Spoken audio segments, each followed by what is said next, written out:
Hi, and welcome. We all know why you're here. You're here for part of the new series that I'm calling Who the Fuck Did I Marry? I'm going to create this playlist series, and I'm going to tell the story of how I met, dated, married, and divorced a real pathological liar. Um, this is my introduction slash disclaimer video. First and foremost, I'm going to be truthful, even if it makes me look bad.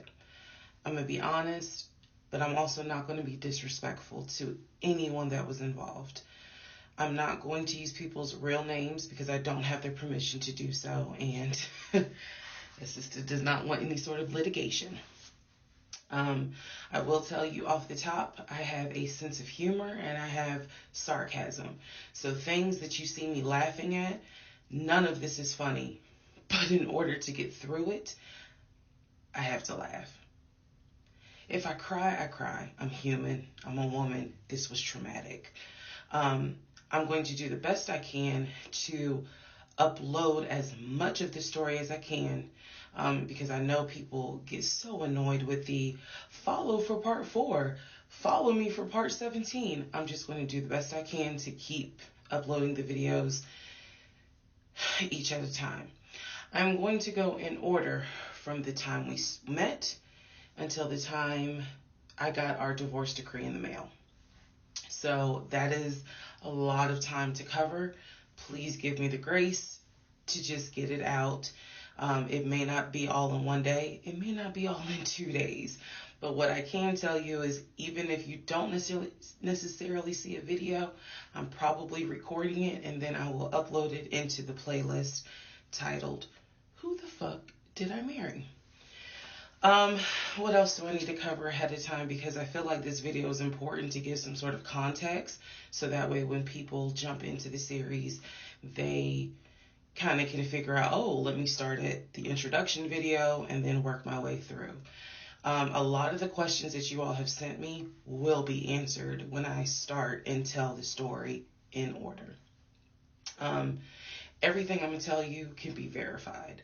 There are people in my life who can easily verify, yes, this did happen. Yes, he really did do that. Yes, he said that. Yes, she did go through that. I have no contact whatsoever with my ex-husband in any way, shape, or form. We do not communicate. We do not have mutual friends or anything where we communicate through those people. No contact. I cannot stress that enough because I feel like somebody's going to ask me, do you still talk to him? No. I ain't seen him. I ain't heard from him. I don't want to hear from him. And I will tell the entire story up until the last time I did hear from him and what happened. Yeah, this is my story. So, I am just a regular woman who thought she met the one, and I didn't. Most people have never came in contact with a pathological liar. We typically come in contact with like a compulsive liar. It is not the same. A pathological liar has no reason for why they lie. And the lies that they make up, there's no limit to the lie. I was once a psychology major in undergrad. I didn't graduate with a psychology degree, but I'm very comfortable saying that he was a pathological liar. He was a narcissist. And yes, there was some in my opinion, mental health issues going on. Pathological lying part, absolutely. So I want to preface all this by saying, you're going to probably think, what in the world? There's no way this happened. Everything you're going to hear me say actually did happen. I never thought I was going to be in some sort of Lifetime movie, but I was. So I will read the comments as best I can. like I said, I think if you allow me to tell the whole story, things will be answered. And sorry, I do talk with my hands. It's a coping mechanism. So if you're like, why is she moving her hands? Other than that, let's all take a deep breath, buckle in, because this was a fucking crazy ride. And if you think it's crazy, imagine how I feel as the person who lived it and had no idea what I was dealing with. I thought I knew, but I truly had no idea who the fuck I married. You like how I twisted that? Anyway. All right, y'all. This is the introduction, so welcome. Part 1 will be up shortly. Please excuse the hair, but here is part 1 of Who the Fuck Did I Marry? So I met my ex-husband around March 4th of 2020. We met on Facebook dating site, and we also matched on Hinge. I did not realize that he was on both under 2 different names. So one was his actual name, and the other one was a variation, like a nickname that he called himself. Different pictures. So it was a running joke between us. Oh, you ain't even recognize that you had matched with me on Hinge. No, I didn't. And also that should have been a red flag. By the way, you will notice in this story, I called it the United Nations of red flags. It is so many red flags that, I mean, you would have thought I was colorblind because I ignored all of them. So, anyway, back to the story. We met around March 4th.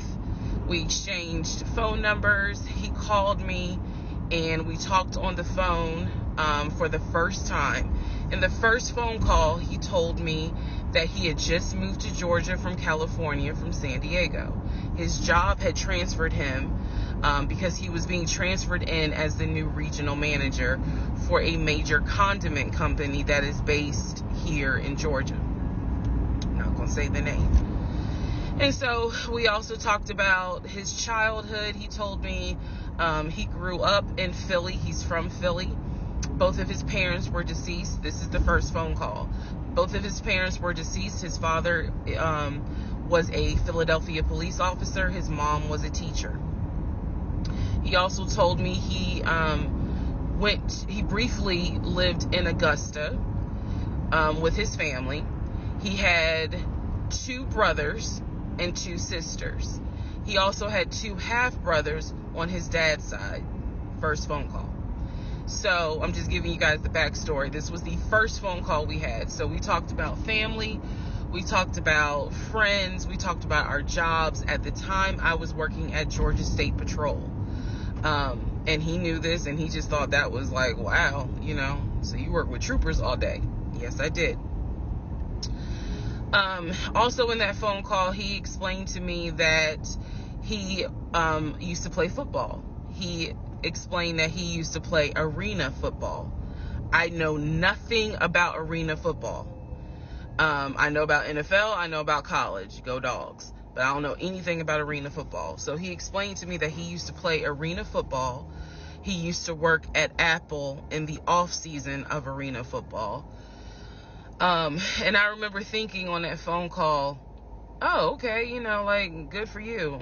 I don't know anything about arena football. And I believe I did tell him that. I don't know anything about arena football. That'll come into play later on. So he told me, I just moved here. My job is paying for my housing and they are helping me to look for a house. He was like, right now I'm in Gwinnett County, but I'm trying to look for a house, ideally in Atlanta, like Brookhaven, Sandy Springs. He was like, I really would like to move out there. And so I thought, that's great. You're looking to get a house. You just moved here. He was like, I don't really know too many people here because I spend all my time at work and, this job is really demanding. So that was our first phone call. We talked more. He talked a lot, which took me by surprise because I'm not really used to men talking more than me. he eventually asked me out on a date. Our first date was set for Saturday, March 7th, 2020. He asked me what was my favorite restaurant. I said Cheesecake Factory. And so we agreed to go out at the Cheesecake Factory in a location that was in between. I lived in Clayton County at the time. He lived in Gwinnett County. I realized that if you don't know anything about Metro Atlanta, that makes no sense. But basically, we lived about 45 minutes apart. So we agreed to meet at the Cheesecake Factory over at Perimeter Mall, which is in an area, Sandy Springs, Dunwoody area. I was excited. Like, I called my friends and was like, I got a date, blah, blah, blah. We'll see how it goes. First conversation was good. Hopefully he looks like his pictures, because, that's always an issue with online dating. Hopefully he looks like his pictures. So on my way to our date, I took 285, and literally right before I got to Boulder Crest, the exit for Boulder Crest, I heard a boom, and I lost control of my car. Thank God that not thank God, but I knew what to do. So I did not crash, but my tire blew out. So I called him and I said, hey, I'm so sorry, but my tire just blew on 285. I'm slowly making my way off the exit. I believe I pulled into a Chevron gas station, and I said, I got to get this fixed. I don't know what to do. Like, I'm a damsel in distress kind of thing. He kind of paused. He got quiet, and he was like, tell me exactly where you are. Drop your pin. So I dropped the pin, and he came to the gas station. Got out the car, and I was so relieved that he actually looked like his pictures that I was like, oh my God, he's actually attractive, because he's like 6'4", 6'5". Also, man, I apologize. So let me go back to the first conversation. Let me add something. He did tell me in the first phone call that he was divorced, and that his ex-wife, she had 2 children, a boy and a girl, who were teenagers, young adults. I think the girl was about 20, and he said that he had a very close relationship with his stepkids, but that he and his ex-wife had divorced because she cheated on him out in California. And so coming to Georgia was a new beginning for him. She was still out in California. The kids were still out in California. And so, he was like, I can't stand her, but I still want to be in the kids' lives. I have to put that in there because that will come back later. So this is just setting the stage. Again, that first conversation we talked about family, job, friends, how he ended up in Georgia, me being in Georgia, the things that, I would think people talk about in the first conversation. All right, now back to the tire blew out. So he shows up to the gas station. He changes my tire, which I just thought was the sexiest thing in the world. And then he proceeds to say, hey, I found a tire place around the corner. You need to get another tire. Like, you can't drive on this donut. So he followed me to the tire place, and then helped me get a tire, paid for it. So I was definitely like, wow.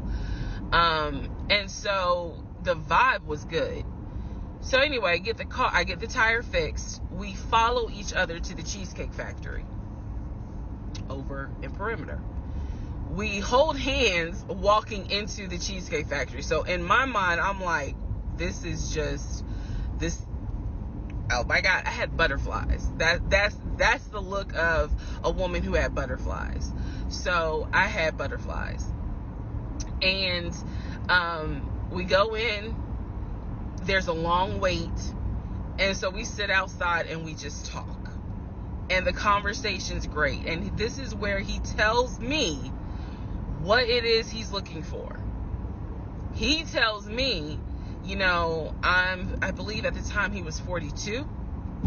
He was like, I want to get married and it be for real. He's like, my parents were married 40 plus years before my mom passed away, and I want that. I want marriage, family, a house.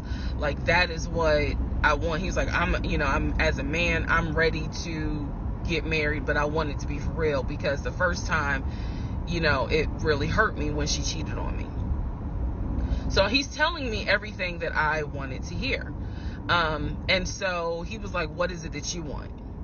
And I said pretty much the same thing. I was like, I'm ready to get married, definitely want to have a family, and I want to marry my best friend. So we both put on the table that we wanted marriage. And this is the end of part 1. All right, who the fuck did I marry? Part 2. So we both put on the table what it is that we wanted. We both had established we were dating for marriage.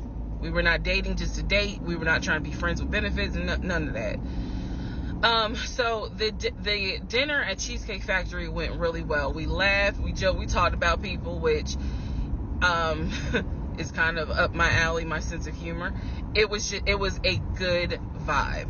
So at the end of the date, at the end of dinner, we sat in his car and he played this song for me by John Legend.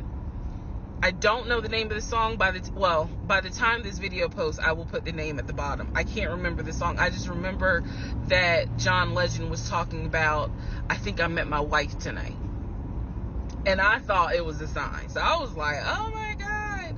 So anyway, we ended up sitting in the car talking just about life and experiences until about midnight. So during this conversation, he again is telling me how it was, what it was like living in California, how he went out there. He went to San Diego State. He played football for San Diego State. He talked about how, life, he loved it out there, so he stayed. That's when he joined the company. And then he explained that he also did arena football, but only did it for about 2 or 3 years. He claims that while he was doing arena football, the team that he was on won a championship. But again, keep in mind, I don't know anything about arena football. So I was like, okay, I didn't know that they had championships. And he was like, he got a little offended, like, yeah, they got championships. And, he was on that team. So he talked to me about how he worked at Apple. He worked something in the IT area of Apple, but it was in the store. Again, it was one of those, it's like when I tell people I used to work at Amazon. I really wasn't paying much attention to it. Why? So we talked about all that. We talked deeply into what happened with the ex-wife. It's because I asked. He was not volunteering all this information. So in other words, I get very uncomfortable when men start talking about their ex a lot. That's not what happened. I was asking questions because I was really trying to figure out, okay, are you ready for a relationship, or are you still missing her? So we talked about that. We talked about my exes. That was a mistake I made because I talked about how I dated at one point in time somebody I worked with. That will come back later. And he seemed real cool about it. He was like, that was before me and blah, blah, blah. So the conversation was good. Midnight comes and I go home. Yes, I went home. We ended up talking. Mind you, our first date was March 7th. And within about 2.5 weeks, Brian Kemp, our governor, shut Georgia down. We were going to be on lockdown. So during those 2.5 weeks, we talked every day. We went out again at Red Lobster. I remember Red Lobster. But everything was going great. The issue was, where are we going to quarantine? So the question was, are we going to quarantine at his place, which he had like a studio type of situation. Like, it clearly, where he was staying, I was like, it's like a studio apartment, But he kept telling me, like, this is temporary because I'm looking for a house. Like, he showed me the email from a woman who worked at the company where she was out on maternity leave, but she was putting him in contact with a realtor to help him find a townhome or a single family house. So I was just like, okay, this is definitely temporary. Like, he's not trying to stay here long term. And she was apologizing in the email. I'm so sorry, you know, this should have been taken care of before you got here, but it wasn't. Da da da da da. I saw the email. I read it. I read the email. So the decision was, we're going to quarantine at the studio, or we're going to quarantine in my house? First mistake I made. Well, there's a lot, but this was a mistake I made. So ladies, caution moment. During one of our dates, because keep in mind, in those 2 weeks, we were seeing each other quite a bit. Nothing physical or anything like that. Just two people who I thought were really on some, all right, let's see if this is going to grow into something. He came to my house. When he came to my house, I had a 3-bedroom, 2.5-bath townhome. He was in a studio. Now, I'm telling you guys all of this in order of how it happened. So some things I'm probably going to insert what I was thinking and the mistake I made. Can I turn this off? No. Okay, I still need that. And I say that to say that I did not realize inviting him to my home probably made his eyes go, oh shit, she's a keeper. She got this 3-bedroom, 2.5-bath townhouse, and I'm in like a little studio. Yeah, let me go ahead and pursue this. What I need to do to quarantine here. The decision was made, quarantine at my house. So the state went on lockdown. He came and stayed with me in my home, and for the most part, in the initial beginning, it was fine. It was fine. The reason why I hesitate is because I grew up in the church. So for me, it was really like an internal struggle of, bruh, you always said you would never live with a guy unless he was your husband. And now you living with a dude and he ain't your husband. Like, it was a struggle for me because I knew better. And don't come for me. I'm just telling you the way I grew up. It was like that. It was not sitting right with me. But at the same time, I didn't want to quarantine by myself. I did not want to. So there we go. So he moved in. We talked about the bills. Let me clear something up that I said in the other video where I said he paid all the bills. He paid all the household bills. He did not pay my car payment, my cell phone, or my car insurance. He paid the rent, because my rent at the time was less than $1,000. He paid the utility bills.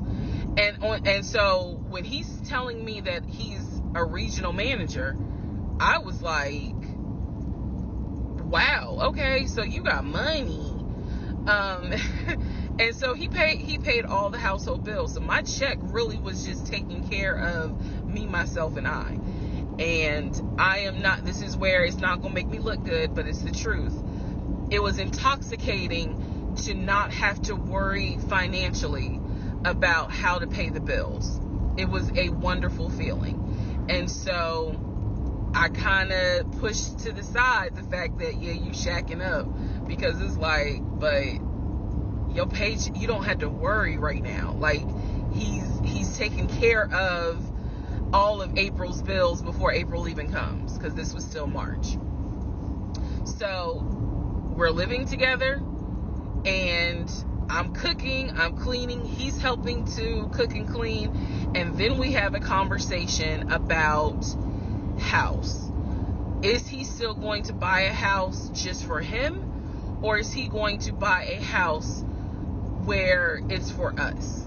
Because we are going to try to make this thing work, be official, get married, have a family.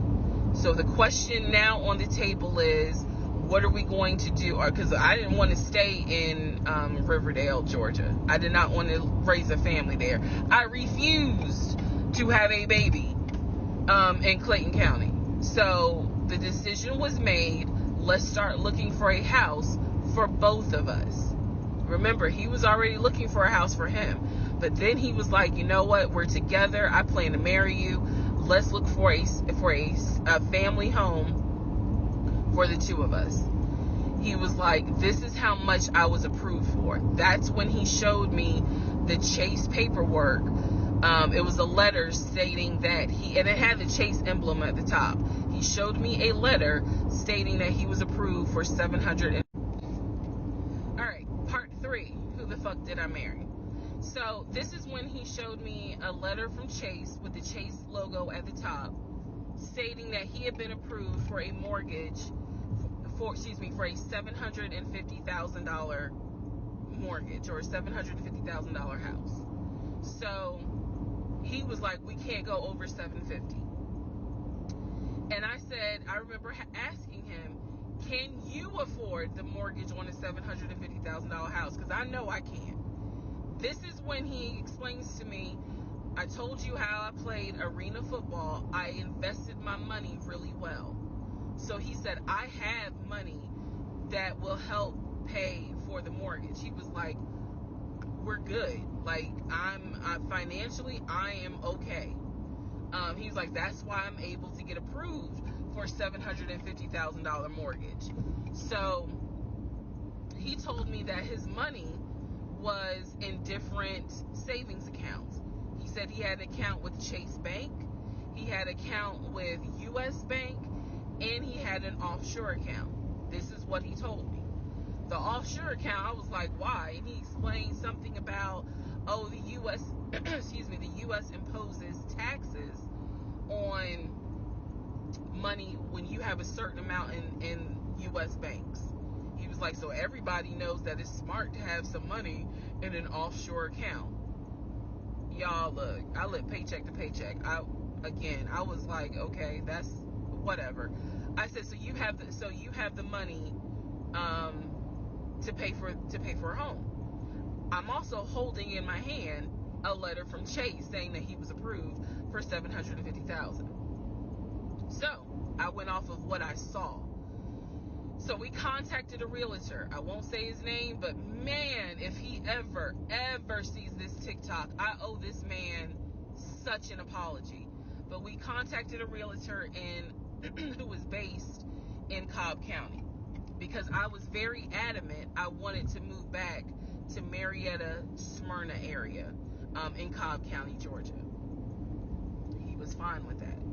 His whole attitude was, you're going to be my wife, happy life. So we met a realtor. I would find houses that I wanted to tour. Keep in mind that this was COVID. So at the time, we could not tour a home. It would have to be a virtual tour. So this particular realtor, we found a house in Douglasville, Georgia. Not Cobb County, but nevertheless, it's in Douglasville. I was fine with Douglasville. So we found a house in Douglasville, Georgia. The realtor did a FaceTime tour of the house. The house was a nice home. 5 bedrooms, 4 baths. So we did a FaceTime tour of the home, and the home was listed, I believe, roughly 400 and something thousand. I really liked the house. I could see myself living there. I could see us living there. Could see us with the kid there. This is now April, just for timeline purposes. This is April. So he really liked the house. He was like, you know what, we'll put an offer in on the house. He was like, if you like it, because again, it was COVID, we weren't going to be able to see the house in person because the family still lived there. So he said, I'll put an offer in. We'll see if it's accepted. I said, okay. So he puts an offer in. He's telling me he put an offer in. I need to clarify some things he told me and the things that I actually saw. So for this house in Douglasville, he told me he was putting an offer in. The realtor would call me because one thing that the realtor told us, he was like, if the woman likes the house, typically the house is going to get bought. So he kind of dealt with me a bit more than he did my ex-husband. And again, this is April 2020. This is before we got married. So at the time, he was my boyfriend. So the realtor was calling me and it was like, hey, I put the offer in, and what they're asking for is proof of funds. And I did not know anything at this time about buying a house. So I was like, hey, you probably need to talk to him, because I'm not even listed on the mortgage. Like, from the paperwork I saw, it was only in his name. So he called him. I guess they talked. I was not there, but I'm assuming that they had talked. So the boyfriend is coming, my ex is coming home saying, yeah, I talked to so-and-so. I sent him over the paperwork. The offer was approved, and they are going to try to do a virtual closing. First, we got to do an inspection. If the inspection goes all well, then we have to do a virtual closing. He also told me that he put down earnest money on the home. He put down, I believe, $5,000. He said, I just transferred the money over to the realtor's account or whatever, so that it could be earnest money for the house. So I'm just like, okay, great. He was like, so realistically, this is April. We should be able to get in that house by June. Okay, no problem. So this is what he told me. About 3 or 4 days later, I get a phone call from the realtor, and the realtor is like, hey, I'm just checking to see what you guys want to do about that house. So I was confused. I'm at work, and I said, oh, I was told that he put an offer in. And the realtor was like, he did? I didn't know that he put an offer in. And I said, well, why wouldn't you know? Like, he told me he put the offer in, and he had paid earnest money, $5,000 earnest money. And so the realtor was like, well, let me call him and find out what's going on with that, because I didn't know anything about it. So red flag, of course. So I call him, and he in true narcissistic nature, he flips the script, and he like goes off. He's like cussing, going off, like he shouldn't, excuse me, I have the hiccups. He shouldn't be calling you.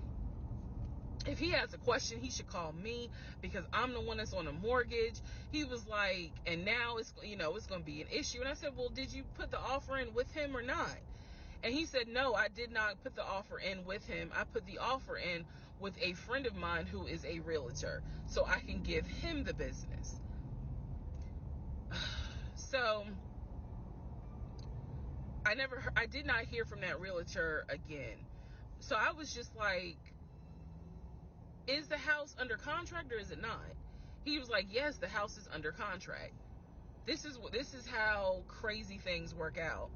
About 3 days later, on realtor.com, I'm looking at the house because I was trying to figure out in my mind how I'm gonna decorate. It shows the house is under contract. So, showed my boyfriend. My boyfriend's like, I told you it was under contract. He was like, I did you not believe me? And I ain't had the heart to say, hell no, I didn't believe you.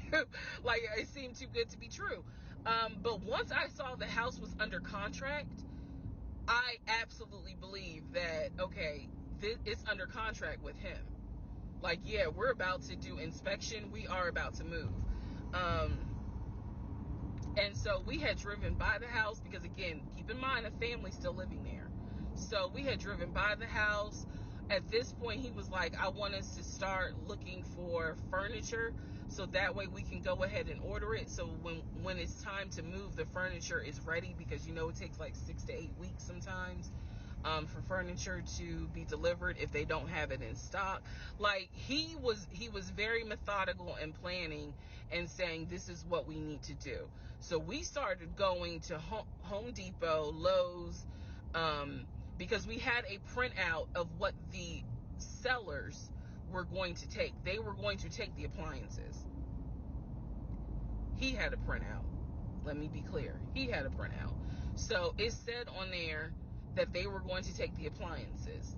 So we needed to get a new stove, new refrigerator, new microwave, all that stuff. So we went to Home Depot and Lowe's, and I went ham.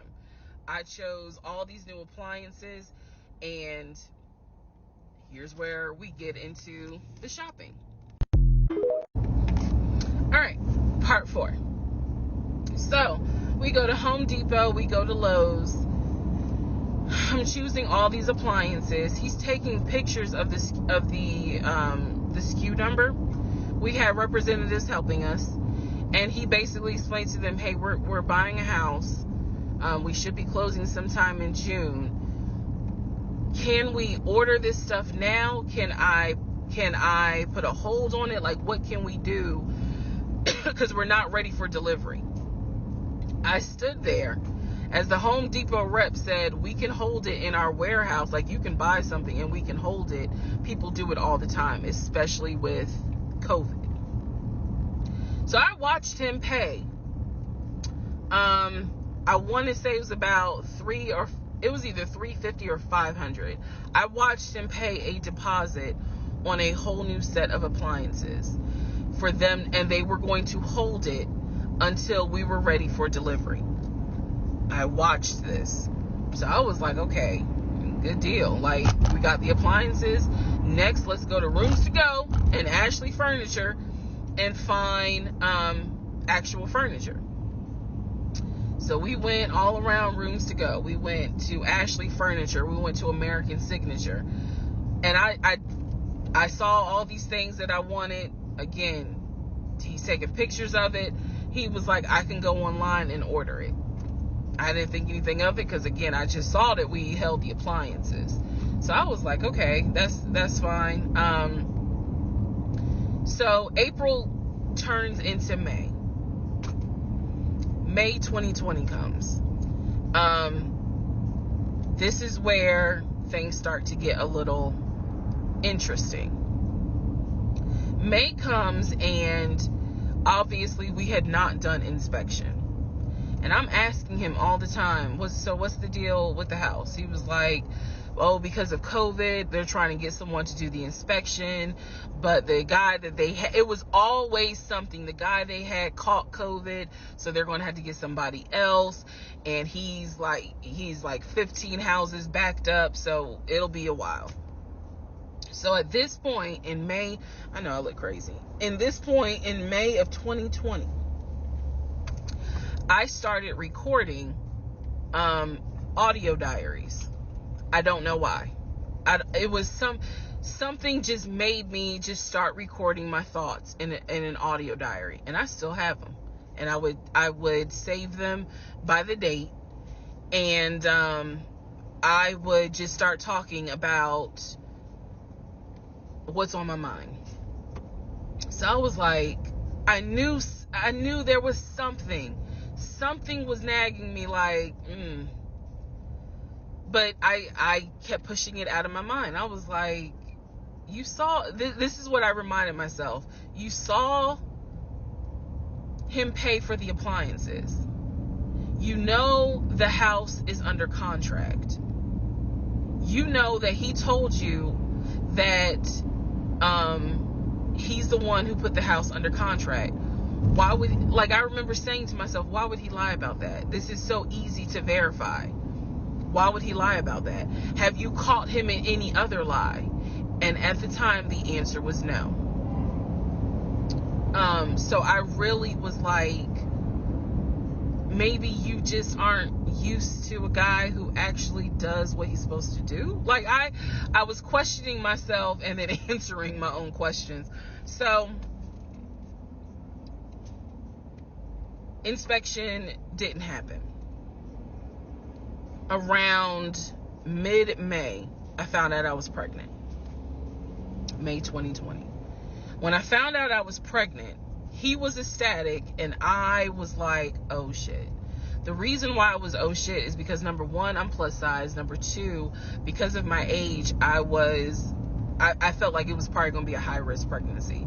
And I wasn't married. And that nagged. I cannot tell y'all how much it nagged me. There was a lot of internal struggle in between. My family didn't even know that he had moved in at this point. I told them, that I was pregnant.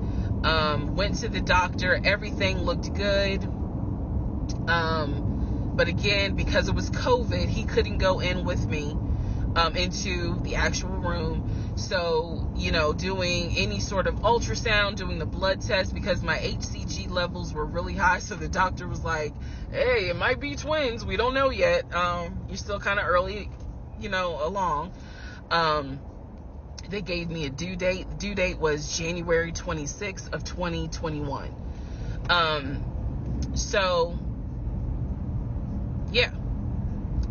May, found out I was pregnant. So there was now more of a push into, we got to get a house. We got to get the fuck up out of here. I'm not having a baby in Riverdale. Okay? Nothing against Riverdale, but I ain't having a baby in Riverdale. So we need to find out what's going on with this house. And so he was on top of it. He had an answer for everything. He was like, I'm gonna call and find out what's going on, blah, blah, blah. He then magically told me about a week later, oh, they're going to do inspection on the house, like, in 2 days. So I was just like, okay. Keep in mind, I'm taking his word for it. I'm taking his word for all this. So he's like, they're going to do an inspection. Once we get the inspection report back, then we will know what we are going to be responsible for. What are we getting ourselves into? So, I guess they did an inspection. He showed me an inspection report. Only thing that they said that the roof had just recently been replaced, which I remember he was very happy about. And the issues that there were for the house were minor. It was not a bad, because we did have a discussion about it. He was like, it's nothing that we can't handle. Then he said that we were set to close the end of May.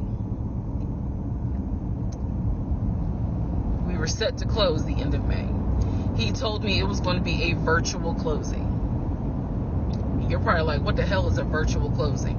Because again, he's saying because of COVID, people are not closing in the office. They're doing a virtual closing where you would need to electronically sign the paperwork. This is what he's telling me. And so he was like, we're set to close like just before Memorial Day. And so for some reason, again, there's still that nagging part. For some reason, I didn't start packing. Anyone that knows me will tell you I hate moving. I've done it enough in my life. I hate moving. But I did not start packing up that house at all. I was just like, I'm pregnant. My body was changing so fast that it was like I can barely keep my eyes open half the day. And so, no, I didn't start packing. And I remember I did record, again, I was recording audio diaries just about every day.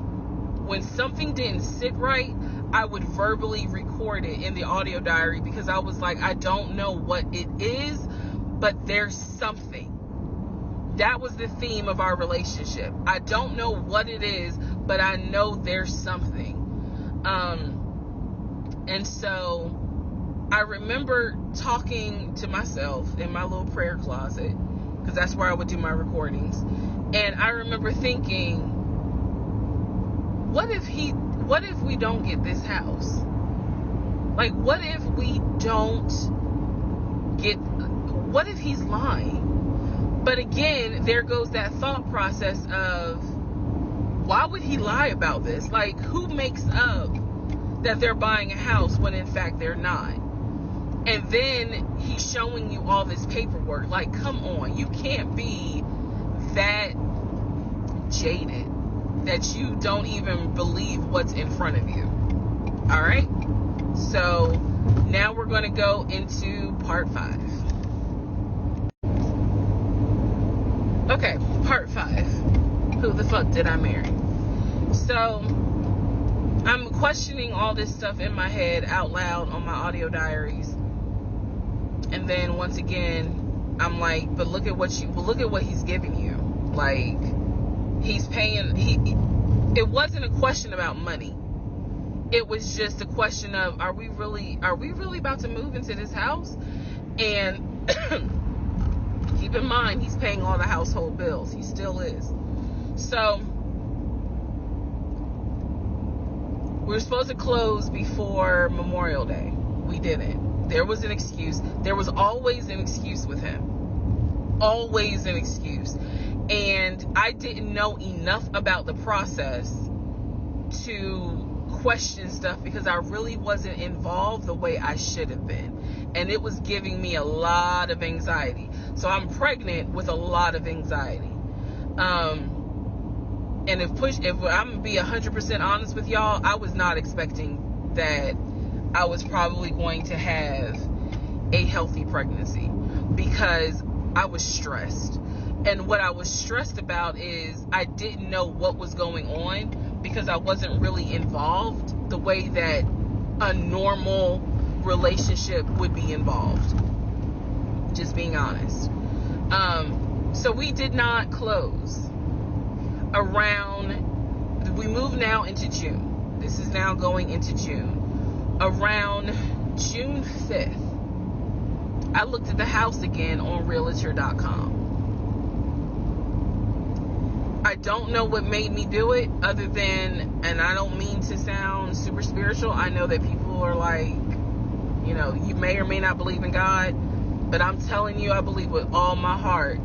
Probably the Holy Spirit was like, look at that house on realtor.com. So I looked at the house on realtor.com. This was around June 5th. It showed that the house was off the market. And I remember being like, okay, wait, what does that mean? What does that mean? Because ex-husband is telling me we're about to close on the house. We're about to close. It's our house. We got furniture, da-da-da, da-da-da, da-da-da. He's also telling me that he's been in contact with the realtor, his friend, who was telling him, you know, this is what was happening next. Here's what's going on. So the guy that we initially worked with apparently is completely out of the picture. But again, I was not heavily involved. So I'm just like, let me look at the house. I see it's off market. What the fuck does off market mean? Like, now I'm really freaking out. So it shows the name of the real estate agent for the seller. I don't remember her name. I called her and I said, you know, my husband and I, even though I wasn't married, my husband and I were looking at this house at 123 Main Street. And we really wanted to tour it, but now I'm showing it's off market. Is it not available? Or, you know, I pulled that card. And she was like, oh, no, ma'am. The home closed yesterday. It closed June 4th. Again, there are certain dates I just remember. And I said, oh, it closed June 4th? I was like, really?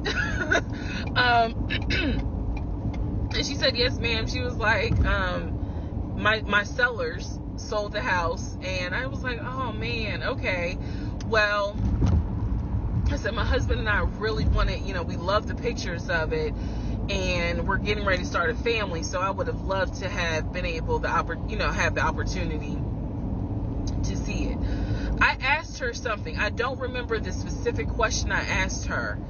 And I know why I asked the question, because I was anticipating that my boyfriend at the time was going to have some sort of excuse. So I asked her something about the buyers. And I remember, and somehow, again, forgive me, I don't remember the question I asked her. But the answer was that it was an older white couple. Older white couple. So I get off the phone with her. I record an audio diary. And in the audio diary, I specifically say, okay, there is no house. He's going to have to get out of this lie somehow. Because now I realize, at the very least, he was lying about him being the one who was under contract. I knew enough about that. So I was like, what, how was he going to get out of this? Again, I've listened to the audio diary in 2024. I literally said in that audio diary, how is he going to get out of this lie? And I was trying to think of ways on how he's going to do it. And something said to me, because I say it on the audio diary, I said, he's going to say it's a bad deal. And he's going to say he wants to pull out. Y'all keep in mind, I am pregnant. So I had a decision to make. As ugly as this decision was, I made the decision, you're about to have a baby with this man. He's paying all the household bills. Let him get out of the lie. And that's what I did. I purposely made the decision that I knew he was going to come back, and I knew he was going to give me some bullshit on why he couldn't buy the house, because he didn't know that I knew that house is already sold. The house is already sold. And this is the part where I said, I'm gonna be honest, even though it's gonna make me look bad, because most women in their right mind would have been like, I'm out. And I didn't. So sure enough, he came home. He didn't really say anything that day. The next day I asked him about the house, and he said, my friend, the realtor, he was like, I'm talking to him because something's going on with the interest rate. And when he said that, I felt so much relief, because I knew that I had been prepared for, he's going to give you some bullshit. So when he said there's something with the interest rate, I said, you know what? This is literally what I said, y'all. If the interest rate isn't good, then we shouldn't move there. We should probably let this house go. We should cancel whatever furniture we ordered, or, appliances, and let's just look for another house. I said, I would like to be moved before the end of the year. I said, I really don't want to be 9 months pregnant moving into a house. I would like to be done with this before then. And the way I said it was so calm, and he was like, okay. He was like, I'm gonna call the friend, the realtor, and tell him I'm backing out of the house, and I'm gonna see if I can get my earnest money back. And I remember looking at him. I was standing in the kitchen, and I cocked my head to the side, and I said, okay, get your earnest money back, and let's find another house.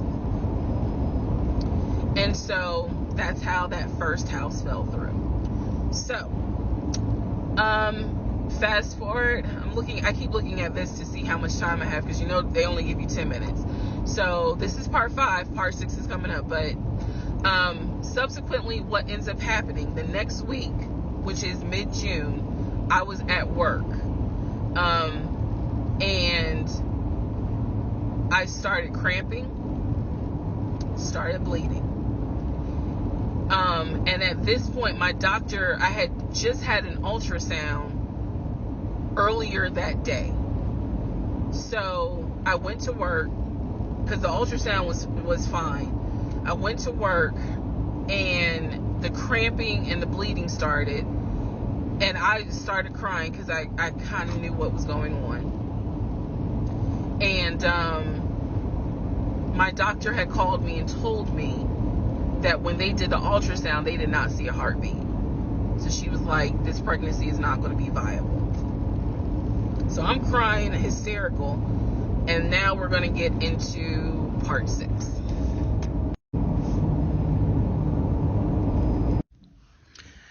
Okay, so this is part 6 of Who the Fuck Did I Marry? So, where we left off.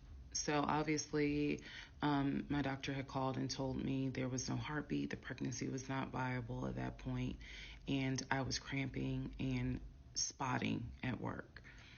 Went into my best friend's office and immediately started crying. She was like, what's going on? And I said, I told her what the doctor said, and she grabbed her keys, grabbed her purse, and was like, let's go, I'm taking you home. On my way home, I called my boyfriend and told him what the doctor said, and he was like, I'll meet you at home. So he was coming from Duluth, went straight home. And so about 24, 48 hours later, I had a doctor's appointment, and my doctor gave me 3 options. First option, let everything happen naturally. Your body will expel the fetus on its own. Second option, you can take a pill which will induce expelling the fetus at home. The pill basically will cause you to contract and expel. The third option was to go into the hospital and do a D&C. I did not want to do a D&C because I did not want to be in a hospital with COVID going on. And for whatever reason, I did not do the option of let it happen naturally. So I chose to do the pill. His birthday was June 17th. My ex's birthday was June 17th. So the decision was made, we're going to celebrate his birthday that day, go out to eat. And then that night I would take the pill because we both were off from work the next 2 or 3 days. So went out to eat to try to celebrate as best we could, and then took the pill that night. That night was the most traumatic, excruciating pain I've ever put my body through. I do not recommend any woman, if prayerfully you don't have to go through that, but I don't recommend taking that pill. If you don't have to, don't do it. I spent the whole night in the bathroom just crying in so much pain. They gave me a narcotic. I couldn't take it because I found out I was allergic to it, so it was causing me to like projectile vomiting. It was a mess. So, and he was right there. You know, he was scared that he needed to take me to the ER. But in the morning, the pain kind of subsided. So about 72 hours later, I had another doctor's appointment where the purpose of this appointment was to do an ultrasound to see if everything had passed. Everything did not pass. So because of that, my doctor was like, we're going to have to do a D&C. My D&C was scheduled for the first week of July. My boyfriend, my ex, was going to take me. That was always the plan. 2 days before my procedure, he comes home and tells me that he is up for a promotion. He's up to be promoted to VP. Because of this, the president of the company, is coming in, and it was going to be this huge business meeting he had to go to. The business meeting was scheduled for the day of my surgery. And so I'm throwing a fit because I was like, there's no way you can do that meeting. Like, I need you to take me to the hospital and all this other stuff. And so he offered to have his sister take me to the hospital. Apparently his sister lived in Douglasville. I was like, no, because I've never met her. Like, I'm not having a stranger take me to the hospital. No, this is a private situation. I don't want to do that, blah, blah, blah. So my aunt had offered to take me, and then my friend who took me home from work had offered to take me. So at that point, we get into an argument because he's like, my sister is, you about your family, so why can't she step in? And I was like, nah, because I don't know her. Period. I don't know her. So my friend offers to take me to the hospital because I was all distressed that he's saying he has a business meeting and he can't take me. So I remember being on I-75 on the connector on the phone with her crying because I was so embarrassed that he wasn't going to be the one to take me and that I was needing to rely on someone else to take me to the hospital in order to get a D&C done. And she was really great. She was like, girl, this is why you have a village. Like, it's okay. Things happen. The world is crazy right now. I will take you. You're going to be okay. So he did not take me to the hospital for my D&C. My friend did. She could not stay because of COVID protocol. So when they wheeled me into pre-op after I got checked in, I texted him and was just letting him know, hey, here's the update. I'm about to, I'm in pre-op. They're going to get me prepared to go back to the surgical ward or whatever. And the response I got was from his new executive assistant named David.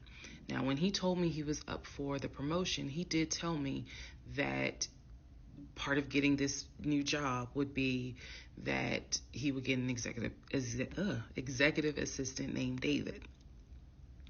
And he did tell me, I'm going to make sure that I inform David if you get a text from this number, meaning from me, pull me out of the meeting because, my fiance's having a procedure done and I'm picking her up. So it's important that you come get me if it's something serious. So I text him. David responds. He said, yeah, Mr. Blah Blah told me that you are having a procedure done. If you need me to get him, I can go get him. He's in a meeting. Just let me know what you need. And I just said, no, don't bother him. I'm just giving an update that they're about to take me back. And David responds and says, I'm so sorry you're going through this. Please let me know if there's anything I can do. So I have the procedure. I wake up and I am now in recovery. I should be in recovery 45 minutes up to an hour and a half. I wake up, first thing I ask, and I remember asking, is where is so-and-so? The nurse who was so sweet, she was like, everything went well. You're doing great. She said, we spoke to your fiance. He's on his way. So I said, okay, I kind of dozed back out, but I could still hear everything that was going on. I just could not keep my eyes open to save my life. So I hear her talk to the other nurse. And that's when she said, yeah, Dr. So-and-so called her fiance and his executive assistant picked up. And the executive assistant said that he was in a business meeting and that, you could relay to him what you need to say and he'll tell the fiance. And my doctor was like, hell no, HIPAA, I need to speak to him. So apparently my fiance called the doctor back about 30 minutes later, and the doctor informed him she'll be ready to be discharged in about an hour. You can make your way and come pick her up. He said he was on his way. He was on his way from Duluth to Atlanta, which is not a huge distance, but the time of day, one thing about Atlanta, there's always traffic. So he should have been there within the hour. I should have only been in recovery an hour and a half. Let's go to the next part. Part 7. Who the fuck did I marry? So I should have been in recovery at Northside Hospital for about at most an hour and a half. Subsequently, I ended up being in recovery between 3 to 3.5 hours. the nurses kept calling my ex, asking what's the status, because they were actually getting ready to do a shift change. So they kept calling, asking what's the status, like, where are you? I want to say that they called a total of 3 times and they spoke to him twice. So at this point I knew that they were all like, where's her fiance? Like, what is going on? He said he was stuck in traffic, and so he was making his way there. He eventually did get to Northside Hospital, and they wheeled me down, because again, he couldn't come in, just because of the protocols. So when I got in the car, and I'm in pain, but yet drugged up, couldn't keep my eyes open, I was just out of it. But I remember him calling my aunt and my mother and letting them know, I picked her up, we're on the way home, let me get her settled, and then I'll give you guys an update. I remember that. What I did not know was that he had texted my aunt and my mom and asked them to not bother me for like a week. Like, just please don't reach out to her. Let her just rest. I am from New Jersey. I am from an African American family. You don't tell my black mama or my black aunt that, please don't bother her for a week. I didn't know this at the time, but I'm just interjecting that part. I'm trying to stay in the timeline, but he did apparently do that, and my aunt was like, "Well, I will fuck you up." Anyway, so go home. He waits on me hand and foot. I recover. Just needed about 24 to 48 hours to just get my mind right. During this time, in between when the house in Douglasville fell through, we had not talked about a house. So I guess it was about a week later, after the DNC, he decides that, do you want to start looking for a house again? Excuse me, I have hiccups, y'all. Do you want to start looking for a house again? Because of what happened with the house in Douglasville, I felt like I was smarter this time to say, I want to be involved in every aspect, because I don't know what the fuck happened with that house in Douglasville. But what I do know is that he lied to me. I didn't know then what I know now. I just knew he lied about I knew he lied about being under contract. So I told him, I said, I don't want to work with your friend who I've never met, never talked to. I know that he has talked to him because he's talked to him in front of me. And I'm going to demonstrate on one of the videos how he used to do his phone calls. Don't worry, it's coming. So we found a new real estate agent. Really nice guy. His name was Scott. I am using his real name. Really nice guy. And we told him what the budget was. And Scott was like, okay, when you guys are ready, we can start looking at houses. Try to look for houses that are empty, because you can actually tour those. If it's a house where someone's already living in there, chances are it's going to be a virtual tour because of COVID.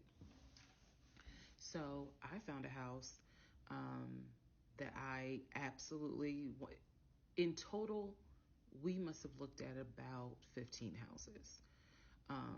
But I found a house in Smyrna that I absolutely loved. We toured the house. Everything about this house was perfect. The house was listed for $699,000. It was a brand new construction build. The only issue was that the basement was not finished, and he wanted the basement to be his man cave. Again, I went with him to tour this house. So this was already feeling very different than the situation in Douglasville, because we did not actually tour the Douglasville house. We only did a FaceTime virtual tour. This house in Smyrna, we toured. We toured this house more than once. And it was gorgeous. Fucking gorgeous.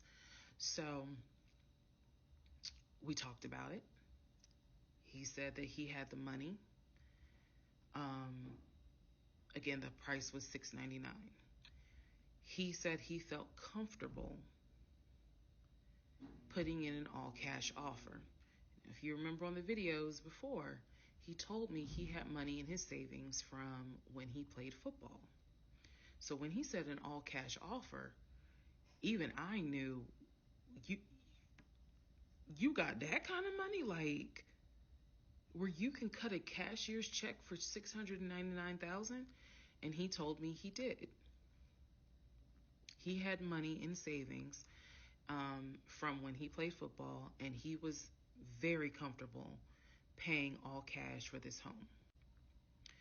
So the real estate agent, Scott, sent over the paperwork. The paperwork was sent in both of our names. It was sent to my email. That was another thing that I changed after Douglasville. Everything gets sent to me, and then I will be sure that he signs it. So he sent it to me. I looked over the offer.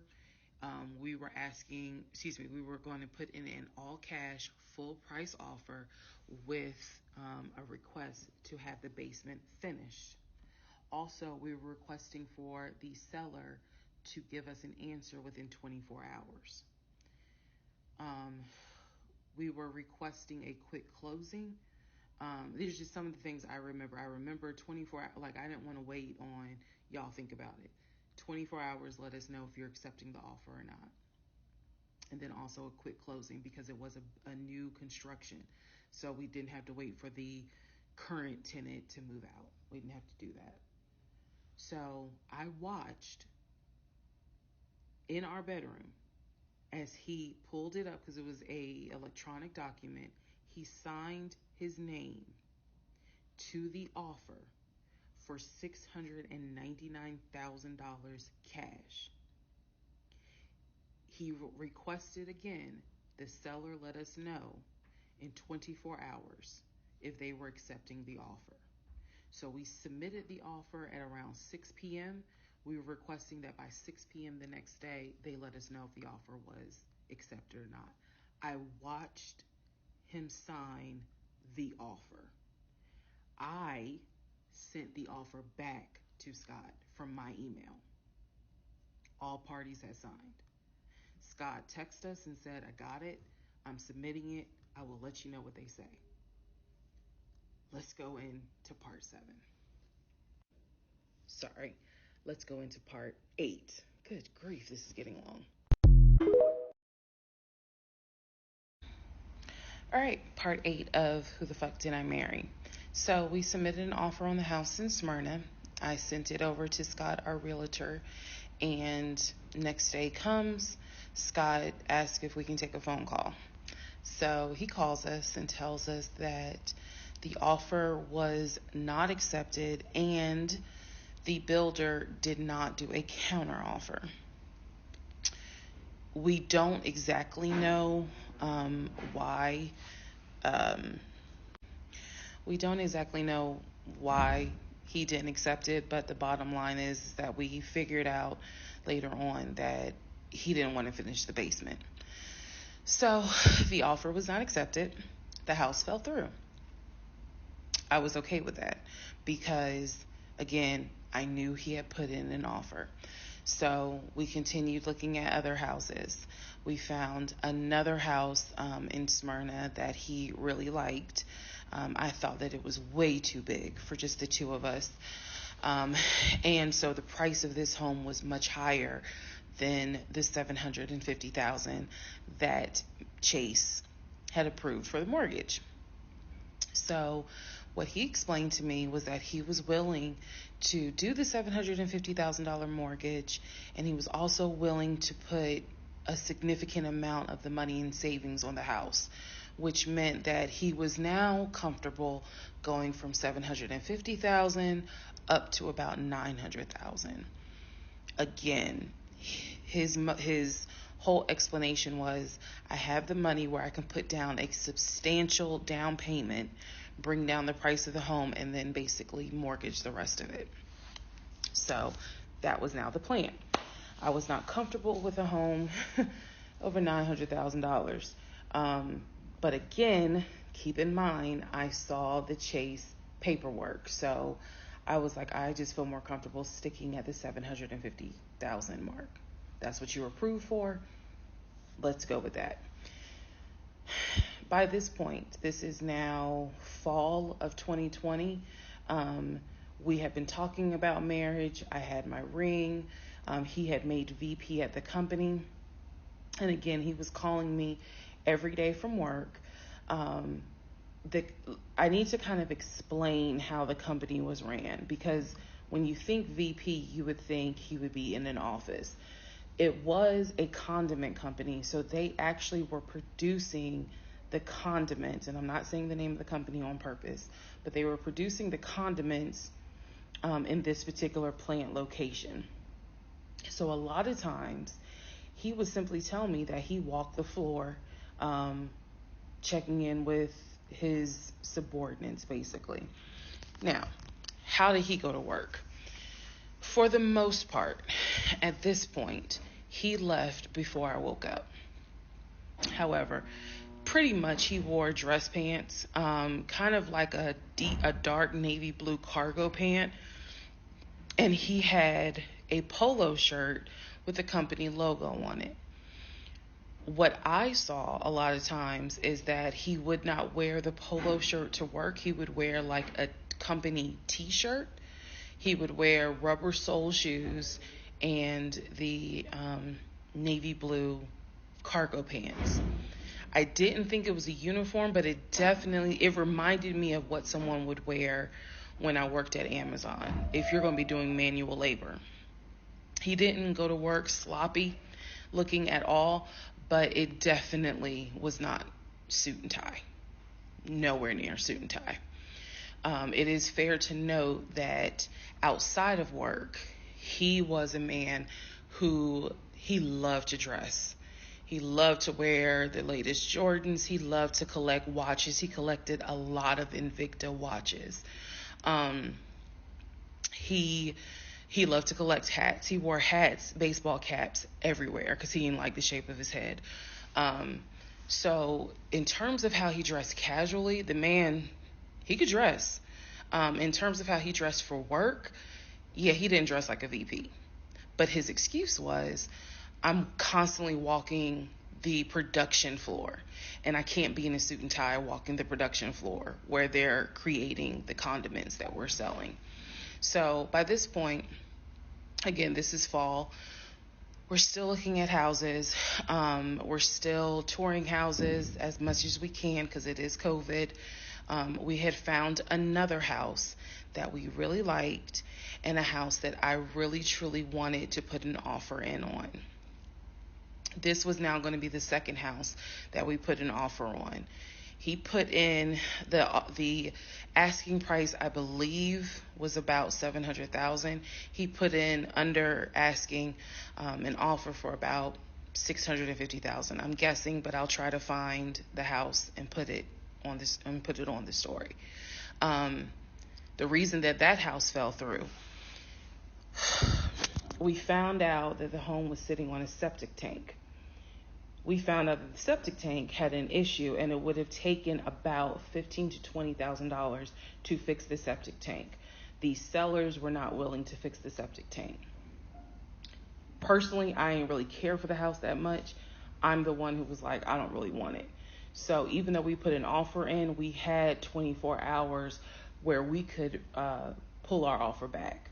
And so we did. Once we found out, I believe it was in the disclosure. And if you're a realtor, please feel free to tell me if I'm using the wrong terminology. But I believe it was in the disclosure that they told us the septic tank needs to be replaced. That's when I was like, nah, I don't want that house. So we pulled out. The house fell through. And so I was fine with it because, again, I was heavily involved. I saw him sign the offer. I knew every step of what was going on. Our real estate agent, Scott, was amazing, but you will see when I get to it where he made a mistake as a real estate agent. So house number 2 fell through. We then moved on, saw a few more houses, And then we get to house number 3. I'm going to pause talking about the houses because now I need to introduce what happened with the cars. Stay tuned. Okay, so I just want to clear up some things that I realized is kind of creating some confusion. So just allow this video to serve as a stop sign. Let's clarify. First of all, the story, background. He was born in Philly, raised in Philly, and moved to Augusta. Story is that he moved to Augusta for high school. After high school, he went to college at San Diego State. Enjoyed San Diego State, stayed in San Diego for quite a while. Got married out in California, had a house in California, played arena football out in California, but his family was back here in Augusta, Georgia. He still had a lot of family up in Philly, but for the most part, he had a sister in Augusta, he had a sister in Douglasville, he had a brother in Baltimore, he had another brother in Philly, and he had a brother in Nashville. So I just want to clarify that in terms of not the demographics, but the geography. Born in Philly, came to Augusta for high school, went to San Diego State for college, played football, stayed at San Diego, got married out there, but still had quite a bit of family here in here in Georgia. He also had a sister, I think I said, who lived in Douglasville.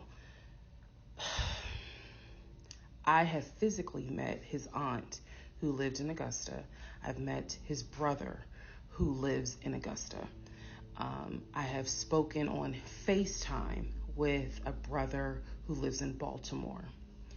And then I will demonstrate how he used to talk to the brother that lives in Philly. That's coming up. You haven't missed that. In terms of the proposal, you did not miss the story of the proposal. I simply didn't want to share it because it was embarrassing. Basically, he gave me 3 ring options. We went to a jeweler at the Mall of Georgia. He had me pick out 3 rings. I told him which one I liked the most because I knew it wasn't a romantic proposal at all. I knew which ring I liked the most. I told him which one. He basically said, when I'm ready, I'll give you the ring and I'll propose. Fast forward about, I guess it was summer because I was actually pregnant when the ring came. We were sitting at the dinner table. He took the ring box out of his pocket, slammed it on the dinner table, and I was like, what is this? He was like, open it. I opened it. Inside was the ring that I had wanted, that I had chosen at the jeweler. And he was like, all right, so this means that you're going to be my wife. I was pregnant.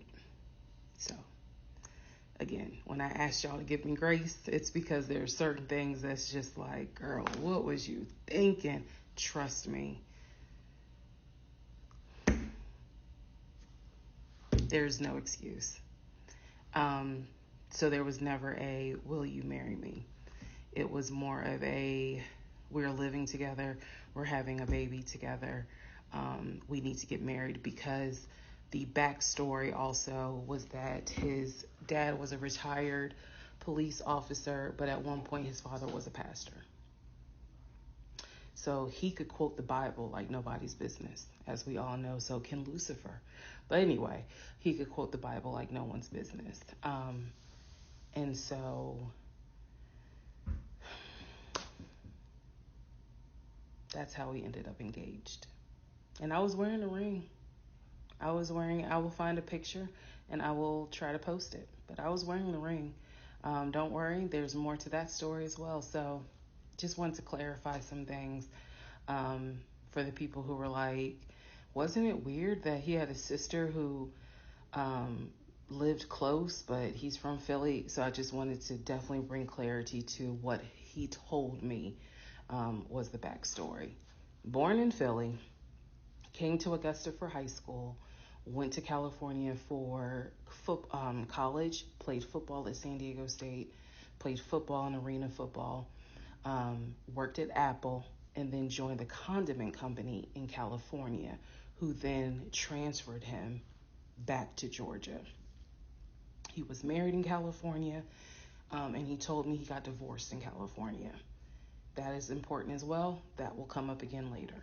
And so the ex-wife, at this point in time, at the time that I'm telling you part 7, which is the last video I just posted, the ex-wife lived in California with her 2 kids, his 2 stepkids.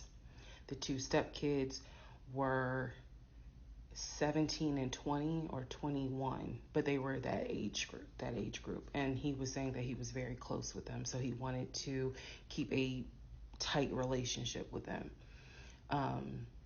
And he talked to them,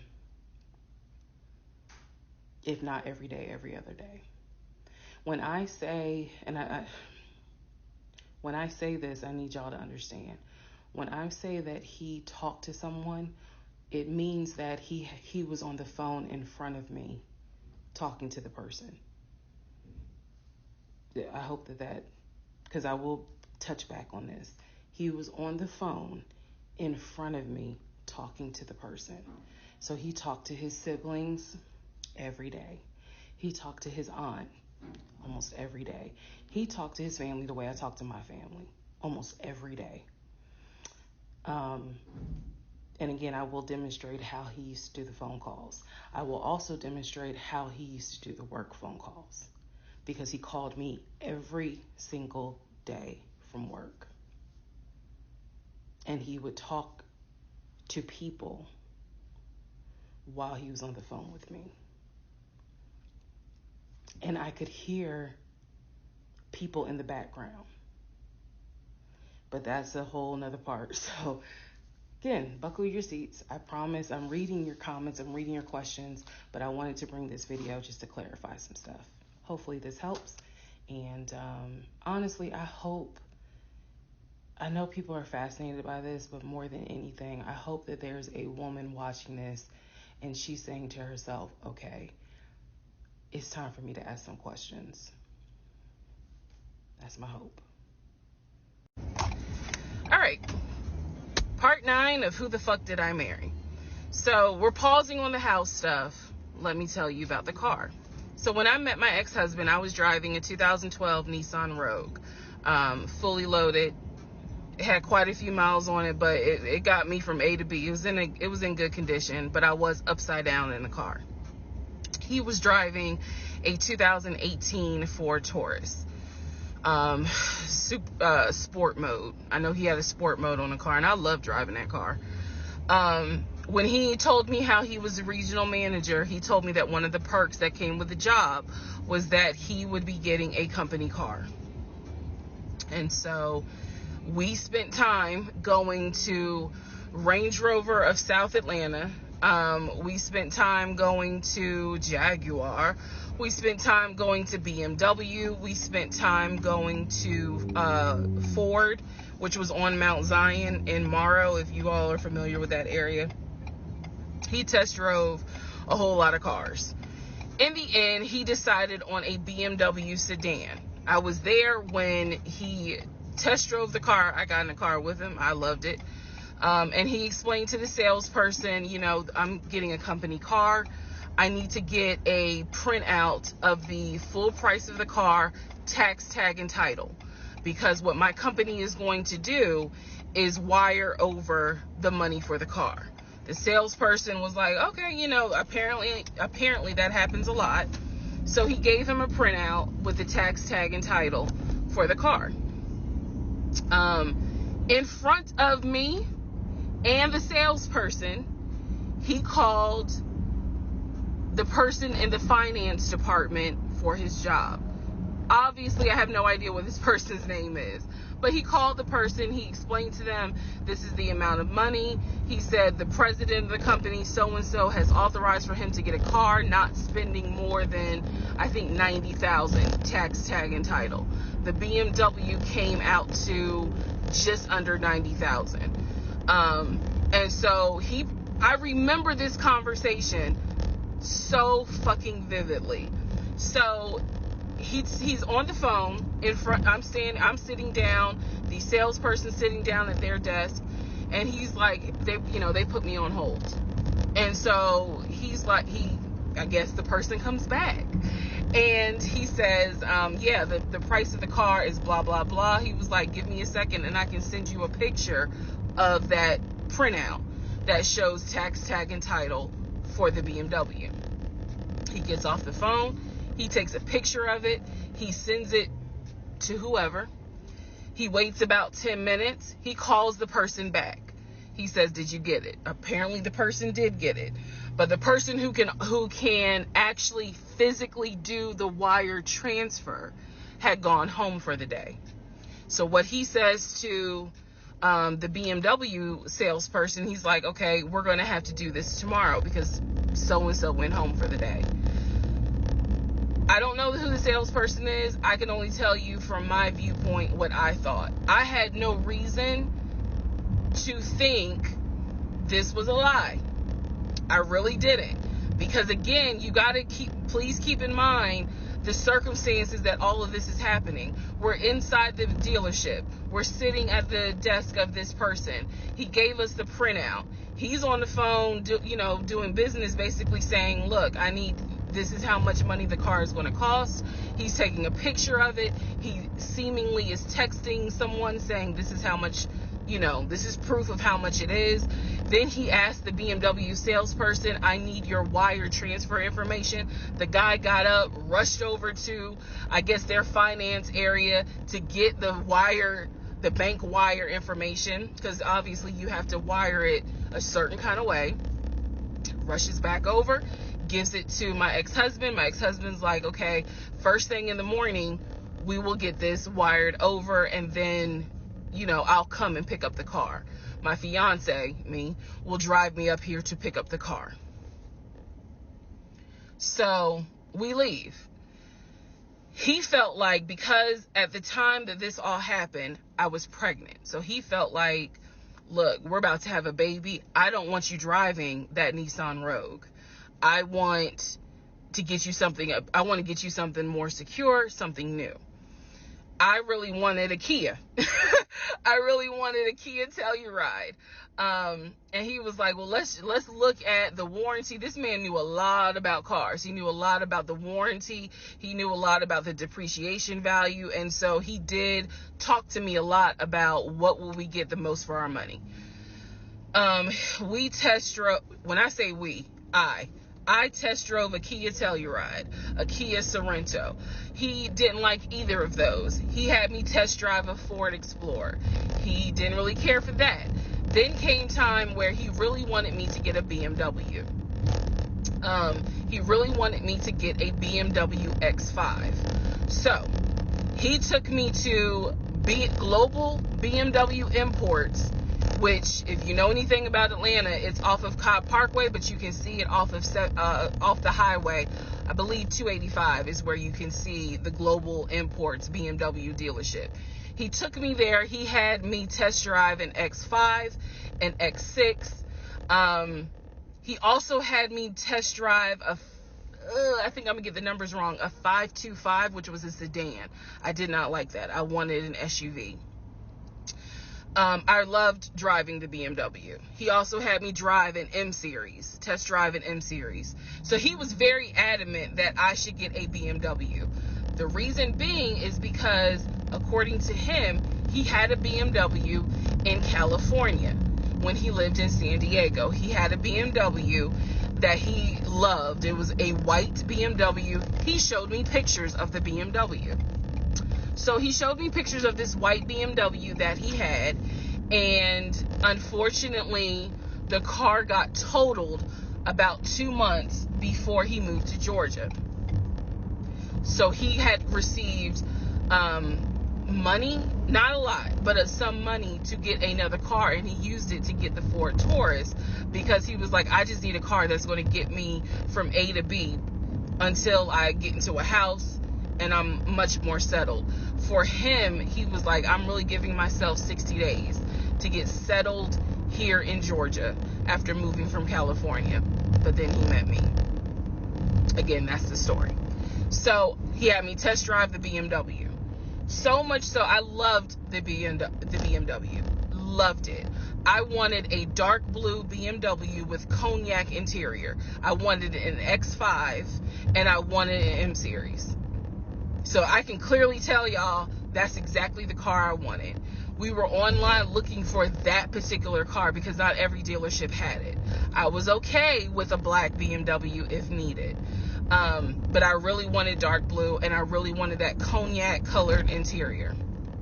So he felt like, I want you to consider all of a sudden an Audi Q8. Let's just see how you like it. If you don't really like it, then we will go back to the BMW. I cannot tell you why he switched up. I can't. But I can tell you he took me to an Audi dealership on Peachtree Industrial. He test drove an Audi and I test drove an Audi Q8. I loved the Q8. Loved it. But I was tired of test driving cars. By this point, I had test driven so many cars. Our weekends were spent either looking at a house or test driving cars. And I was picky, I will admit that. So he had me test drive the Q8. I really liked it. I finally just told him, look, I'm good with either the BMW or the Audi. Because I'm tired of test driving cars. He told my family he was buying me a new car because, keep in mind, let me let y'all know. He had met my family initially on Zoom because, again, we were locked down. He had met my family. He also had met my family in person because at this point, it was like, look, if you're not showing any symptoms, maybe we can do family dinner. And so we had. So he had met my family in person. And now we will go ahead and move towards part 10 of this series. Okay, part 10. Who the fuck did I marry? Okay, had to sneeze. All right, so at this point, I had test driven all these cars. Kias. Hell, he even had me test drive a Nissan Murano. But the main two were BMW and an Audi. He had told my grandfather he was getting me a car. He had told my aunt he was getting me a car. That he was going to, he was like, she's going to be my wife. I want her to be in something secure. So my family was really like, wow, wow. Who knew that he had this kind of money? And so I hated the fact that he did that because anytime he got around my family, here's another red flag to put in the United Nations of red flags. He would always talk about money and he would always brag. I never realized it in real time. I didn't realize it until I was out of the situation. He always bragged about the fact that he could fight, the fact that he had money, and the fact that he played football. Those are the three things he always bragged about. Back to the cars. So I told him, I was like, pick one between the BMW and the Audi, because you said you buying it. So pick one. So this man chose the Audi. So he takes me to the dealership. I wanted a white Q8. He does give me the printout of how much it's going to cost, tax, tag, and title to get this Q8. Gentleman who's helping us gives him the printout. He's saying he's going to pay this money for the car out of the savings account that's offshore. That's the story. That's what he's saying. So he apparently is asking the guy, is there a holding fee? Can I pay a holding fee to secure this car while I'm working to get the money transferred? Because obviously with COVID, it's going to take long for the banks to transfer the money. Side note, I need everyone to understand, one of the reasons why he was able to get away with the stuff he got away with is because we were on lockdown. It's crazy because it's now 2024, but I don't know, do we all remember how it seemed like a lot of stuff stopped in 2020? Now, keep in mind, that's not an excuse I'm making because shit still got done.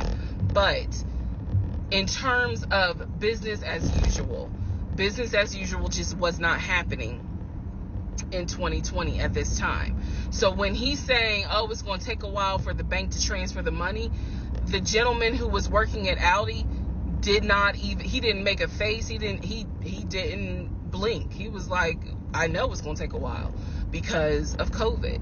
So basically what ends up happening is we leave. He has the printout. He calls the bank, or he calls his financial advisor, who does have a name. The financial advisor's name is Eric. I feel comfortable using certain people's names, especially if we find out they didn't exist. So he calls Eric. He tells Eric in front of me, hey, I need to transfer $72,526, whatever the amount was, because I'm buying a car for my fiance. This is the bank account information. Do you need me to give it to you over the phone, or do you need me to email it to you? Pause. I can't hear what the person's saying, but that's what he would do. Do you need me to give it to you over the phone, or can I email it to you? Okay. All right, give me a few minutes and I'll go ahead and email it to you. All right, let me know. I'll call you back to find out if you received it. Okay, hang up.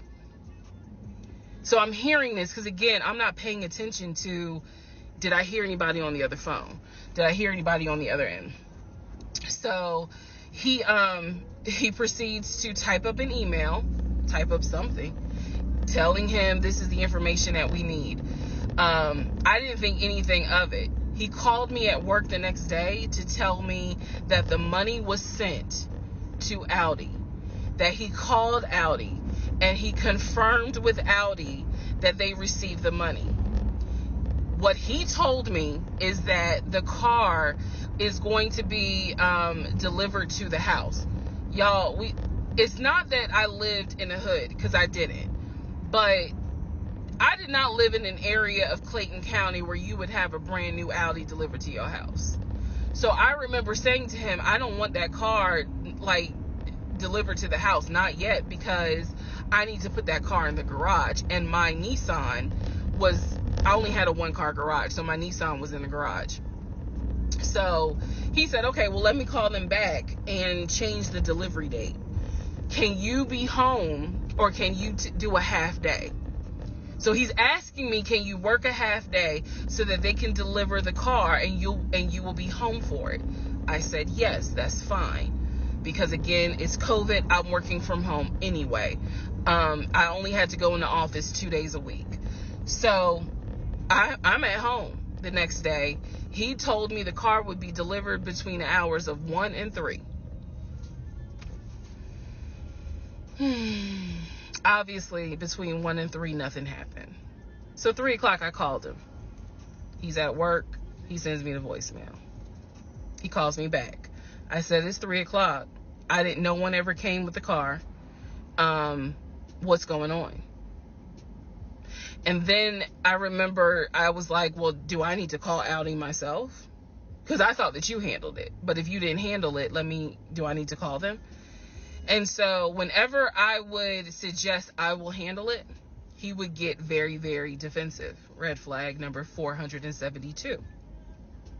So he was like, no, I will call Audi. Don't do anything. I'll call Audi and find out what's going on. Okay.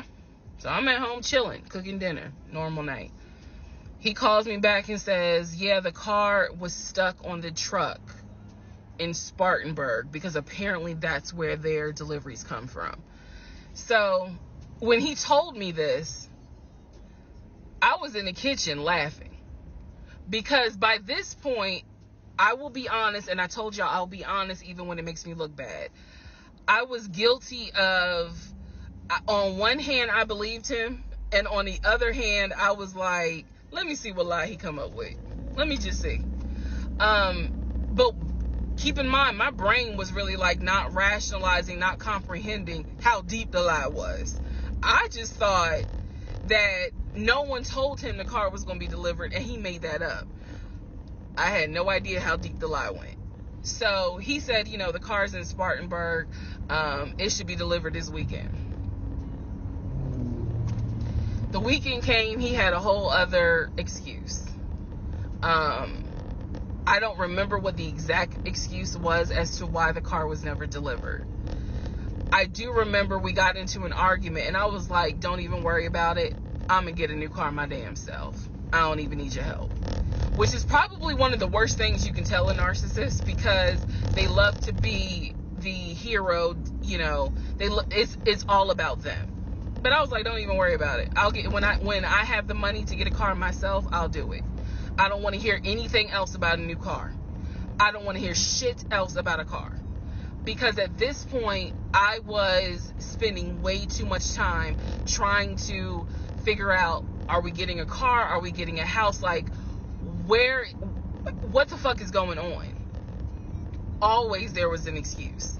So when I told him I don't want to hear anything else about a car, and I am not going to a dealership to test drive another car, that ended that whole discussion right there.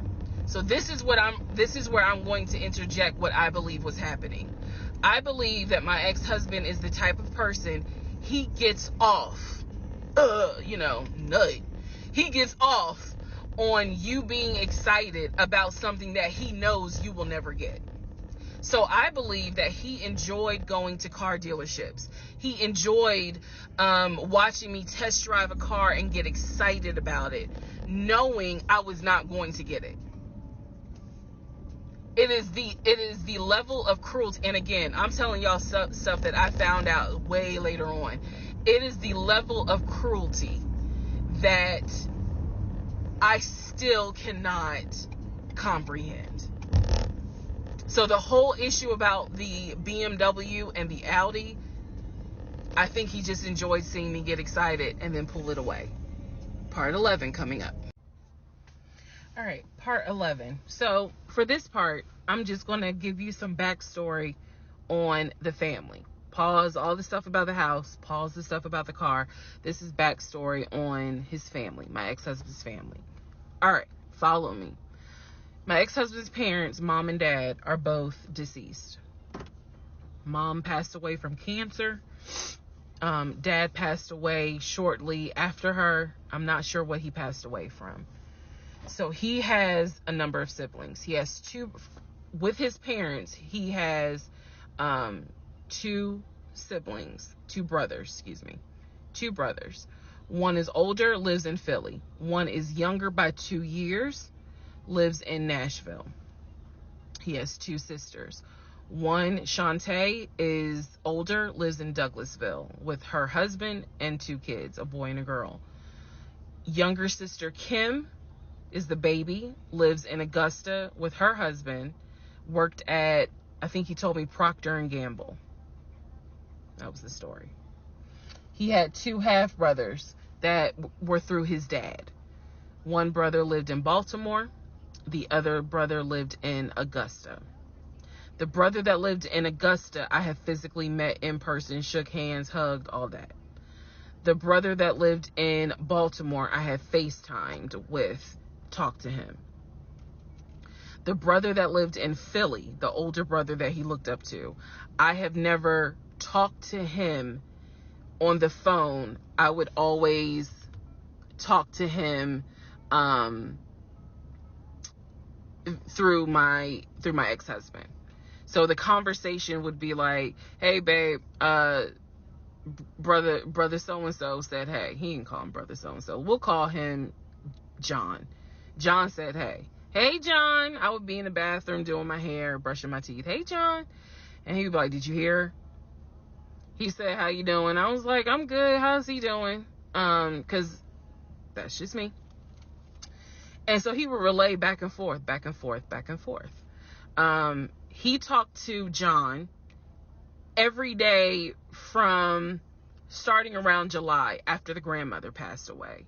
He would talk to John every morning. We both would be getting ready for work, and he would be on the phone with John. They would be talking for 30, 40 minutes, talking about football, talking about other siblings. They would be talking about cars. It was really like not a big deal. They would talk about the brother in Baltimore. They would talk about the brother in Augusta. And then they would reminisce. This is the conversations I could hear. Let me explain. When I say I can hear a conversation, what that means is I am physically standing near him or next to him where I can hear him with the phone up to his ear talking to someone, because it wasn't me. Okay?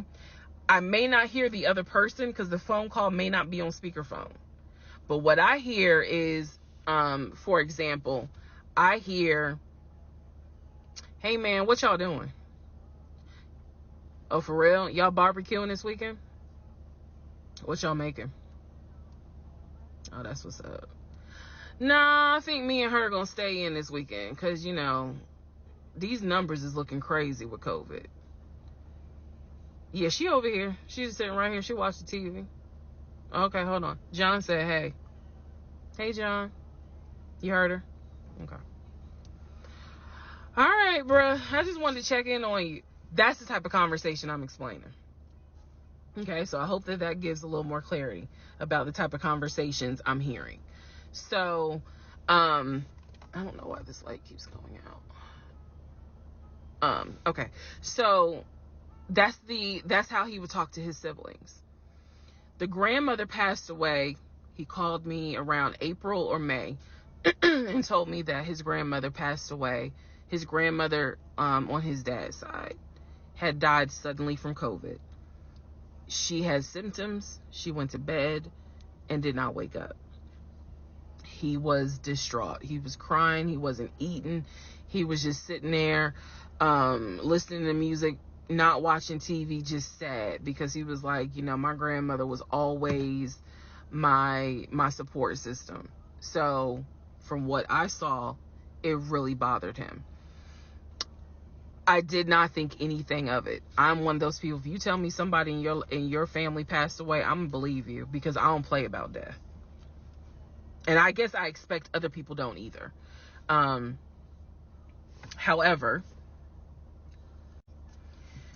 that is not the same for everyone else, but we'll get there. So, family, he had his sister Shantae, who lived in Douglasville. Like I said, she was married with 2 kids. Apparently she was a nurse. So when I had my miscarriage, that was the sister that he was like, my sister will take you to the hospital. Like, that's what family does. Okay. I had never met Shantae. I've been on the phone, I've been around him when he was on the phone with Shantae. Never heard her part of the conversation. But he would be talking to his sister. That's what he said. That's what it sounded like too. Now what is interesting is that we lived maybe 35-40 minutes away from Douglasville. So there were plenty of times that he had invited me to go with him to his sister's house. Okay, let me tell you how this would always work out. Total times he invited me was probably 3 times for different barbecues or whatnot. The first time he invited me, I was like, nah, I ain't going, because again, COVID. And she's a nurse. Hell no. The second time he was like, yeah, she invited us, but I don't think we should go because COVID. No. The third time I agreed to go. I was like, absolutely, I'll go meet your sister. Like, that'd be great. On our way to her house, to Douglasville, to go see the sister, apparently he got a phone call. The phone was always like on vibrate, but he got a phone call and he told me that something came up, and so she had to cancel the barbecue, to get together, whatever. And so I was just like, oh man, you know, okay, well, hopefully we can go another time. It didn't happen close enough for me to have red flags, if that makes sense. But at this point, as y'all probably like, girl, you so blind. But again, I didn't think anything of it, because it's like, okay, it fell through. We'll reschedule. And so we just went out to eat, and then he talked to another brother, the brother from Augusta that he would have on speakerphone. So it was like, you know, I didn't think anything of it. I really didn't. man. And the more I talk about it, the more I realize, like, I'm not a dumb person, but it just never dawned on me the things that you have to now investigate. It didn't dawn on me. But nevertheless, that is the backstory for his family, right? Grandmother passed away. 3 weeks later, he called me and told me his uncle had passed away from COVID. The uncle had tested positive, had to go into the hospital, and he died. It was a bit of a red flag. It was a bit of a red flag, but like I said, I don't play about death. So I was just like, wow. Because of these two deaths, he became a stickler about COVID. And when I mean a stickler, wear your mask, wear gloves, hand sanitize, wash your hands. Like, he was annoying about making sure neither one of us caught COVID. So now I'm going to give you the backstory in regards to what I was told with the ex-wife. Okay, I know I look rough, but it's okay. It's okay. Anyway, so this is part 12 of Who the Fuck Did I Marry? So this is the backstory on what I was told for the ex-wife. This is important. Pay attention. All right. This is 2020. So this is what I was told in 2020. I was told that he and his ex-wife used to be friends. Then they started dating and subsequently got married. They got married in California. He had bought a house with the money that he made from arena football. They had apparently gotten married on the downward of the arena football career. Had a nice house. He showed me a picture of the house, showed me pictures inside the house. Remember that? Showed me pictures inside the house. It was a really nice home in San Diego. And basically what happened was that he came home from work early one day and I have the hiccup, sorry. Came home early from work one day and his wife was sleeping with another man. The man was in the house. He and the man get into it. Her son, who is about 17 years old in 2020, she had 2 kids, a daughter and a son. The son apparently was on his way home from school when my ex-husband found his previous wife in bed with another man. So the story goes that he and the guy fought. He kicked the guy out. He kicked his ex-wife out, but told her the kids could stay. The kids are not biologically his. Those are his stepkids. She was like, you must be kidding. Like, I'm not leaving my kids here. The kids are old enough to where they were like, we don't want to go because you fucked up. We don't want to leave. So apparently she leaves. The kids stay with him for a few weeks. And then she gets her own place. The kids move in with their mom. He files for divorce in California. He files for divorce in California, and it was an ugly divorce. She was asking for spousal support, all kinds of stuff. And then it turned into, I'll help you with the kids, not child support, but just I will give you some money for the kids, because apparently he was very close to the kids and he wanted to keep a relationship with the kids. Their biological fathers, apparently there were 2 fathers, their biological fathers were not in the picture. So the divorce starts out contested and ugly, eventually becomes amicable. Eventually they become cordial with each other. So my ex-husband moved. This is all before he ever met me. So I'm telling you the story of what I was told in 2020. So eventually, about 2 years later, is when his job approached him about an opportunity to transfer to Georgia. And so he took it. New beginning, fresh start. He has family in Georgia. He took it. He told me this story pretty much the second or third conversation we had. So it was always from the beginning that she had cheated. He caught her, and he had filed for divorce, but he was still close to the kids. They still had a great relationship. I've heard him on the phone with the kids, just encouraging them, helping the 17-year-old like with homework. The kids really apparently wanted to meet me, and I was fine with that. He would send them money, if they needed something, because he loved the kids as if they were his own. I'm telling you the story as I was told it in 2020. So, let's see, around April or May of 2020, he informs me that his ex-wife has moved to Georgia. Apparently, she's staying with her sister in Gwinnett County. So, she has moved to Georgia. The 2 kids are now in Georgia. And so, when he tells me all this, I'm like, so what's that supposed to mean? Now, I will say this. He never made it seem as if she wants him back. He never presented that. It was always, no, we're cool for the kids. We're cool for the kids. But he's never presented that she was trying to get him back. I feel like it's fair to her for me to say that.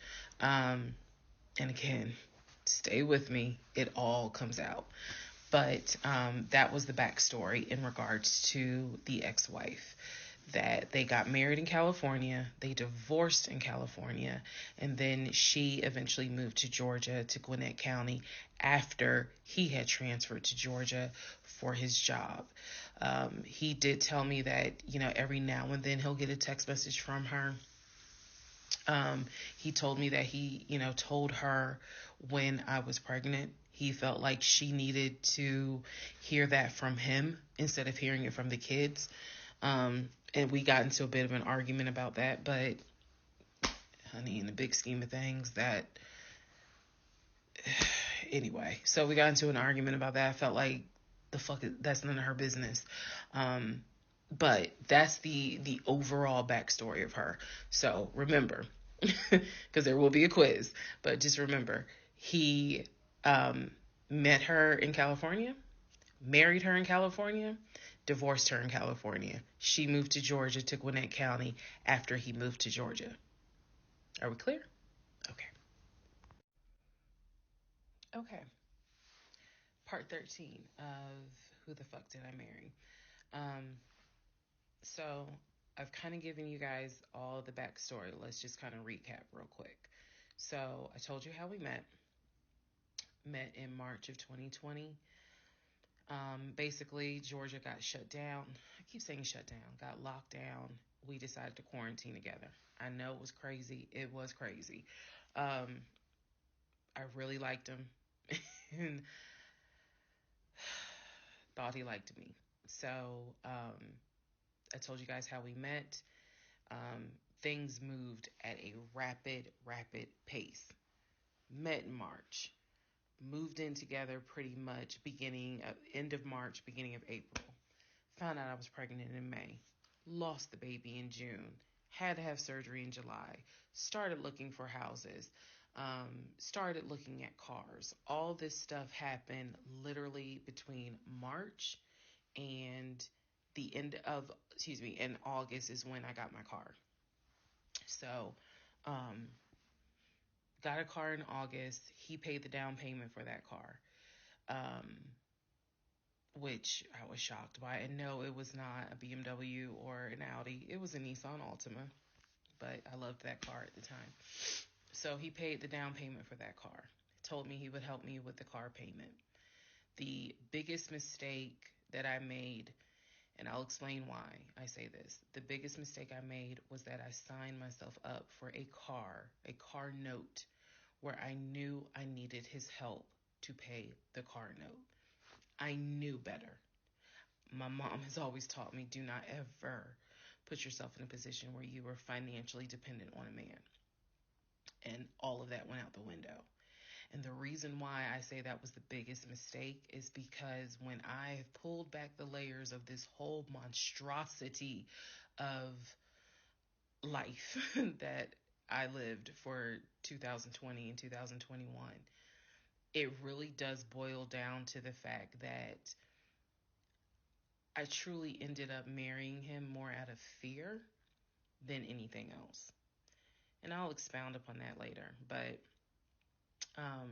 I got the car in August, and by this point I was exhausted of looking at cars.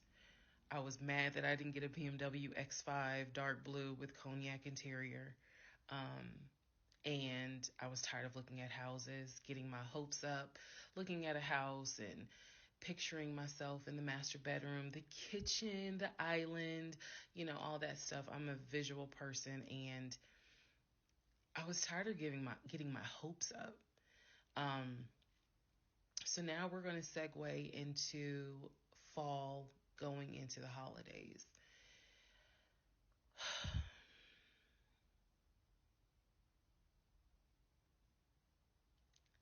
Here's what happened. In October, we looked at another house. This house was in Marietta. Absolutely gorgeous. It was gorgeous. I want to say that the house was about $700,000. I really liked the house. I could see myself living there. I could see myself cooking there. And so subsequently, my ex-husband put in an all-cash offer on that house. I watched him put an all-cash offer in on the house. Our real estate agent, Scott, called us about 24 hours later, and he said, the sellers love your offer.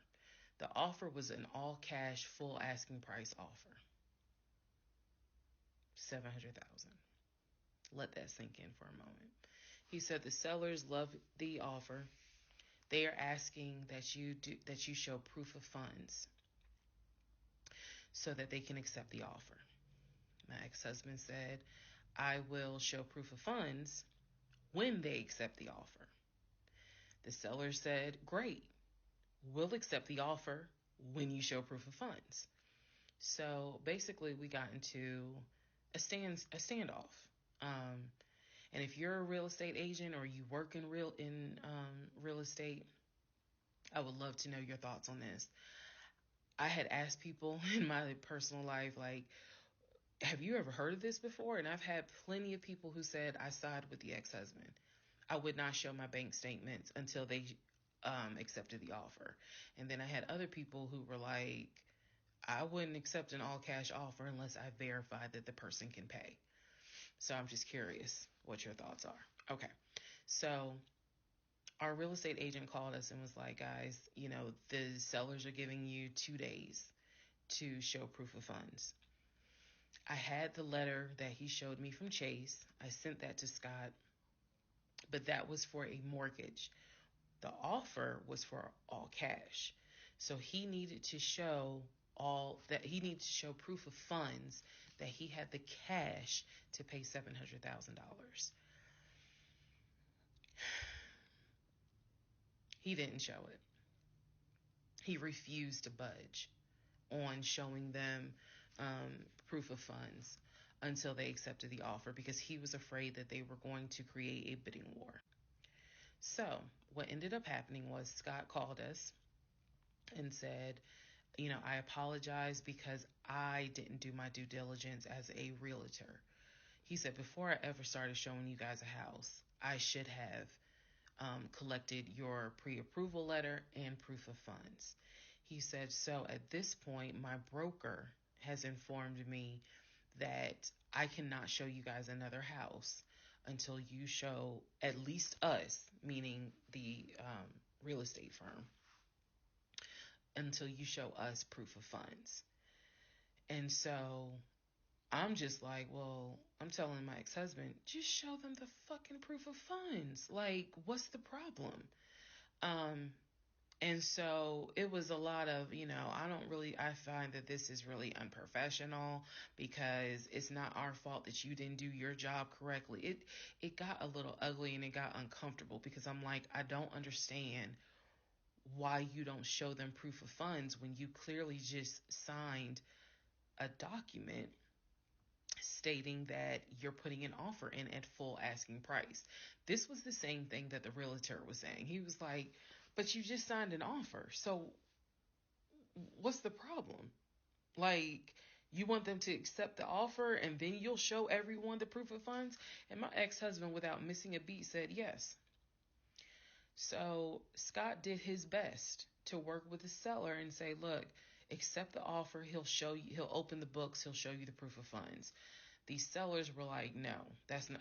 And it wasn't so much the sellers, it was the seller's agent.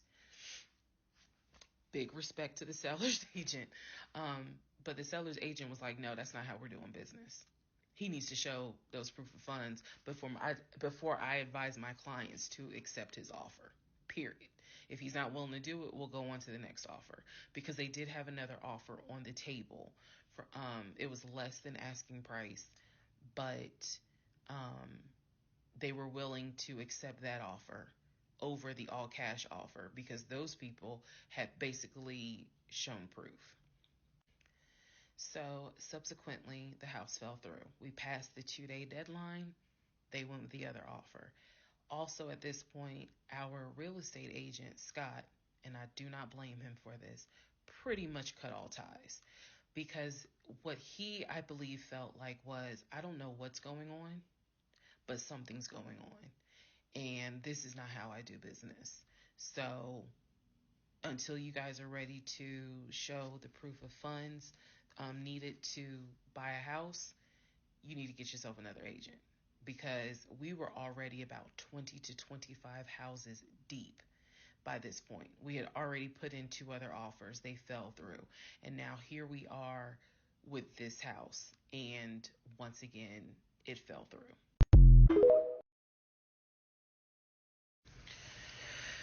Okay, so good news and bad news. Number one, this is part 14 of Who the Fuck Did I Marry? Bad news, this is going to be the last post for the night. And the reason why, good news, tomorrow's my birthday. So I'm just going to make this video, post it, and then I will pick back up probably Friday because honestly, I truly want to enjoy my birthday tomorrow. I just want to enjoy my birthday. All right, so y'all don't be upset. Just, if anything, watch parts 1 through 14, then we'll be ready for part 15. So the house fell through in October 2020. And what I told him was, I said, I don't want to look at another house. I don't want to talk about cars. I want to get through the holidays because it was going to be a holiday season where I could not celebrate my family because of COVID. So I said, I just want to get through the holidays. I want to get through the end of the year. And we'll revisit stuff in January. I was very calm when I said it. No argument, nothing like that. And he said he understood. A lot of what fueled me staying in this situation really was the fact that, number one, I didn't want to be alone. Number two, I didn't want to look stupid by having the relationship end so quickly for everyone to be like, we told you something was up. And number three, I was ready to get married. And that, ready to get married fueled a lot of stuff. And again, I was still making my audio diaries. So listening back to it, I knew something was wrong. I admit that. I knew something was wrong. But what I thought it was, truthfully, was like, why does it seem like there's always something? Like, why can't we just go ahead and get the house? Why is it always something? Why can't I just get the BMW? It still didn't dawn on me how deep this something went. And for the people who keep asking, I'm going in order of events. So yes, there will be a video where I explain how everything came out and what came out, what was true, what was not true. It's coming. I'm just getting all of this out in order.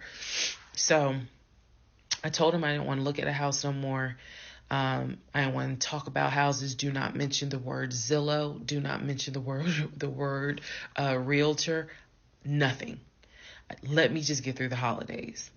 And for myself, the question was, what do you want to do? You want to stay with him? Or do you want to cut your losses? And the part that kept me constantly second guessing myself was, what if he's not lying? What if he's not lying? Literally the conversation I had with myself was, there's no way he is lying about having money. You saw the paper from Chase. They don't just approve $750,000 for a mortgage for anybody. I've seen his checking account. You see how much money's in his available checking. Like I don't think he's lying. I don't think he's lying about that. But what is it? Is it that he doesn't trust me? Like, I second guess myself so much. Is it that he doesn't trust me? Is it that maybe he doesn't really want to get married? Like, what is it? Because I know what I saw. I know what I heard. I know that he's having conversations about move the money from this account to that account. I know he's paying my car note and all these bills. Like, clearly this man is making money.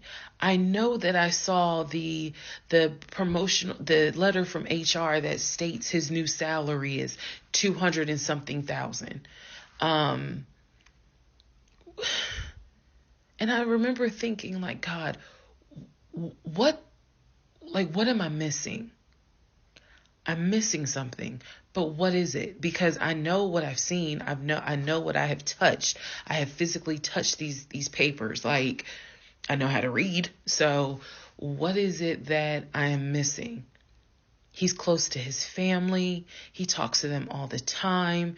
He's just a regular guy that just likes to watch NFL football. He leaves me alone when I want to watch Georgia football.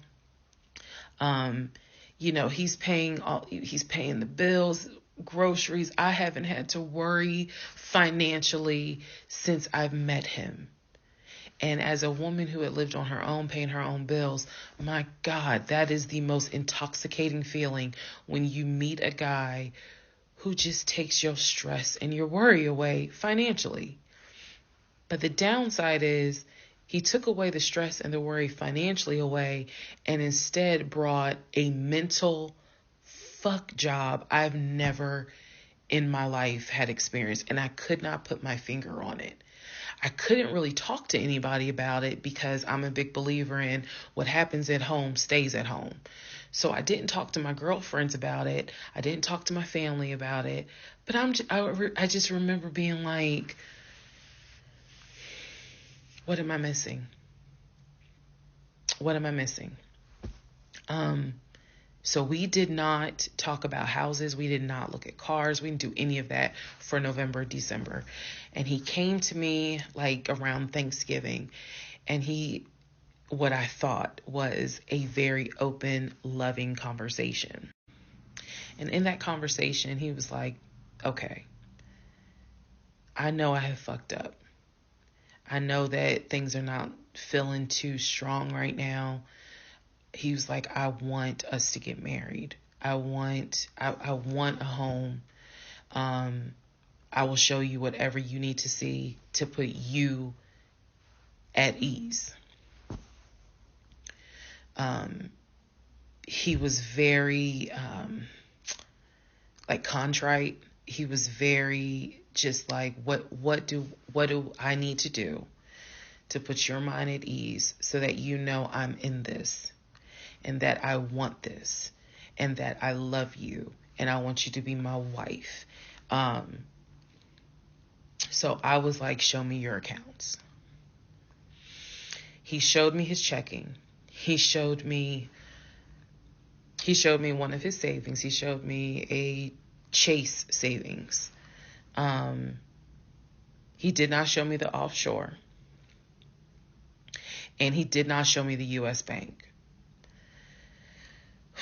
So he showed me those two accounts, checking and Chase savings. So I knew that there was money. What I saw in those accounts, there was money. I told him, I was like, if we're going to buy a house, I want it to be through the mortgage on Chase. I don't want to deal with this proof of funds shit no more.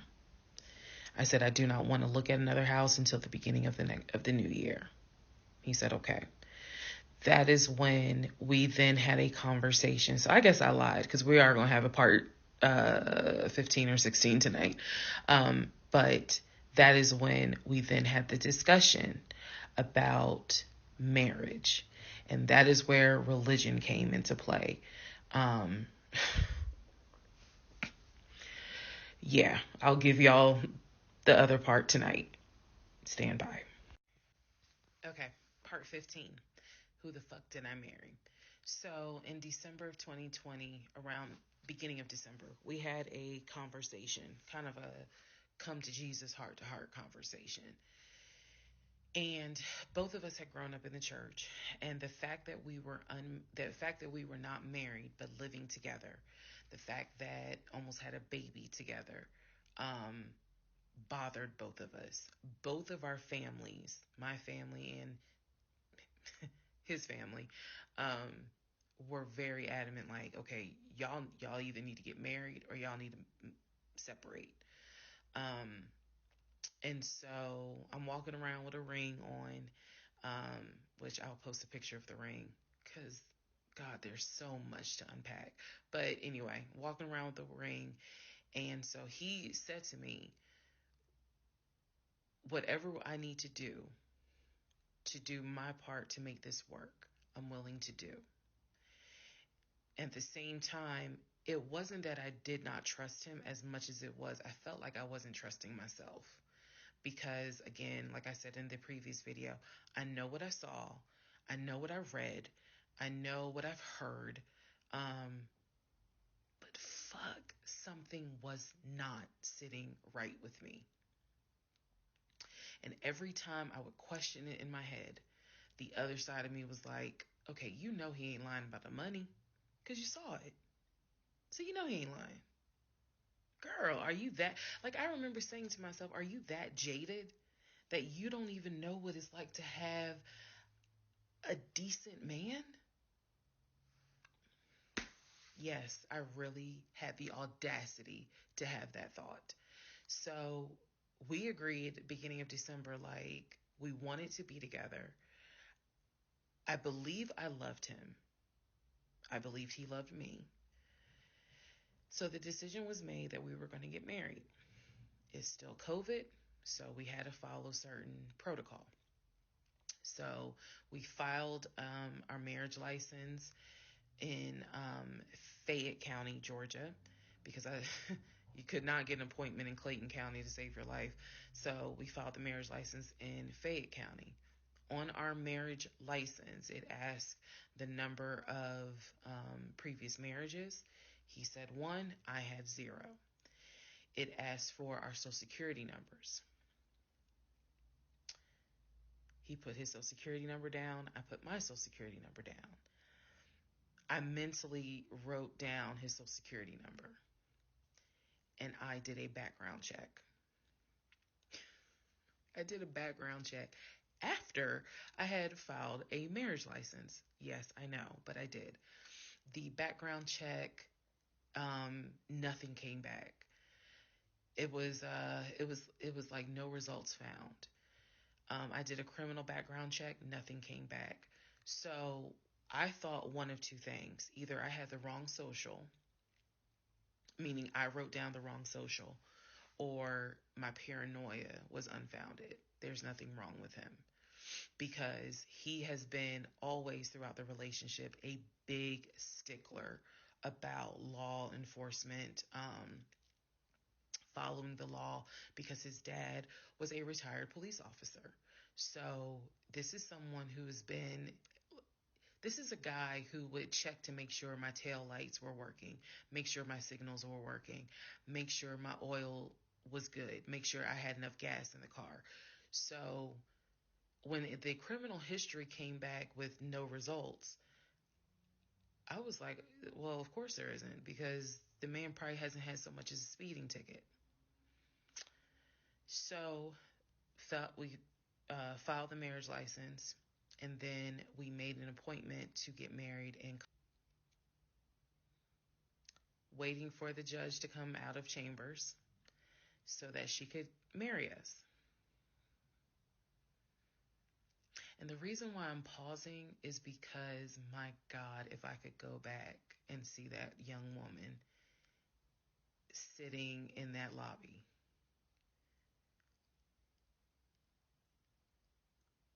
Wow. I know we can't go back in time, but damn, if I could go back in time, I would. I didn't tell anyone I was getting married because I was afraid that we had tried before in September and something came up. So I didn't want to tell anyone. I didn't want to get anyone's hopes up. I didn't want to get my hopes up. I know that's bad, but again, said I would be honest even if it's ugly. I told my mom, my family that we got married, told my friends. They could not believe it. My mother was relieved, but she had no idea about what was going on. My aunt was more like, really? You married him? My friend, the one who took me to the hospital for the miscarriage, was like, I wish you would have told me, like, you deserve to have people there, take pictures and celebrate and all this other stuff. And she was like, she's the type of friend, if you like it, I love it. You rock with him, I rock with him. The moment you don't, I don't either. So she was supportive. My other girlfriends were happy for me. They just hated that I had to get married during COVID. Because they were like, we would have loved to have, thrown you a bridal shower and a bachelorette party and all of that. It just sucks that you couldn't experience that. So we got married on a Tuesday. On the way home, stopped and got some wings, went home, and I had to get ready to go to work the next day.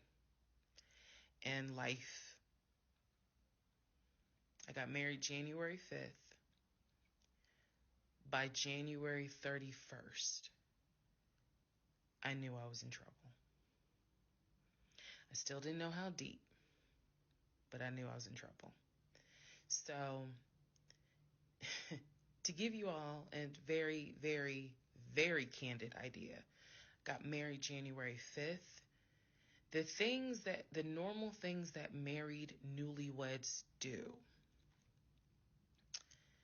when we got married, completely stopped. And that was not by me. You always hear men talk about, man, now that we're married, she don't. In my case, it was the exact opposite. It was the exact opposite. So, anyway, because this is not a forum to be all R-rated or whatnot, but y'all get what I'm saying. So, we got married January 5th. January 6th, I went to work. It was, a lot of people congratulated me because it kind of word got out that I had gotten married. January 7th, I filed the paperwork to change my last name. And if you were following me, you can go back like 15, 16 videos, and I talk about how I had to change my name back to my maiden name. But I changed my name within about 3 days of getting married. My attitude was, this is the bed that I made.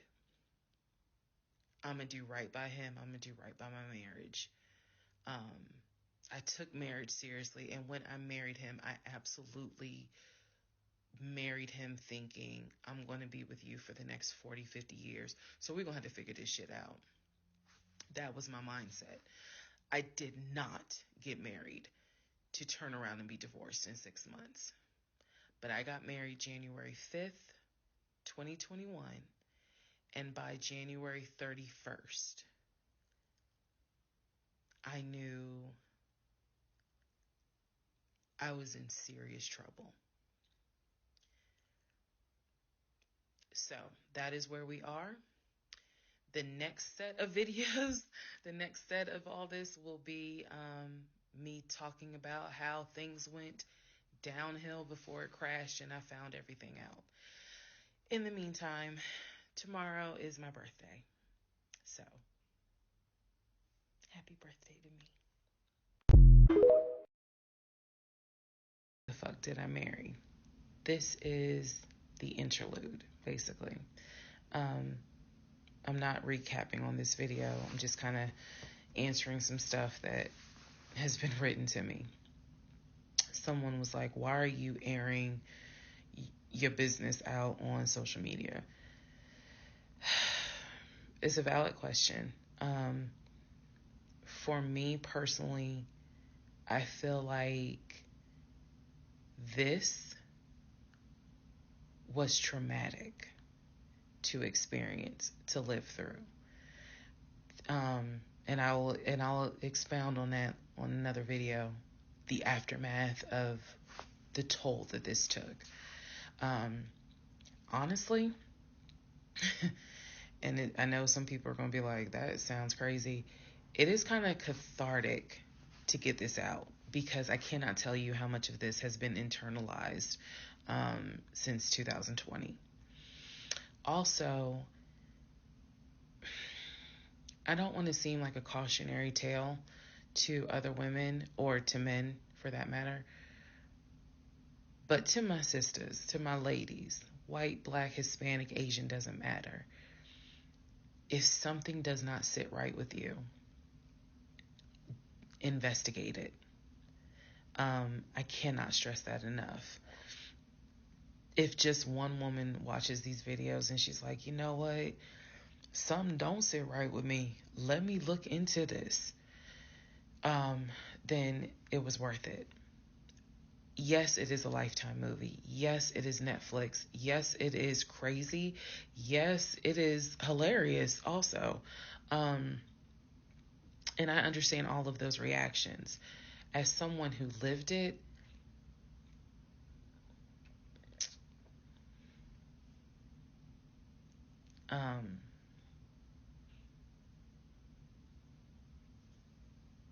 it was traumatic.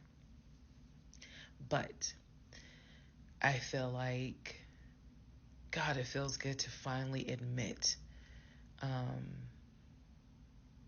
what the fuck I went through.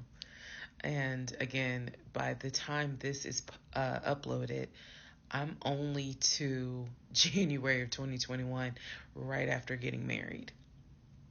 So when I think back on it, there's things that I'm very, very grateful for. There are things that I'm just like, why did you not pay attention? Why did you not question? And the sad part is, I can't even begin to tell you, I don't remember the woman I was before I met that man. I don't remember. Because going through something like that, it changes you. And I've seen some women in the comments who were like, I was married to a habitual liar. I was married to a pathological liar. My baby daddy's a pathological liar. And my heart goes out to them, because until you have dealt with someone so depraved, you really don't quite know how bad it can get. So I'm fully aware that this was a risk, putting this out on social media, telling my story, my truth, and really kind of being like, look, this is what I went through. I made dumb decisions. I overlooked things I should not have overlooked. I argued away things I should not have argued away. I can pinpoint exactly the moment I should have left. I still feel like God is sitting on the throne and he's like, I never planned for your monkey ass to marry him. I never even planned for you to go out on a date with him. That's why I blew your tire. But you hard-headed and you went anyway. And then I tried to go ahead and show you signs. You ignored them. Like, I feel like God did everything to help me as his child be like, this is not who I created to be your helpmate. And I was like, God, you taking too long. I want to get married. You taking too long. I want to have a family. You taking too long. And these are the consequences that I am paying for basically telling God, you took too long. And I feel like God's grace is sufficient. It is. But at the same time, and I'm not perfect. I mean, not perfect at all. None of us are. But I do feel like when I sit back and I replay the events that happened, I truly cannot believe that was my story. Because all I wanted was to meet a guy, for him to be my best friend, for us to get married, have a family. I wanted someone I could make fun of his big old forehead, and he make fun of my nappy head and all my wigs, and yet he was my ride or die. I wanted someone that I could be like, man, help me with these kids, and he helped me with the kids. We had a nice home. We were comfortable. That is what I wanted. And I've said this before, and I say it again. I truly hoped it was my turn. You see the women who are, so happy, and, they're in these loving marriages and life just looks good. I really, really wanted it to be my turn. And so I excused away a lot of stuff that I hope the next woman who sees this does not excuse. Because I don't wish this on anybody. I don't wish this on anyone to feel the way I felt the moment I discovered the whole truth. So I just wanted to say that, because I think it's important to try to answer why is she posting this? Honestly, I was tired of holding it in.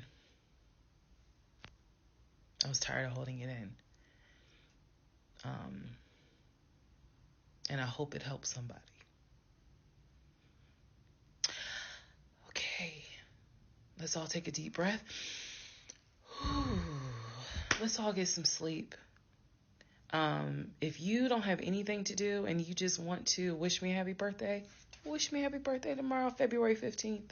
Shout out to Team Aquarius. Good night, y'all. Part 17. Who the fuck did I marry? So, for context and just to clarify some stuff, going forward, I'm going to now call my ex-husband, I'm going to use the name that I call him in real life. So that way it clears up the whole fiance, boyfriend, husband, ex-husband thing. So, his name is Legion. Anyone that knows me will tell you that is what I call him. So, Legion and I, when I left off at part 16, part 15, Legion and I got married January 5th of 2021. For the first 2 weeks, things were fine. We got into like a routine, basically. I would go to work, he would go to work. He was still leaving the house at around 6:15 every morning. He was still on the phone with his brother, the one that lived in Philly, every morning. That was their time to talk. From what I was told, the brother got off work. I guess he must have worked the third shift. And so he was getting off work as Legion was getting ready to go to work. So that was the perfect time for them to talk. He would talk to his brother in Baltimore and the brother in Augusta, pretty much, just a quick phone call here and there, if not every day, every other day. So everything was pretty much the same. I would talk to my mom almost every day. I would talk to my aunt almost every day. So it was nothing to kind of, that's weird. That's what the morning routine was. He would talk. So I worked at Georgia State Patrol. And I said this in a previous video, but again, there were things I said in previous videos that I remember saying, hey, remember that because it's going to come back later. So I worked at Georgia State Patrol. I had been working there for almost 8 years, 7 or 8 years by the time Legion got into the picture. He was fine with the fact that I worked within law enforcement. I'm not a trooper. I'm not a sworn officer. I'm a civilian. However, he, again, his dad was a retired police officer. So he was perfectly fine in the beginning with the fact that I worked for Georgia State Patrol. He had been to my office before. He had met some of my co-workers.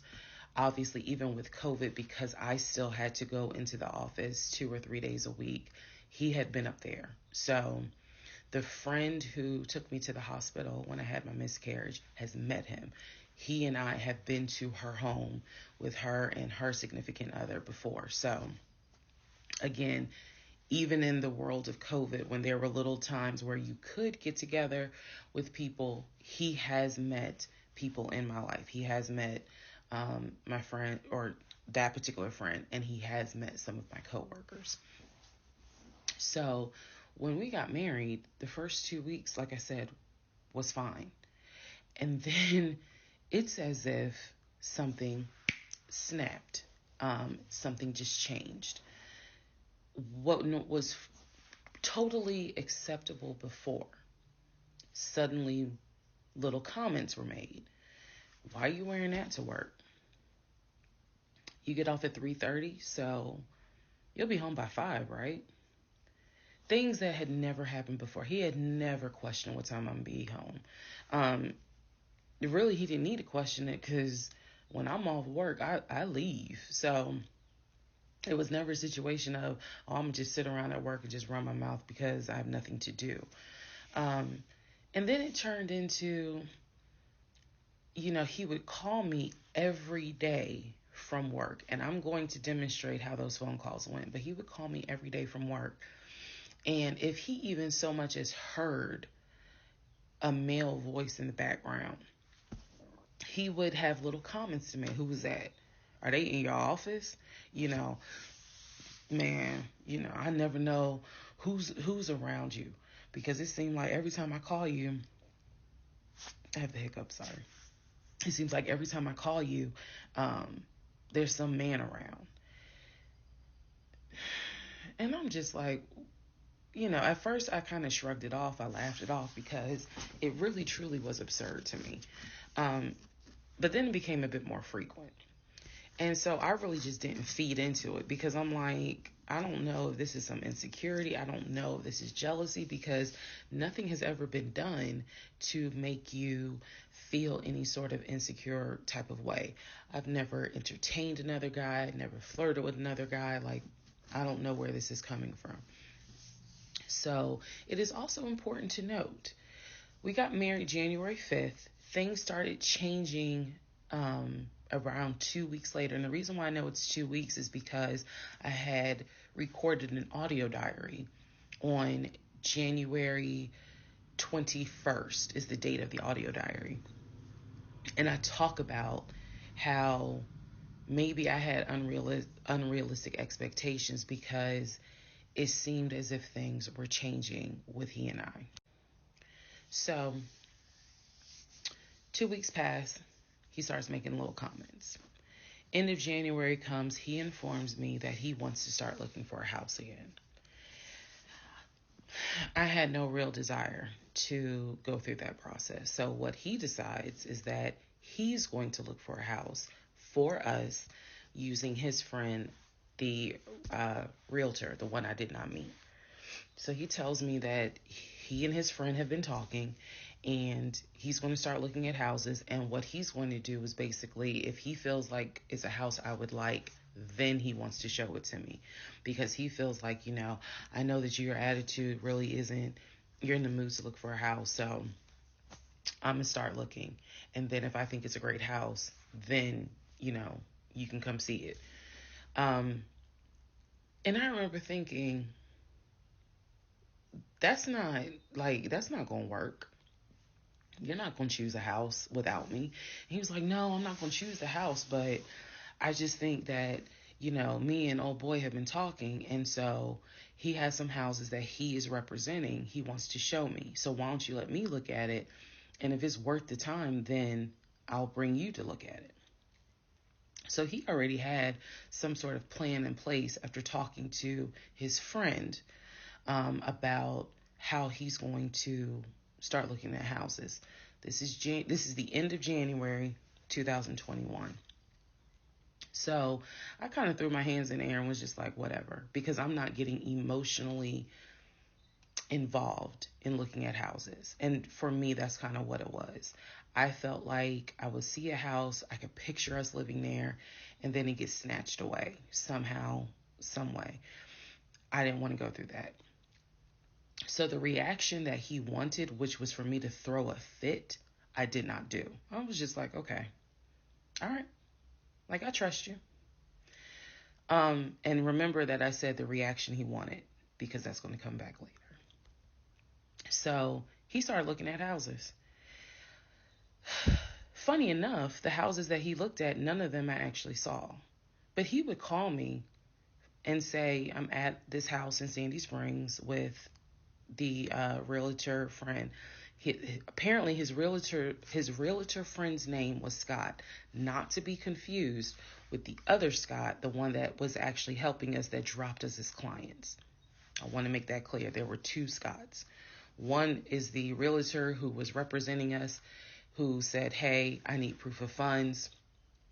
If you don't have those proof of funds, I cannot show you any more houses. The other Scott is his friend, who he had talked to on the phone at least 50 to 100 times in front of me.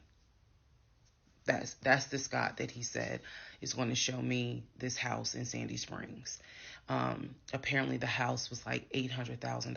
So he was like, I think that if I like the house, then I'm gonna bring you out here so you can see it. All right. Now let's go into part 18. Okay, part 18. Who the fuck did I marry? So he starts looking at houses in Sandy Springs, Alpharetta area with his friend Scott. I did not see any of these houses. I did not go. I didn't want to go. So what was starting to change is, remember I said before, he would leave the house every day at around 6:15. He would be home every day between 3:30 and 4 o'clock without fail. It was so, I shouldn't say it was annoying, but I could set my clock by the fact that I would hear that garage door open between 3:30 and 4 o'clock every day that he went to work. Even during lockdown, he still had to go to work. His job was only locked down for maybe a week. For me, I was allowed to work from home, but unfortunately, I did not handle it well. And so I would fall asleep and not check email. So my boss was like, yeah, you're going to have to come back to the office because you're not trustworthy. And I wasn't. I mean, I would watch Netflix and not even be on my computer. So I had to start going back to work every day, 5 days a week. And I was, me and another lady were the only two in there because we were the only two who did not handle work from home properly. Anyway, that's another story. So Legion he started to not come home by 4 o'clock. He started to come home 5, 5:30, 6, 6:30, sometimes 7 o'clock.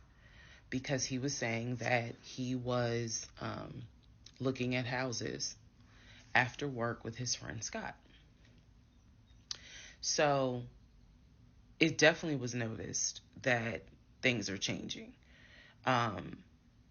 And I just, at this point, kind of emotionally and mentally, I was just like, I don't know what to do. This is the end of January. Remember, I told you in part 15, I got married January 5th. By January 31st, I kind of knew I was in trouble. And by the end of January, sure enough, I knew things were changing in a way that I was like, I hate to sound redundant, but what the fuck is going on? So he's still maintaining the story of looking for a house. I had already let him know my lease is up in August. When my lease is up in August, I am moving to Cobb County. And then my attitude was kind of like, you can go with me or you can stay here. I don't care, but I'm moving. I'm leaving Clayton County. The reason why I was so adamant to move was not because of Clayton County. It was not because of the house that I was in. It was because Legion had started to create this narrative that he was beefing with my female neighbor. He was trying to get me to believe that my female neighbor to the left of me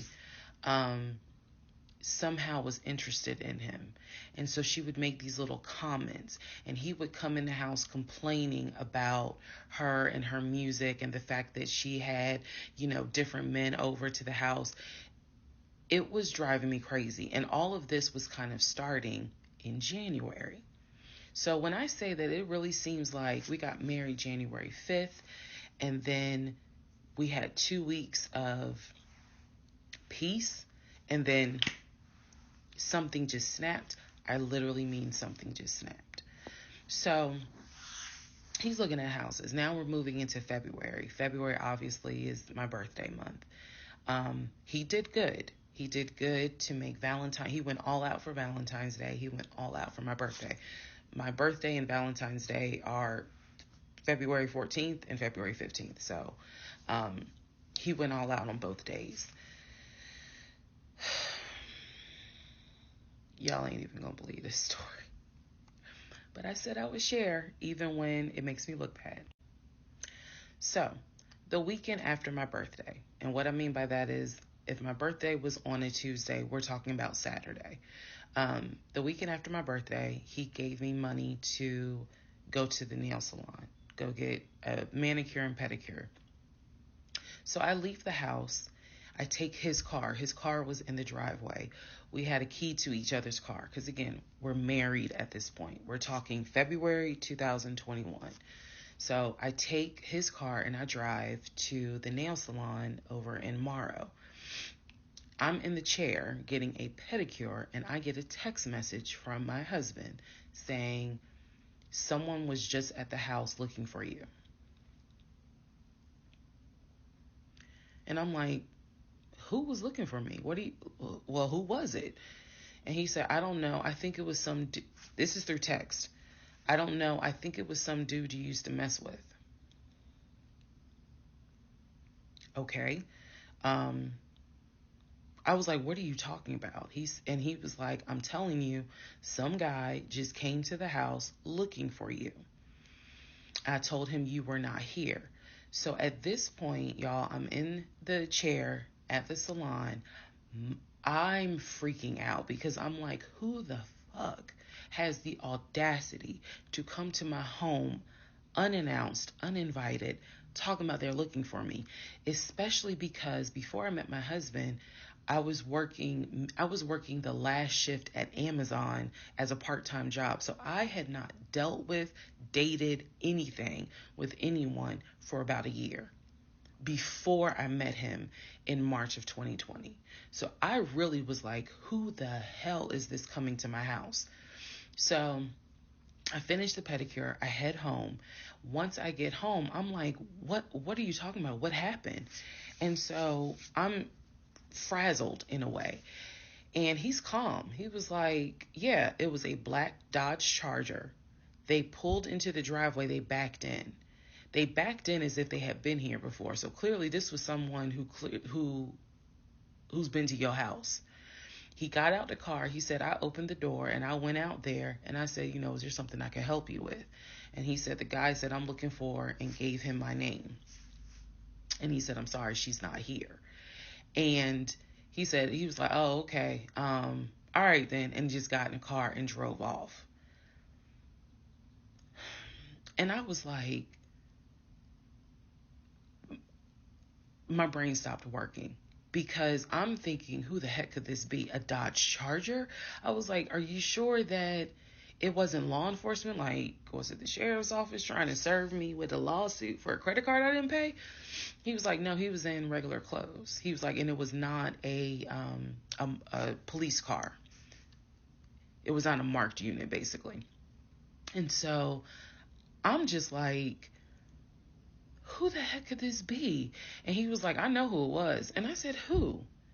He was like, I think it was your ex. I said, what ex? He was like, the one that you had dated for 2 years. Remember back in like part 3, part 4, I told y'all, he told me about his ex. I told him about mine. I thought we were being honest with each other. So now, fast forward to February 2021, and he's telling me, yeah, I think it was the ex that you had been dealing with for those 2 years before you met me. I said, so you think that he showed up to the house uninvited after 2 years? And he was like, well, whoever it was clearly was comfortable backing into our driveway, getting out the car, and was like, I'm here to see, and gave him my name. And so he was like, she's not here. Is there something I can help you with? And the guy was like, nah, it's cool. And then just got in the car and drove off. So, again, brain is like, who could this be?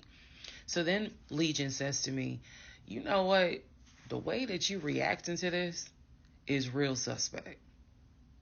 And I'm like, what are you talking about? He was like, you over here freaking out. I told you I took care of it. I told you it was fine. And you over here freaking out, which makes me wonder, what have you been up to? Now, let's go to part 19. Okay, part 18. Who the fuck did I marry?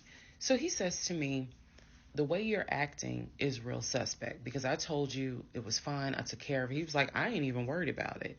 He was like, obviously that nigga didn't know that you now married, that you've moved on. And so now he knows it. But for me, it was the fact that I don't do pop-ups. Don't come to my house unannounced. So if someone has done that, for me, it automatically feels like a violation, and it feels like it needs to be addressed. So it was not as simple as, I already took care of it, it's fine, let it go. No, we ain't letting nothing go, because you don't have my permission to show up to my house. And before this turns into something where I'm going to be on Fox 5 News, I need to address that with you, because that is not okay. So he didn't like the reaction I had to the story he told me, where someone basically disrespected my home. And he felt like my reaction was really suspect.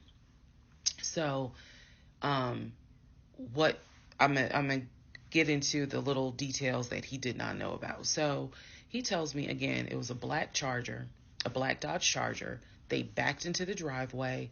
A gentleman got out of the car and he asked for me by name, and Legion said she's not here. So I asked him, what does the guy look like? And he said, he was like, why does it matter? I said, what the fuck does he look like? So Legion proceeds to give me the most generic description you can give. He was like, well, he was shorter than me. Ex-husband is about 6'3", 6'4". He was shorter than me. He was brown skinned. I said, did he have a hat on his head? Mind you, I understand that before marriage, I was a damn fool. I understand that. But every woman has that moment where you only gonna fool her but for so long. And eventually puzzles start coming together. For me, I felt like moving into marriage, certain things started coming together. So I said to him, did he have a hat on his head? He was like, nah, he ain't wear a hat. So in my mind, I am mentally going down a list of every possible man it could be. And it was only like 4 men. I had been in that house about 3 or 4 years at this point. So I knew all of the people, and I'm talking about from maintenance down to ex-boyfriends. It was a total of like 4 men. So when he said that it was a black Charger, I immediately was like, okay, I know that crosses out one. He said he was shorter than him. All of them were shorter than him. I said, did he have a hat on his head? He said, no, that crossed out one, because one in particular was a maintenance guy who always wore a hat on his head because he had like a bruise or something, and he was just self-conscious about it. So he always wore a hat. That leaves 2. So I said, was he muscular or was he skinny? So Legion's getting all frustrated. I said, just answer the question. He was like, well, he was kind of in between. And I said, okay. He was in between. I said, so was he light skin or was he dark skin? He was like, I told you he was brown skin. I said, was he my complexion? He said, no, he was brown skin. That eliminates one. So now there's one left. And yes, the one left would have been the ex that I had dated for 2 years. And so he was like, I know it was your ex. I know it was your ex. And I was like, that don't make no sense, because the ex that in my mind, I'm saying this, the ex that I had dated, he and I had no contact with each other, and he was not the type to just pop up at your house. That ain't his style. Not to mention, and I ain't tell Legion this, that man would not be caught dead driving a Dodge Charger. He hated Chargers because he drove it as a patrol car. So I didn't say anything. I just was like, that's weird. So what Legion didn't know is that at the time I had a security system. So I had a security system where anytime the front door, the garage door, or the back door was open, basically any entry point, anytime it was open or closed, it would send me a text message notification. So when he's telling me all this, I'm looking at my phone and I see a notification where the front door was opened and it was shut all within the same minute. So for example, if it says front door open at 1 p.m., front door closed at 1 p.m. So whatever he did was within those 60 seconds. He's telling me the story of the guy got out the car.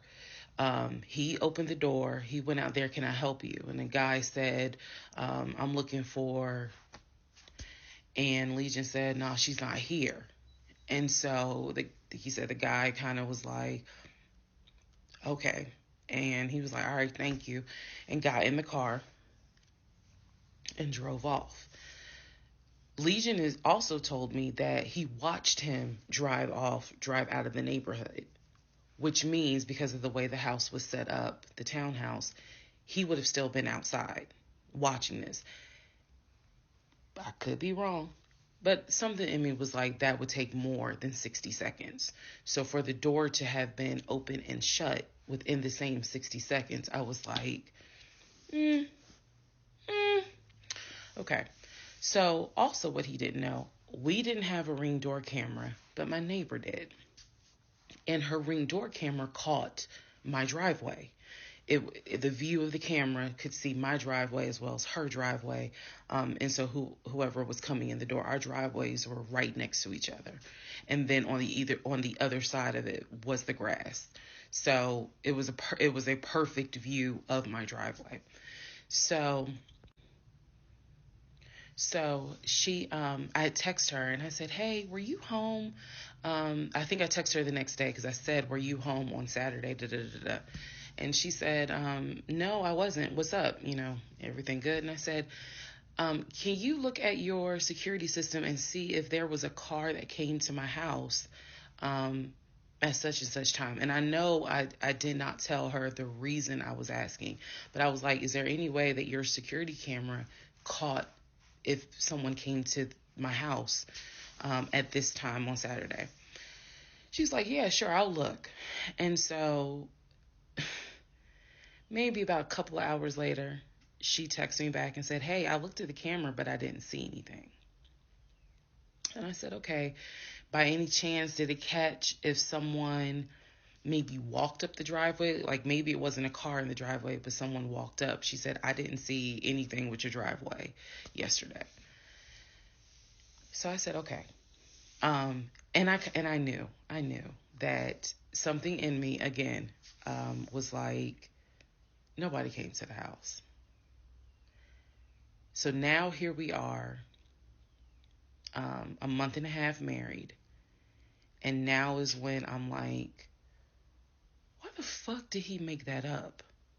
Because no one came to the house.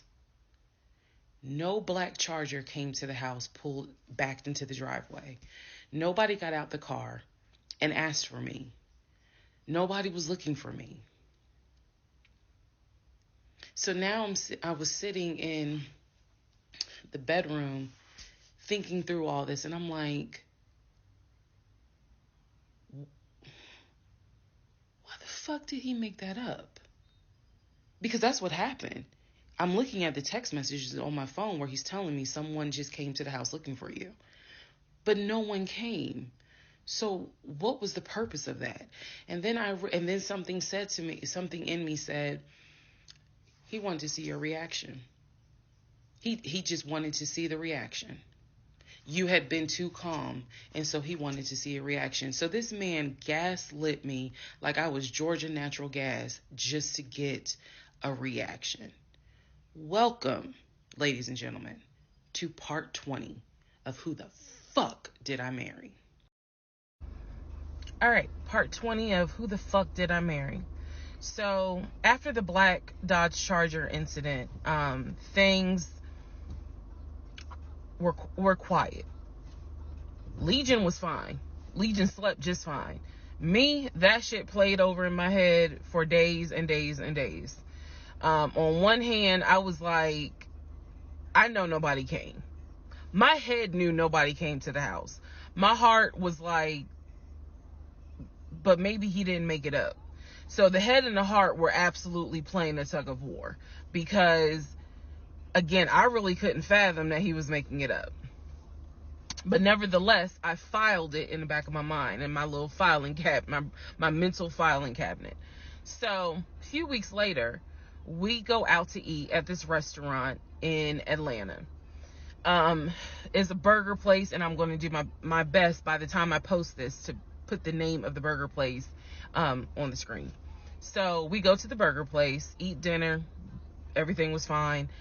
As we are leaving, he says to me, did I ever show you where my grandmother's buried? This is the grandmother that passed away from COVID in 2020.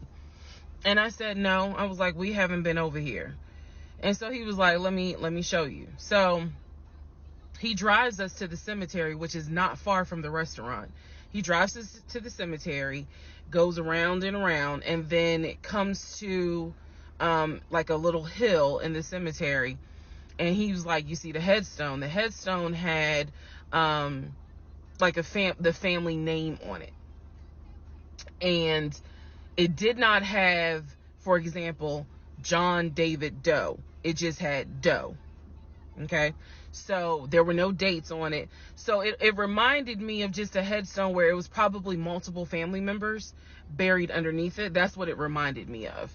And so he was like, my grandfather and my grandmother are buried there. I do recall him telling me when the grandmother died in 2020 that she wanted to be buried next to his grandfather. And so we're sitting in the car because we can see the headstone like on top of the hill from the car. And he tells me that is where his grandmother and grandfather are buried. That the family was able to get her, her wishes were to be buried next to the grandfather. Okay. So as we are leaving, we take a different route home. So we get on the highway. If you're from Atlanta, you'll know what I'm talking about. We get on I-75 North. And we're kind of we're just driving around, to be honest with you. But we're taking the scenic route. We get on I-75 North because The reason why I remember is because when you're on I-75 North going towards Atlantic Station, on the right-hand side, you will see the Varsity. You'll see all these tall skyscraper buildings. One of the buildings has the letters NCR on the building. As we're coming up towards the building, he says to me, "Do you see the NCR building?" I said, "Yeah." He said, "The building behind it, my job bought that building. That's where we're going to have, we're setting up operations." And I was like, why the hell would y'all buy a condiment company in downtown Atlanta? He was like, "No, we're not doing production there. It's just going to be offices, and that's where we're going to handle like the business portion. The production is still being done in Gwinnett County out in Duluth." And so I was like, "Oh, okay." He was like, "That's where I keep the company car." So I was like, "The company car?" I said, "Aren't you supposed to be bringing the company car home?" And he was like, "I don't want to bring the company car home because it's Clayton County and it's a $90,000 car. And I don't want no problems." So he's telling me that he keeps the company car at the building downtown Atlanta that's behind the NCR building. I barely could see what building he's talking about, but he was like, "It's the building right behind it." And so he's telling me that that's where his office is. So I said to him, "Take me to your office. I know it's a Saturday, but shit, you wanted the VPs, right? So take me to your office." No, I had not been to his office simply because, again, COVID. So I was like, "Take me to your office." And he was like, "I can." He was like, "That's no problem." So do I have the other phone? I do. So y'all are in luck. So I can maybe reenact how this goes. So he gets off the exit and starts driving towards the NCR building. While he's driving towards the NCR building, he always has kept his phone in his left pocket. This is my left hand. So he pulls his phone out and he starts calling. He tells me he's calling Willie. Willie is supposed to be the head of security. So he's saying, "Let me call Willie real quick to make sure that the building's open." So he proceeds. This is another phone, but he proceeds to go ahead and call Willie. We're still driving, by the way. We're still driving. I'm on the phone, scrolling through Facebook, trying to figure out some random shit. But he's driving with the phone up to it. So driving with the phone. Next thing I hear, "Hey Willie, it's Legion. Hey, how's it going?" "I'm good." "Hey, is the building open?" "No, I just want to take my wife up there so she can see it and see my office." "Are you up there right now?" "You're not?" "Okay, is Mr. Justin working?" "Okay. So is there anybody up there that can physically open the building? Because I don't think my badge is going to get me at least in the front door because of it's on the weekend lock." "Okay. Okay. All right, let me know." "All right. Thank you, Willie. Bye." Y'all see how I did that? He's having this whole conversation while I'm sitting in the passenger seat. So then he gets off the phone and he says to me, "Willie is not working and Justin apparently called out sick. So the building is locked and my badge won't get us in the front door." He was like, "Willie's going to see if there's someone else that can open the front door so we can actually get in." He's like, "My badge will get us on the floor, but it will not get us in the front door." No one ever called. So when he's getting off the highway, he basically turns onto Spring Street. Again, there's all kinds of shit I distinctly remember. He turns onto Spring Street so that he can then get on 75 South so we can go home. Never saw the office that day. But again, this is where he's saying that he keeps the company car. So when we get to part 21, I'll kind of go into detail about the whole company car a little bit more. Part 21, who the fuck did I marry? So the company car apparently was a charcoal gray BMW. I believe it was a 5 Series. It was a 5 Series. I don't know much about the sedans. Y'all know I wanted the X5 dark blue with the cognac interior. He got the BMW 5 Series charcoal gray. He sent me a picture of the car. So I did see a picture of the car. After this whole NCR building, take me to your office, that is what he's claiming, is that he leaves the company car at that location. He's saying that he drives from Riverdale to Midtown, switches out cars, and then drives from Midtown to Duluth. Those that don't know how Metro Atlanta is, basically Midtown would be in between where we live and Duluth. I only know that he left the house every day at 6:15. I know that I never physically saw the company car come to our home. Saw a pictures, plural. So when he told me that he got a BMW 5 Series, keep in mind, this is after I had been promised a dark blue X5. So I was a bit salty. I don't care if it is a company car. I was a bit salty. I will admit that. Because I felt like you get to drive the car that you know I really want, which is a BMW. And so he would call me from the car. He would tell me, yeah, I may just drive home in this car and not switch back to his personal car. He was like, I don't know. He did that a lot. And I realize now in 2024, he did that because he knew how excited I was to actually see the car. Because shit, I wanted to test drive it myself, to be honest with you. And he knew that. So, reactions. So he would say stuff like that, like, man, I'm so tired. I might just drive the company car, go ahead and go home. And then, just let me park it in a garage type thing. So eventually he stopped doing that because I didn't want to hear nothing about that car. I'm driving a Nissan and you driving a BMW after you promised me a BMW. So I don't really want to hear nothing about it. So in terms of the company car, I did see that it was according to the pictures, a charcoal gray BMW 5 Series. If you're asking me the exact model, I don't know. But I know it was a 5 Series because I know the 7 Series is slightly longer. So it's a 5 Series sedan.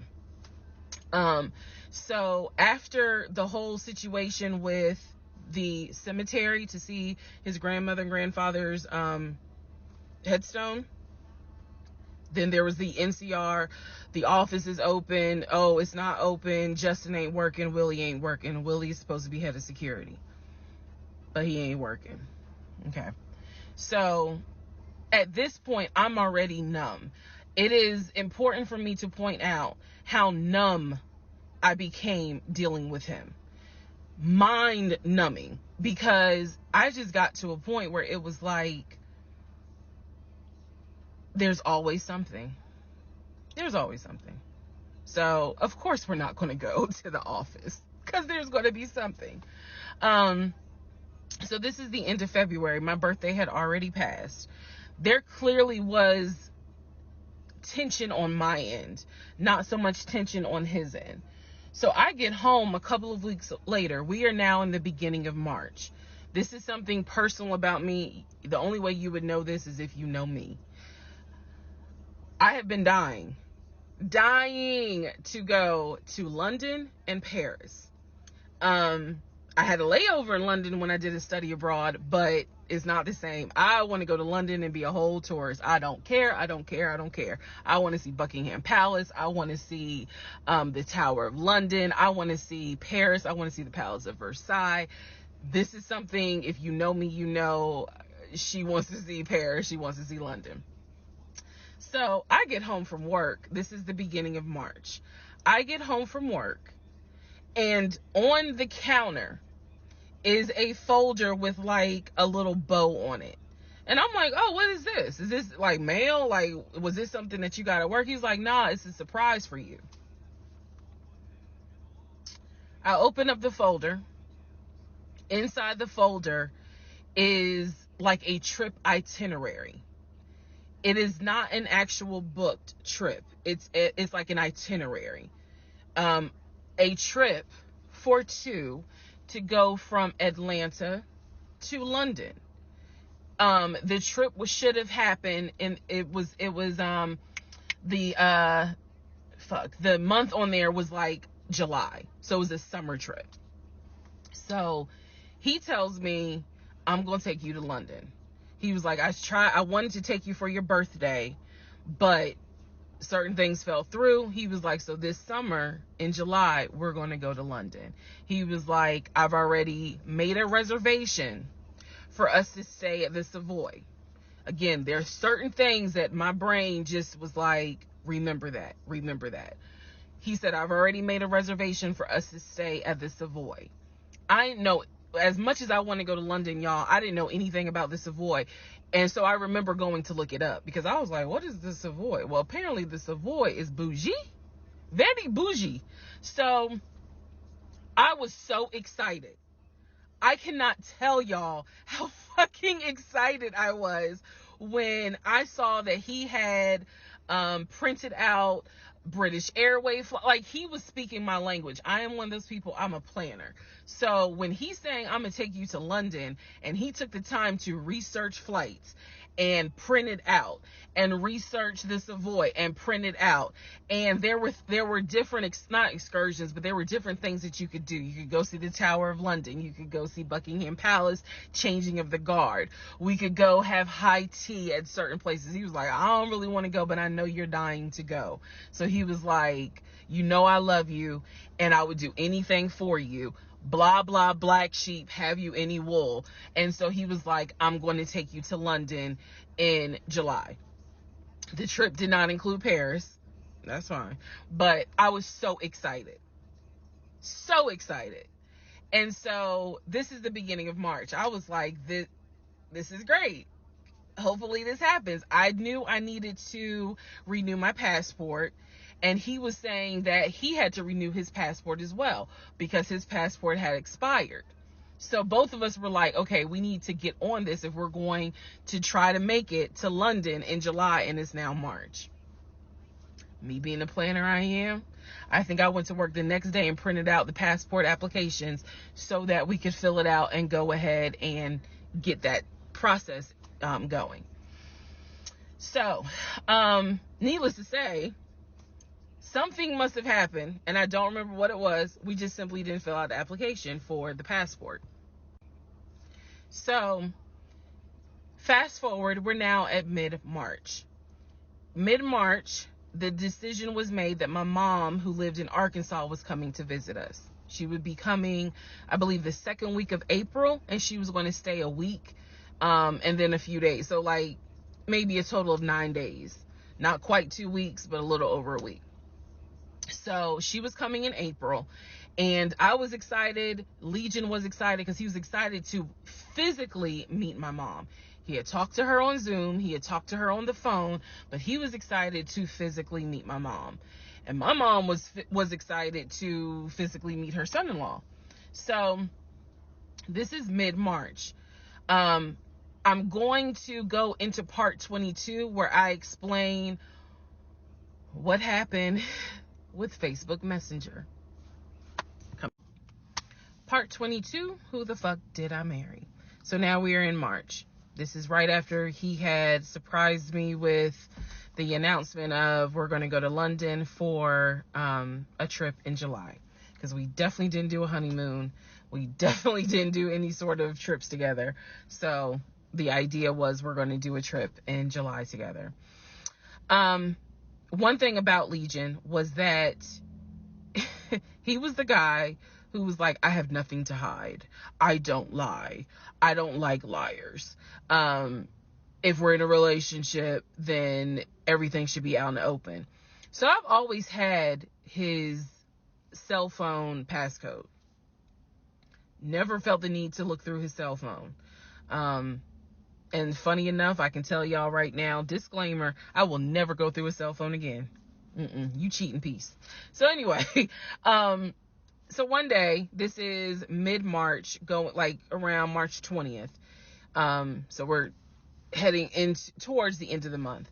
He was in the shower. Keep in mind, my mom is coming for a visit in April. So he was in the shower and he received a text message on his phone from a woman. The text message, because it was a preview, so the text message was something where if you didn't know the context of the text thread, you could either go left or you could go right with it. So me being just curious, I opened up the phone, put the passcode in, read the text, then read the thread. Come to find out, it was a text from his aunt. His aunt and his ex share the same name. That's why I say it could go left or it could go right. Text was from the aunt. So I looked at the text, went through the thread, nothing in there. So I went ahead, X'd out of the messages. I see that he has Facebook Messenger downloaded. And obviously it shows you the number of unread messages in the icon. So it showed that he had like 5 unread messages. So I clicked on it, just being nosy. And what do my wondering astigmatism eyes see? So in his Facebook Messenger is about 7 women. I can see their profile picture and I see their names. Some of them had a preview. The ones that he had not read, I could see the preview of the message. One in particular said, "When are you gonna come get this?" Y'all know what I'm talking about. So I clicked on that one first. And I'm reading through the thread. And so she's saying, "When are you gonna come get this?" But earlier in the thread, or further back in the thread, he had asked her, "When are you gonna give me?" And she said, "When lockdown is over." So from what I could piece together, he had not yet physically gotten with her. But had there been no COVID, he would have smashed all day, every day. The other messages were innuendos, meaning the other messages from the other women were innuendos. They were not as graphic as the one between him and her. So I'm reading these messages, and what is interesting is that the person I am married to is not the person in these messages. Like, this man was on some nasty shit. And I say nasty not in a judgmental way, but in a, with me, he seemed to act as if I was damn near virginal white. And I clearly see evidence that you into some shit that with me, you acting like, nah, I ain't really into that. So I confronted him. I absolutely confronted him and was like, "What the fuck is this? If 2 + 2 is 4 and 5 + 5 is 10, what the fuck is this?" And so he did not, that ain't what happened, blah, blah, blah. Instead, what he hit me with is, "Man, I was just playing around. Like, ain't nothing happened. I shouldn't have said all that, but I was just flirting. It ain't mean nothing. I don't even know that girl. I was just flirting." And so I'm like, "Is this what you into?" And so he was like, "No, it's not what I'm into. It was just stupid. It was stupid because I shouldn't have done it." So I'm going to be honest with y'all, because I've been honest all this time. What pissed me off the most was that here I am as a woman behaving, trying to do the right thing by him and this marriage. And you mean to tell me you out here offering your ding-a-ling to random chicks that you don't even know? I was more angry at the fact that I'm like, dude, do you know how much I have turned down in order to be faithful to your dumb ass? And I'm seeing that you basically are out here acting like you got Skittles taste the rainbow. I was hurt. I was angry. I thought about getting my lick back. I'm just being honest, I did. And he played it off like it ain't nothing serious. It ain't nothing serious. Don't overreact. Don't get emotional. It was just dumb. He was like, "I will delete the messages. I'll even delete Messenger." And I told him, I was like, "That's really not good enough, because that's not gonna fix the root of the issue." So this is where I introduced that we need to do marriage counseling. He didn't have any issue doing marriage counseling. We did not do premarital counseling, but he was like, that's fine. He was like, I don't have no problem doing marriage counseling because if anything, it can help us. So I thought that, okay, he may not have physically cheated from what I could see on the messenger. He may not have physically cheated, but he damn sure got caught, doing a little something, because they had exchanged pictures. So y'all know what pictures he sent. And I was disappointed because I don't like men that send those type of pictures. But anyway, that's another issue. So we agreed that we would start marriage counseling. We also agreed that we would put on a united front when my mom got there. In other words, we were not going to argue. We, let's just act like everything is fine. But at that point, when my mother arrived in April, I could not stand him. I did not want to be, but we couldn't, he moved back into our bedroom because he had moved into the guest bedroom when I saw the messages. Like 3 days before she came, he moved back into the bedroom because obviously she needed to sleep somewhere. So, I really could not stand him. And it was because I was busy second guessing myself, like, damn, what's wrong with me? Like, if that's what you into and I'm supposed to be your wife, like, let's have conversations. Like, shit, I went to FAMU. I understand some stuff, buddy. So it just was one of those things where it made me second guess, like, what's wrong with me? What did I do wrong? What is it that she got that I don't?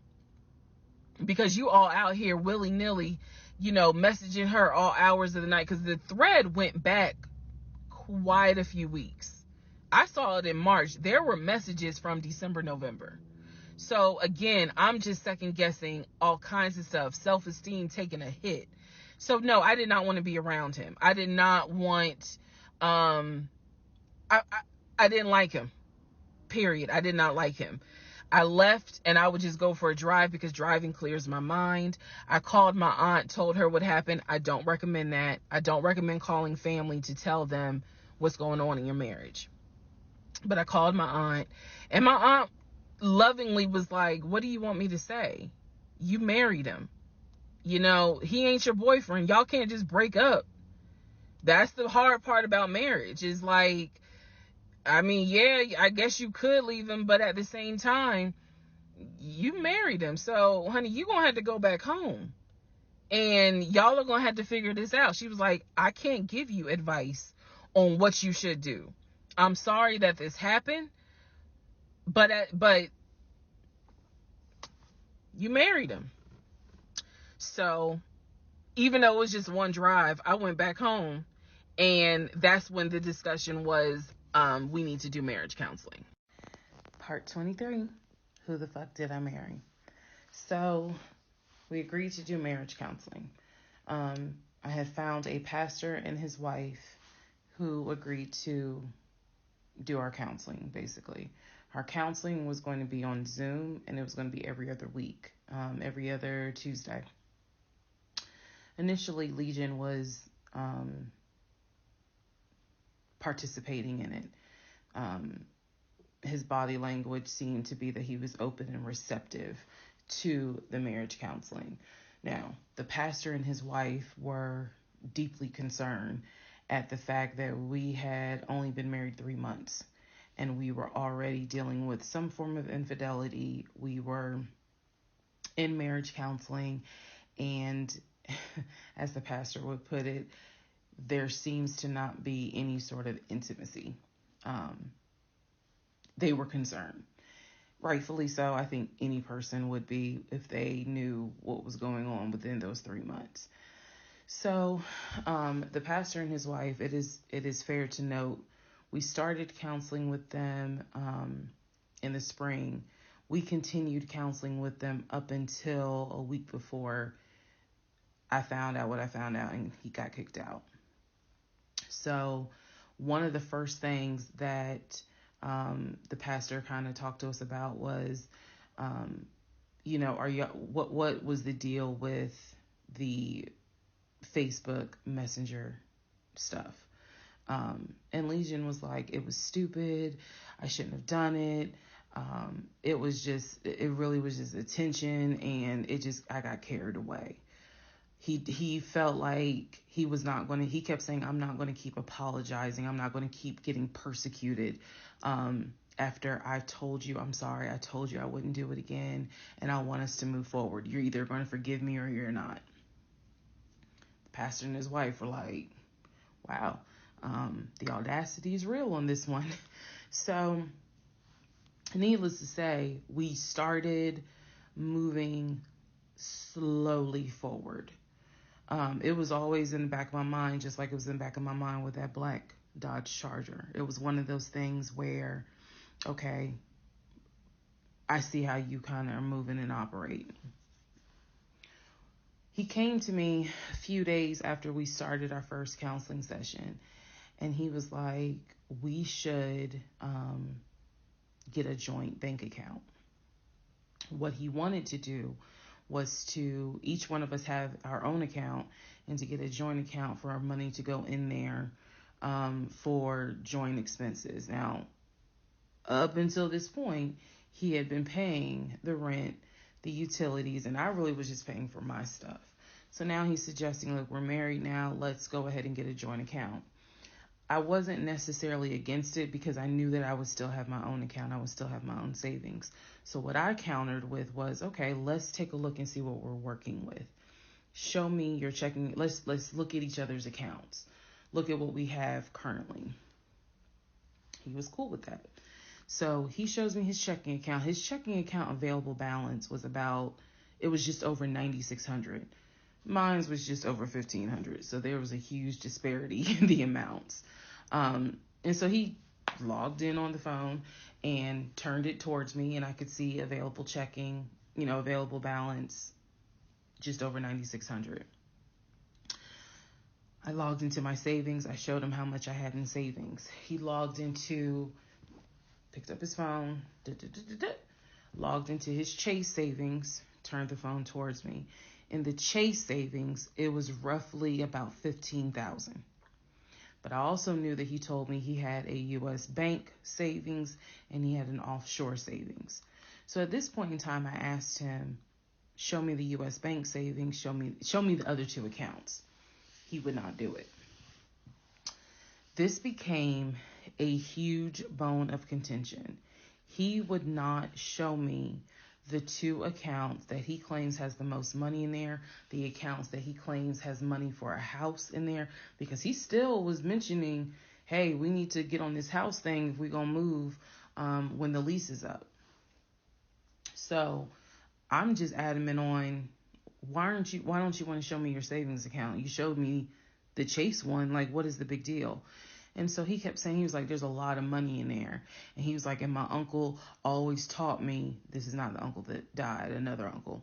My uncle always told me, just keep your money tight, because women can be, I said, women? Like, we're married, so go ahead and show it to me. He would not show it to me. So then we went back into marriage counseling, like the next session, and I bring it up. I said, he will not show me these two accounts that he claims has the money in there to buy a house.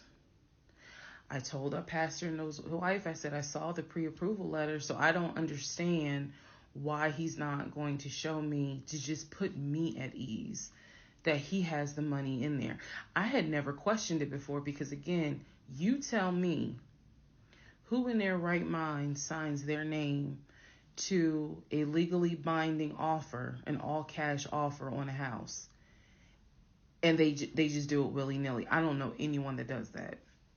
So I actually never questioned what was in the savings because I clearly saw him sign his name to a $699,000 all-cash offer on a house. If you don't know what I'm talking about, please go back to the parts in this playlist where I talk about what he did when we were looking for a house. So the pastor and his wife were like, Legion, that's not his name, y'all, that's a nickname. Legion, why would you not show your wife your savings account? Like, what's going on here? And so he made up some bullshit And I remember the pastor's wife was like, something ain't right. And so at this point, Legion kind of shuts down. He's just like, look, y'all are not going to tell me when and where I open up my accounts to show anybody the money I earned. I earned that money. I earned that money by playing football, blood, sweat, and tears. He went to this whole Denzel Washington monologue about how he earned that money, and no one is going to come in and tell him that he needs to open up the account. So then he starts talking about the ex-wife and how she tried to get money from him in the divorce back when they were in California. So now the pastor and his wife, their red flags are just like, whoa.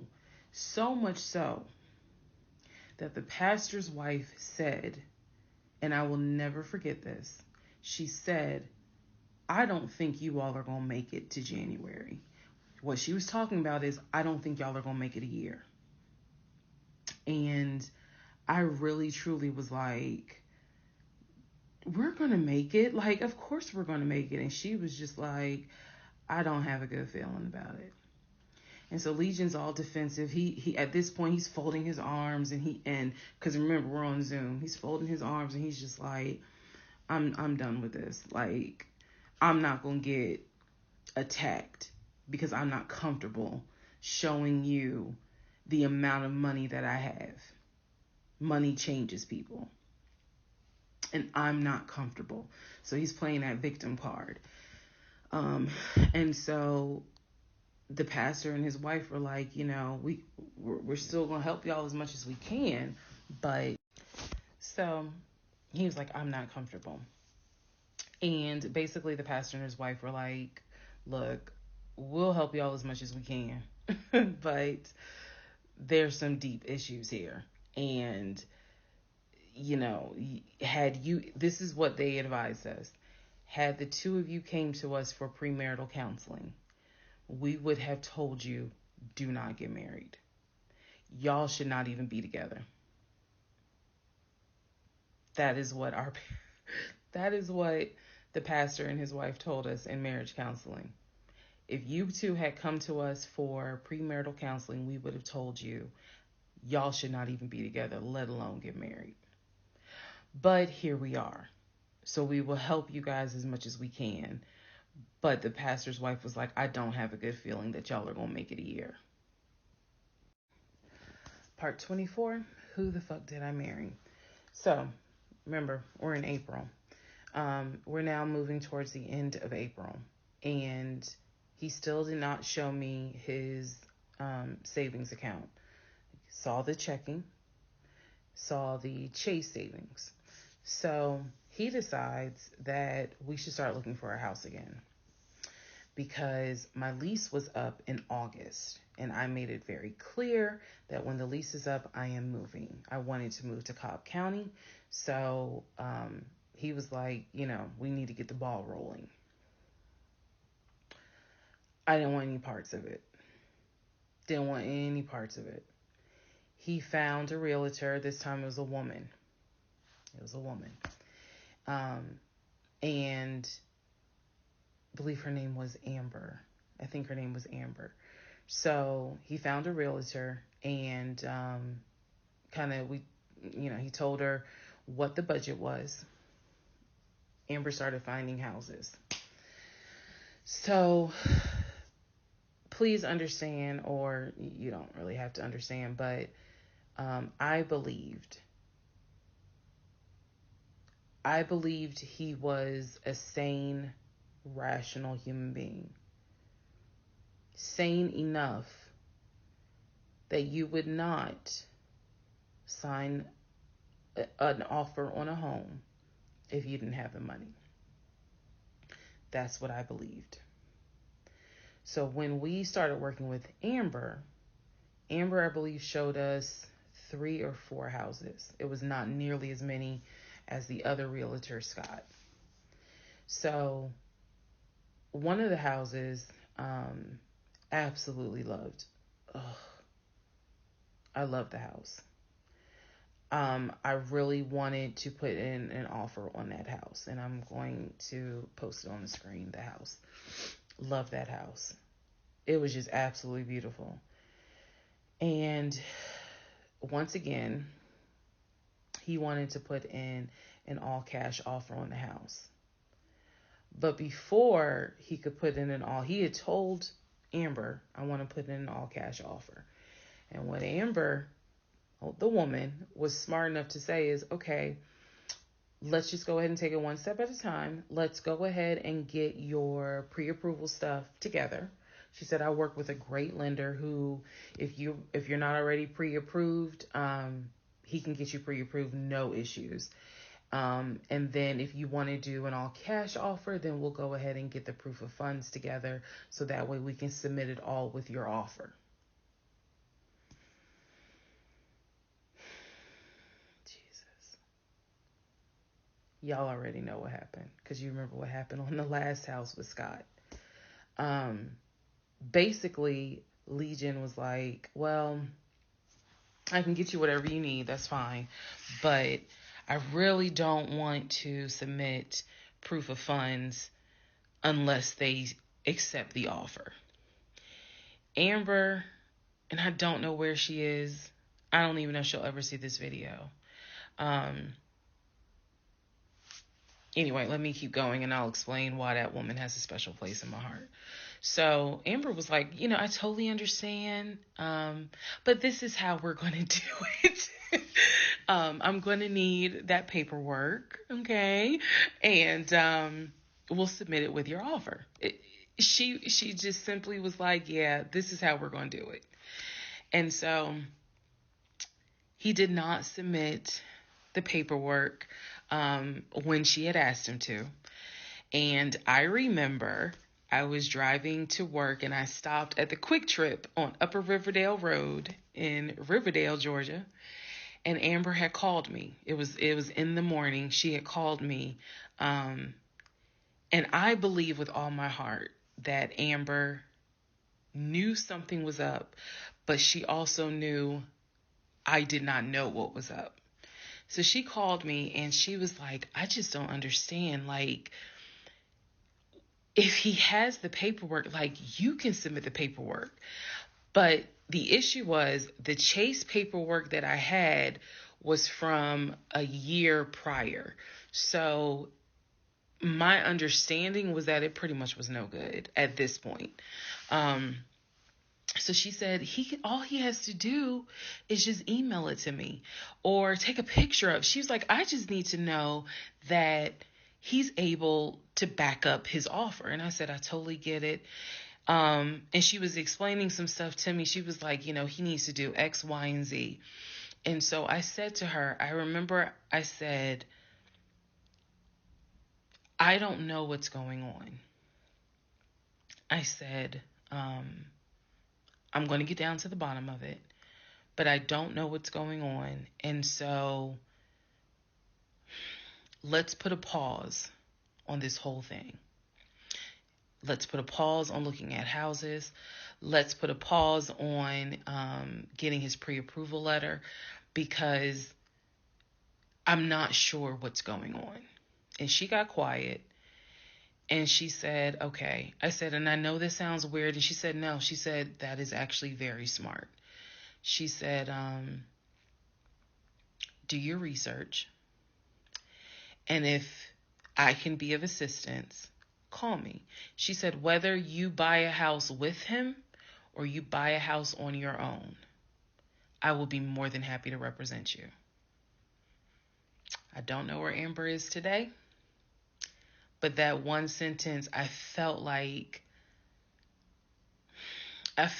just woman to woman, she was basically telling me something ain't right. Baby, something ain't right. And now you need to open your eyes. I'll be more than happy to work with you. If y'all get your shit together, I'll work with both of you. But whether you buy a house or not, do your research and then let me know what I can do.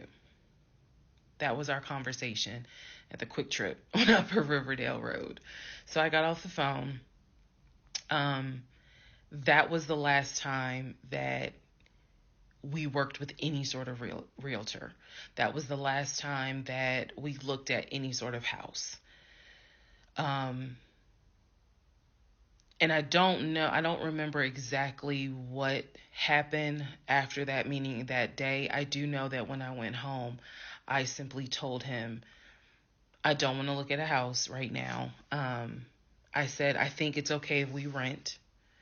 We'll just find a house in Cobb County and just rent for a year. And let's build, save some more money. Let's not worry about buying a house right now. And basically what I was trying to do was save face, because that was the first time with Amber that I actually was embarrassed at the fact that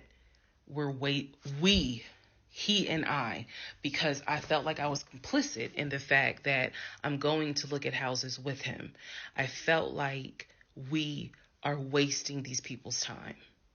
I did not mean to waste your time.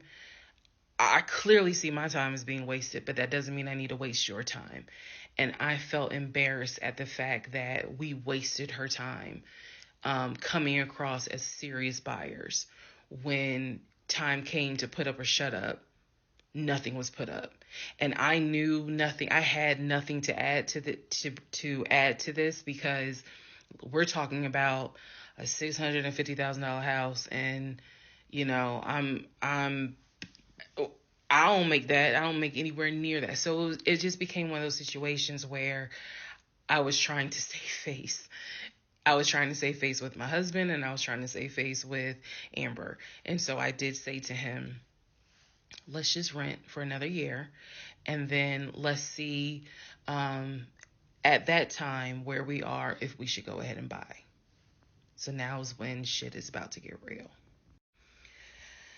Part 25, who the fuck did I marry? So we weren't looking at houses anymore. We were not working with a realtor anymore. The end of April, I had decided that I wanted to look for another job. I did. The reason I wanted to look for another job is petty. It is.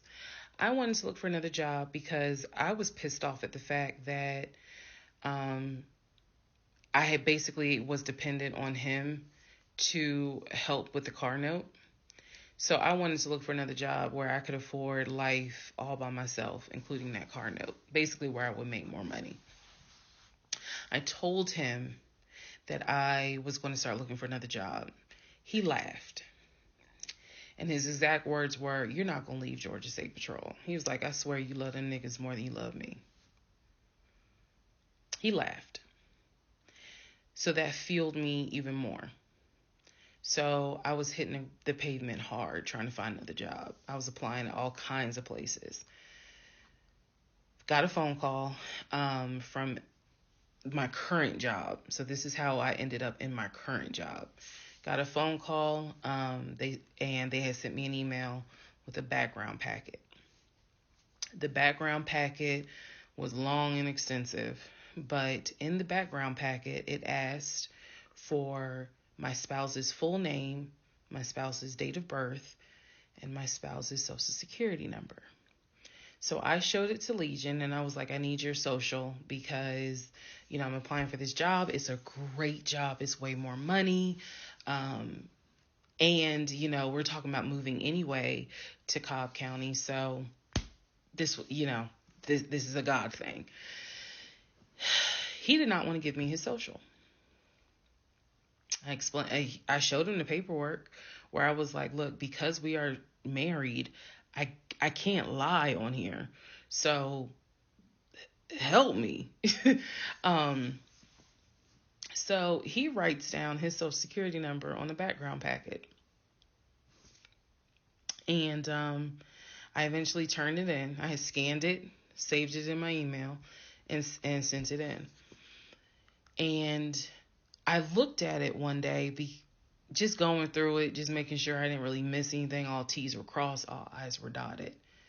And I looked at his social, and something about the social seemed different than the social security number that I remember seeing when we did our marriage license. And so for those who you remember in the previous part, I said I had ran his social security number from the marriage license. Nothing came back. So I thought that I had written it down wrong. Basically, what it is that the first three numbers were different on the background packet than what was on the marriage license. If you don't know this, here's a little trivia.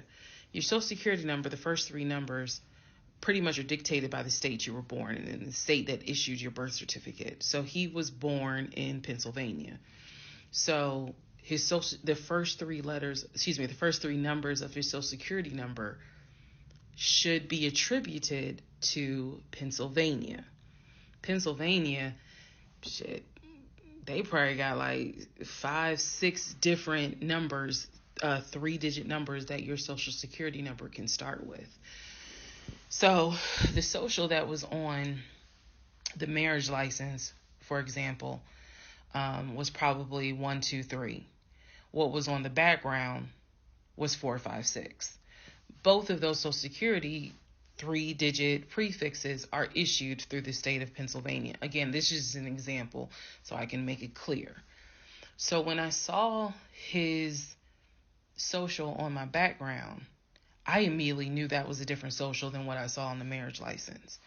And when I compared, because I had found a copy of the marriage license that we turned in because I had filled it out on the computer. So sure enough, the first three numbers were different. The rest of the numbers were the same.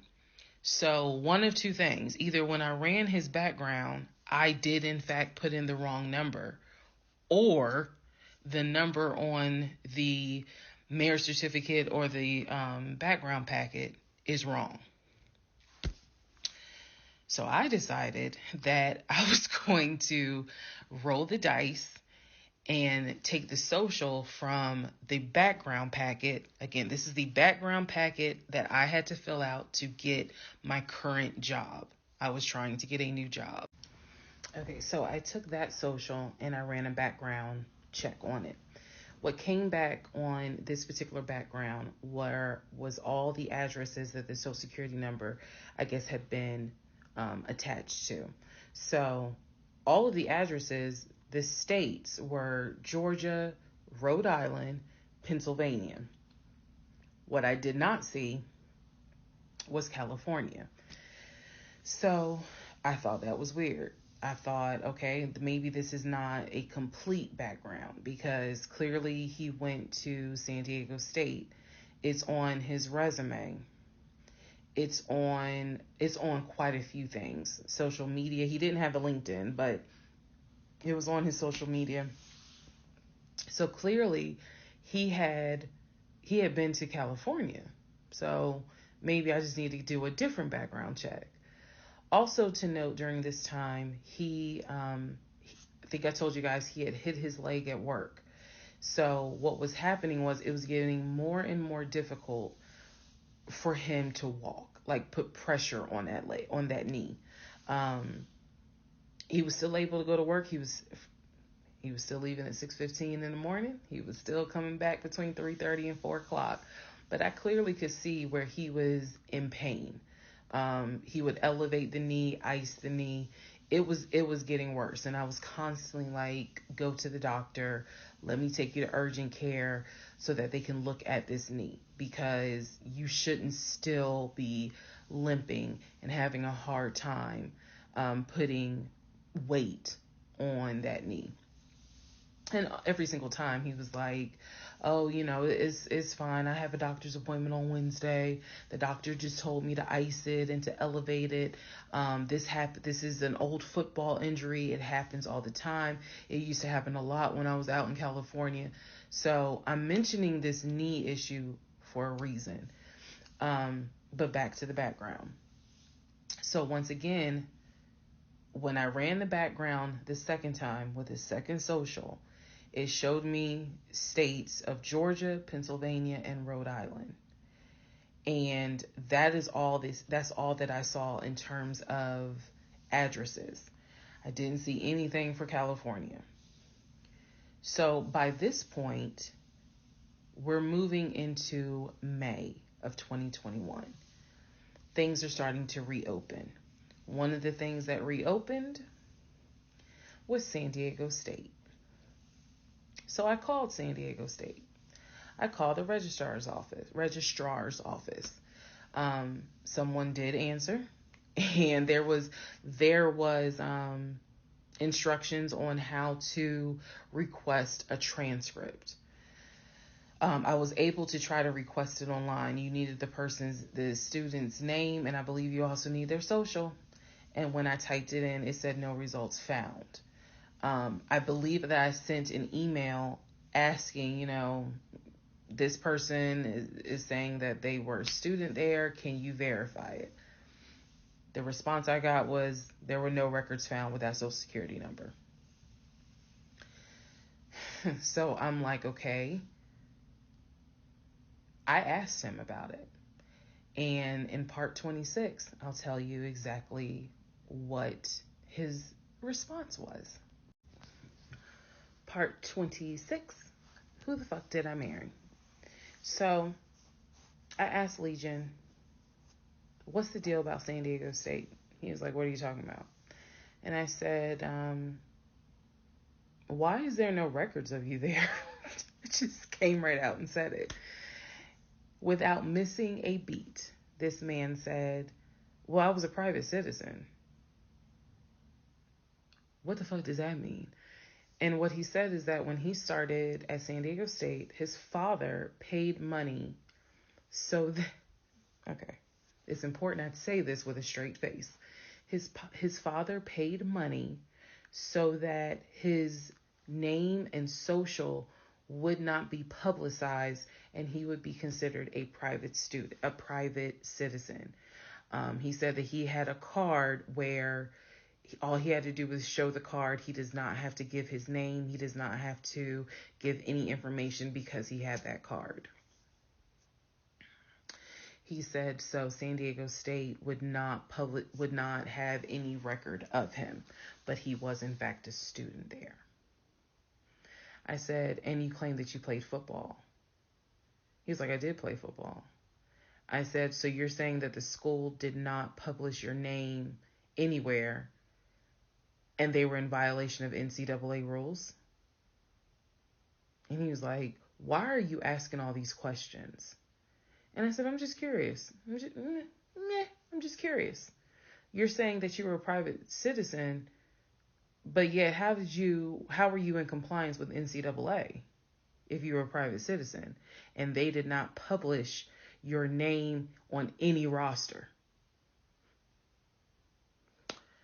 So that was his excuse. He was like, all I can tell you is that I was a private citizen. My dad paid for it. Okay. So now I know that San Diego State has no record of him. Now I know that his social security number, at least the one that's on my background packet, only shows that he lived in Georgia, Rhode Island, and Pennsylvania. Okay.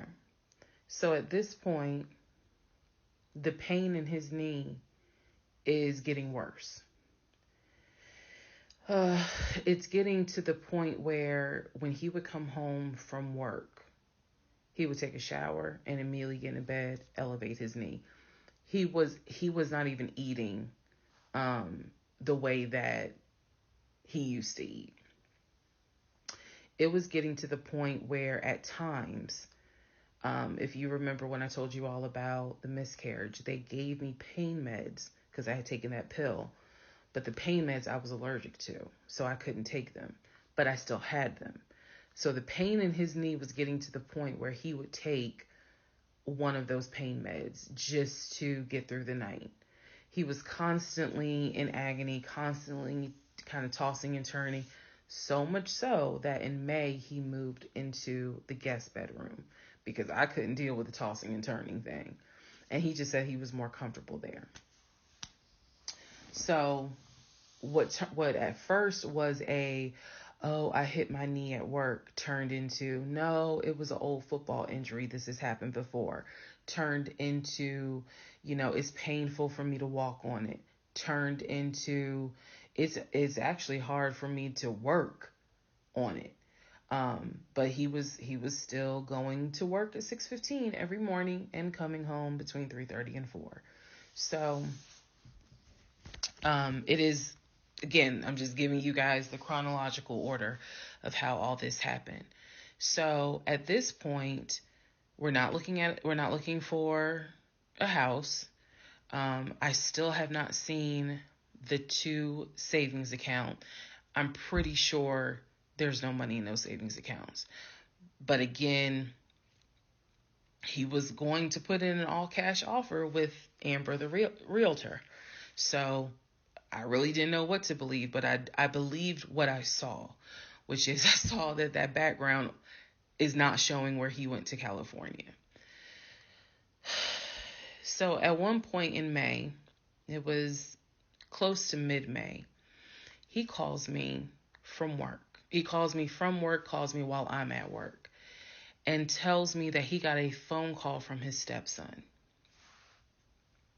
The phone call from his stepson, the stepson was crying and was just absolutely distraught. And I'm at work in my office like, what's going on? And he says to me that the stepson informed him that his stepdaughter passed away, that she died from COVID. The stepson, this is the story. The stepson found her in her apartment because they had not heard from her for a couple of days. And she was unresponsive. He called the ambulance. They pronounced her dead when she got to the hospital. So he was calling to tell me that she had died. And he was also calling to ask me if I would object to him giving his ex-wife $2,000 towards the funeral. As I've stated before, and I still am this way to this day. I don't play about death. So when he told me that she died, I immediately went into the, all right, I'm sorry to hear that. Whatever we can do to help, let's help. Because surely nobody would make that up. So he was like, are you okay with that? He was like, we're married, and the agreement was that anything over $500 would be a discussion. So $2,000 definitely. And I said, yeah. I said, that's totally fine. I'm fine with that. He was upset because, again, he was close with the kids. And my heart went out to his ex-wife. It did, because I can't even imagine. I cannot even imagine. So, part 27, who the fuck did I marry? So, here's where we are at, and here's what we can establish. Number 1, I ran an initial background check on the Social Security number that was on our marriage license. Nothing came back. I subsequently applied for another job. In that job, I had to fill out a background packet. The background packet asked for my spouse's name, date of birth, and his Social Security number. The Social Security number on the background packet for the new job did not match the Social Security number that he gave me for our marriage license. If you are confused, I believe it's in part 25 or part 26 that I explain that. So we can establish that I then ran a background check on the new Social Security number that was on my background packet. It came back with states that the Social Security number apparently had lived in. Those states were Georgia, Pennsylvania, Rhode Island. Okay. I decided, this is now around May 20th, I decided to do another background check. And I paid to do another background check. This time, I did it with a different company, and not only did it give me the addresses, not only did it give me the states, it gave me addresses, and it also gave me names of people who were like associated with Legion and that address. One of those names was his ex-wife. I've always known, he's always told me the name of the ex-wife, but now I see it when I ran his background. I did a search for her on social media. She was not there. So the address that it showed that she was associated with him, because remember, his story is, we got married in San Diego, we lived in San Diego, we divorced in San Diego. Men lie, women lie. The U.S. federal government with your social security number does not. So he's saying he was always in California. His social security number never showed that he was in California, according to the background check. It did show that he had lived in Georgia at an address associated with the ex-wife. So tried to find the ex-wife, could not find her on social media. So I looked in the metro counties to protect her identity. This, I am going to not divulge a lot on this part. I looked in the metro counties in the open record courts. So typically, you can look in like Superior Court or Magistrate Court or Probate Court. So I looked in open records for the different counties, metro Atlanta counties. Let me be clear, metro Atlanta counties. And I looked under her name. And I found where they had filed for divorce in a metro Atlanta county. So when he said that he filed for divorce in San Diego and that he was married in San Diego, I was able to find, no, according to the state of Georgia, you were married here. You were divorced here. So I looked under her name, found a record for divorce, and it did show his name. So now I clearly see on my computer that there is a metro Atlanta County Court that has a divorce record in the state of Georgia between him and his ex-wife. So I did what any rational person would do, because this is still kind of COVID time. Well, not really. It had nothing to do with COVID. Let me take that back. Because of the parameters of the court, you can only do the open records request in person. I did what anybody would do. I told my boss I had to go. I grabbed my purse, grabbed my keys, and I drove to the court to do the open records request in person. The open records request was for the divorce documents. Go back in the story, in the series, and remember I did a background on the ex-wife. I told you all exactly what was told to me. He met her in California. He married her in California. He divorced her in California because she cheated on him. He filed for divorce. She tried to get spousal support. It was going to be a little ugly. He was helping her with the kids. That was the story that was told to me. So went to the court, filled out the paperwork, got the open records request for the divorce decree, for the divorce records. First thing I see, he didn't file, she did. Second thing I see, they didn't make it more than 6 months. I see the date of marriage. I see the date of dissolution, 6 months. Third thing I see, he was served in Metro Atlanta, which means that at the time of the divorce, he was living in Metro Atlanta. California was never mentioned. Fourth thing I see, he filed what is called a pauper affidavit. If you don't know what that is, I'm going to do my best to explain it real quick. Basically, he filed an affidavit with the court saying that he is so poor, he could not afford the fees to pay for a divorce. He couldn't afford a filing fee. He couldn't afford a service fee. That is what a pauper affidavit is for. All of this is in the divorce documents. She had filed. She said it was irreconcilable differences. She was not requesting any money whatsoever. And both of them had signed a pauper affidavit. He was served in Georgia at his previous employment. According to the divorce documents, he was served at like a grocery store. That is what was listed as his employer. And it had a date of when he was served. So I see all of this in one day.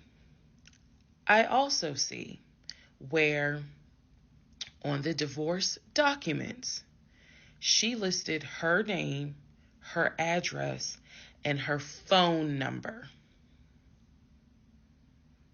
So I did what any rational person would do. I wrote down the phone number. There was a 50-50 chance that the number was already disconnected. She could be like me. I'm one of those people. Honey, you can sneeze at a 27-degree angle. I will change my number so quick, you ain't even know what hit you. You can talk to me at 5 o'clock, and at 5:05, my number has been changed. So she could have been like me, and the number is not even active. Or she could be like some people I know who have kept their numbers since kindergarten. Either way, I wrote the number down. I left the court, and I immediately went back to work. And the same friend who helped me when I had my miscarriage, I told her, I was like, I got this phone number. This is the ex-wife. She was like, girl, you better call. You better call and find out from her. Because I think she said to me, can't nobody tell you what is going on quite like the ex-wife. So, part 28 is the phone call that I had with the ex-wife. Part 28 of Who the Fuck Did I Marry? So, I had the phone number, went back to work. My really good friend was like, you better call her. You can use my phone, but call her. So I called her. She answered. Let me use aliases. And the conversation went like this. May I please speak with Barbara? This is Barbara. Barbara, this is Shirley. Shirley who?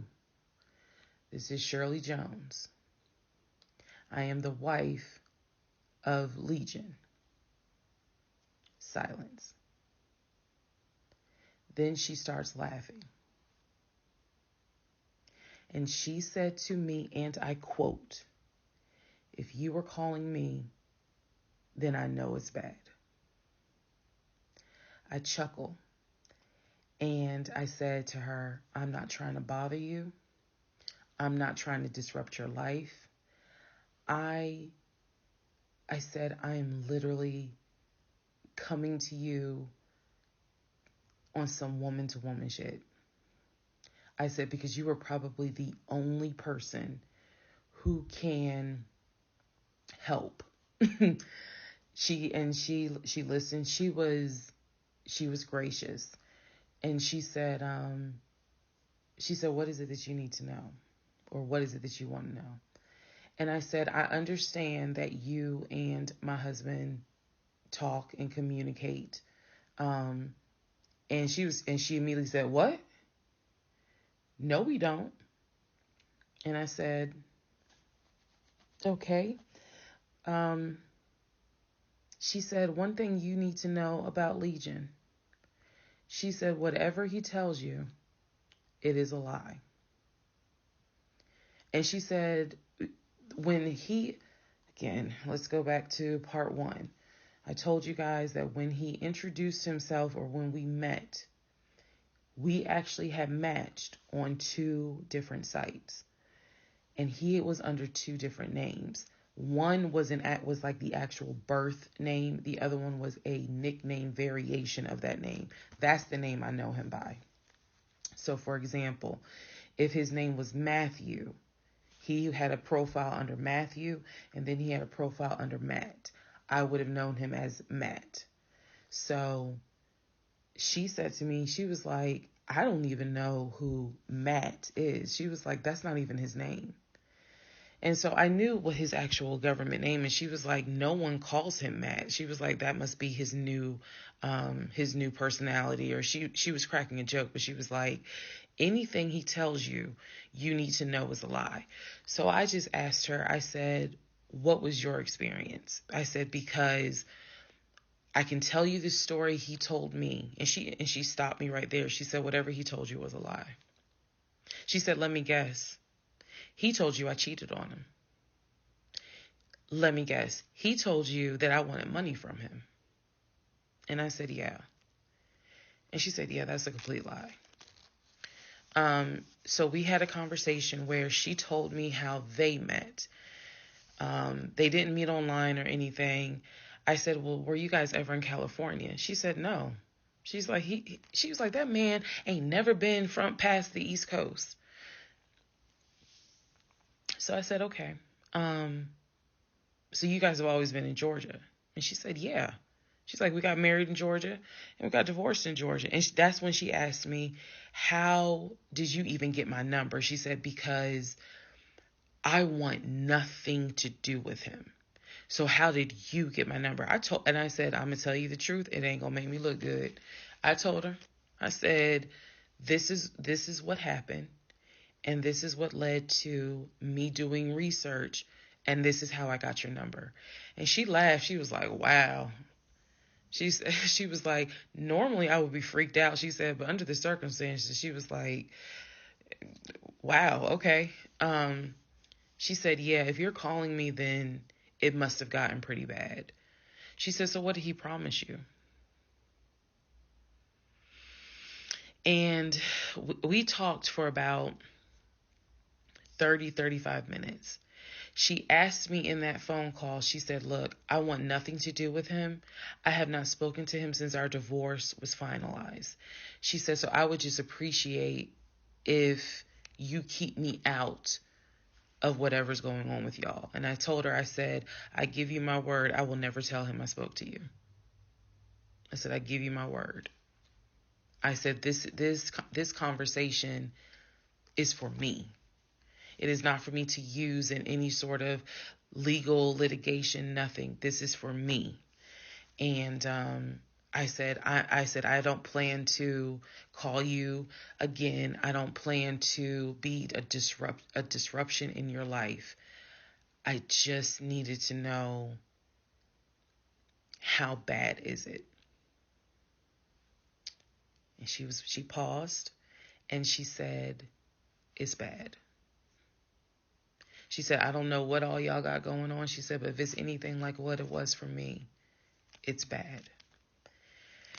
So we talked a little bit more. She was very encouraging. She was like, girl, do not blame yourself.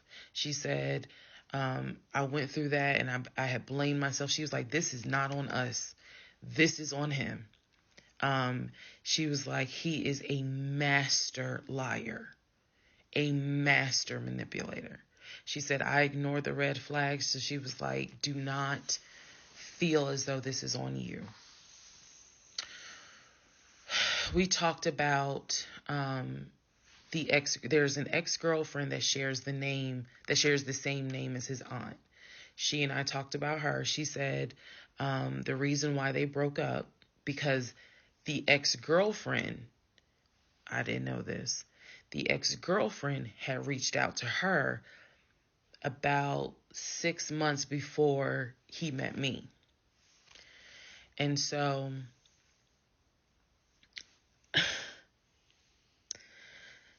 the ex-girlfriend lived in Douglasville. On Legion's driver's license, he had a Georgia driver's license with the Douglasville address. What he told me was that it was the address that his sister, because remember I told y'all his sister Shantae lives in Douglasville. She's a nurse, married with 2 kids. So he told me that the address on his license, it was his driver's license, was to Shantae's house. The ex-wife is telling me, no, that's the address for the ex-girlfriend. He had moved in with her and he created this whole narrative with her. she found out that he was lying, and she kicked him out. And so I guess after she kicked him out, she then reached out to the ex-wife, kind of the way I did, for confirmation. And so the ex-wife was just telling me, whatever that man has told you, it is a lie. She said, I got out before it got too bad. She said, because once I knew he was lying, I was out. She was like, because he's never going to change. And so, again, conversation went on. And so finally, we were getting ready to get off the phone. And before we got off the phone, I said to her, I said, if everything is a lie, I said, I have one question for you. And she said, sure. I said, how is your daughter?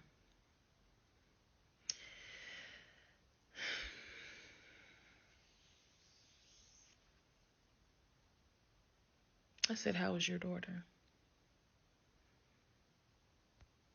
Next part coming up.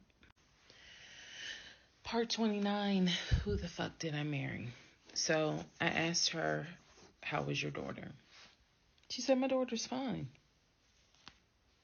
And I said, okay. She said, what did he say about my daughter? And I will be honest with y'all, I didn't have the heart to tell her. So what I said instead was, oh, no, it was, with everything with COVID, I think he mentioned that she might have had COVID or was exposed to it. I downplayed it bad. I wasn't going to tell that woman that he said her daughter passed away. So I said, obviously I'm glad to hear that kids are fine. She said, look, whether you stay with him or not is your choice. She said, he ain't going to change. He ain't going to change at all. She said, this is what he does. She said, you're not the first. You're not going to be the last. She said, he did it to me. She was very, very encouraging, because she was just like, you do not blame yourself. She said, we both ignored red flags, but it is not your fault. She said, this is on him. And so we, once again, I thanked her for her time, got off the phone. I took the long way home that night. I could not be around him. I could not be around him. I had to figure something out. I had to figure some things out. So I took the long way home.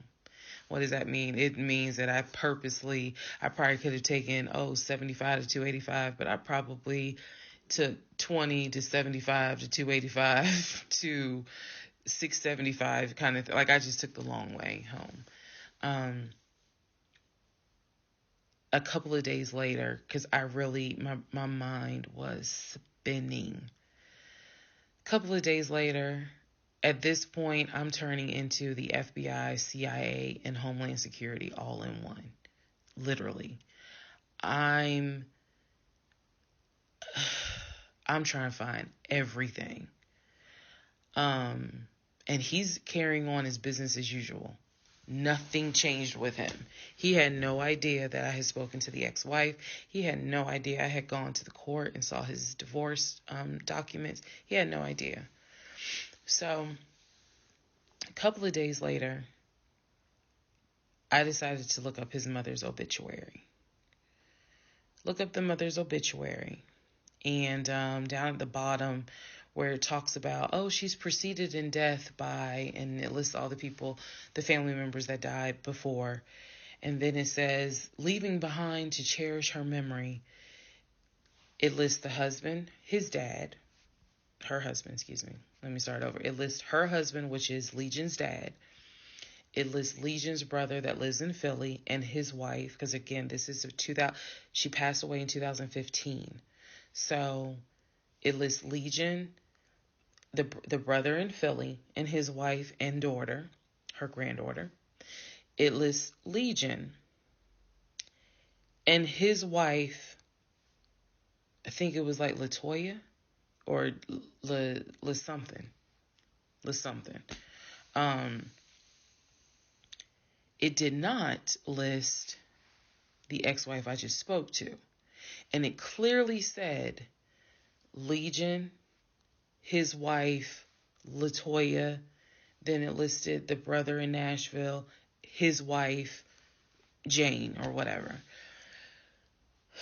So I'm thinking to myself, there's two things I was thinking immediately. Number one, who is Latoya?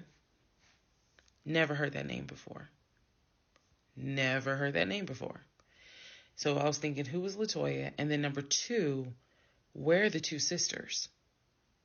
Shantae and Kim. Shantae lives in Douglasville, married with 2 kids. Kim lives in Augusta, and I believe he told me she worked at like Procter and Gamble. So why aren't they listed on here? Because apparently, go back to the video. I posted it on there. I gave y'all background on the family. He apparently was one of 5 through both parents. Brother in Philly, older brother, younger brother in Nashville, an older sister in Douglasville, and a baby sister in Augusta. So why is it on his mother's obituary there's only three children named? Where are the 2 sisters? So I'm even more like, what in the hell's going on? And then I started thinking to myself, why wouldn't they list Shantae? Like, they talk all the time, so I know that they're close because he talks to Shantae all the time. So I really was confused. Again, keep in mind, I'm trying to give y'all insight into how I was thinking May of 2021, because I still didn't find out a lot of stuff at that time. I found out enough to figure out, okay, it's not a question of if he's lying. That was over. It's not a question of if he's lying. The question now is becoming, what else is he lying about?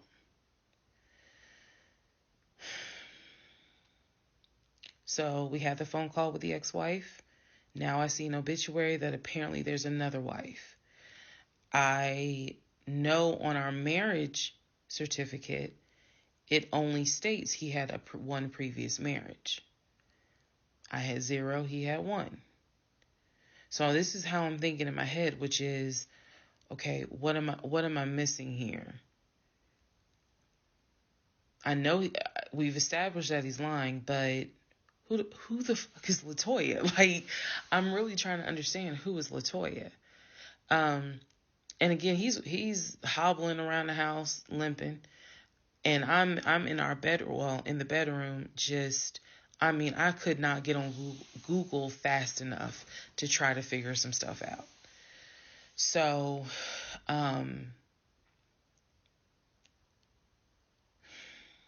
see the mom's obituary, study it, and at this point, I'm now trying to figure out, okay, what's the game plan?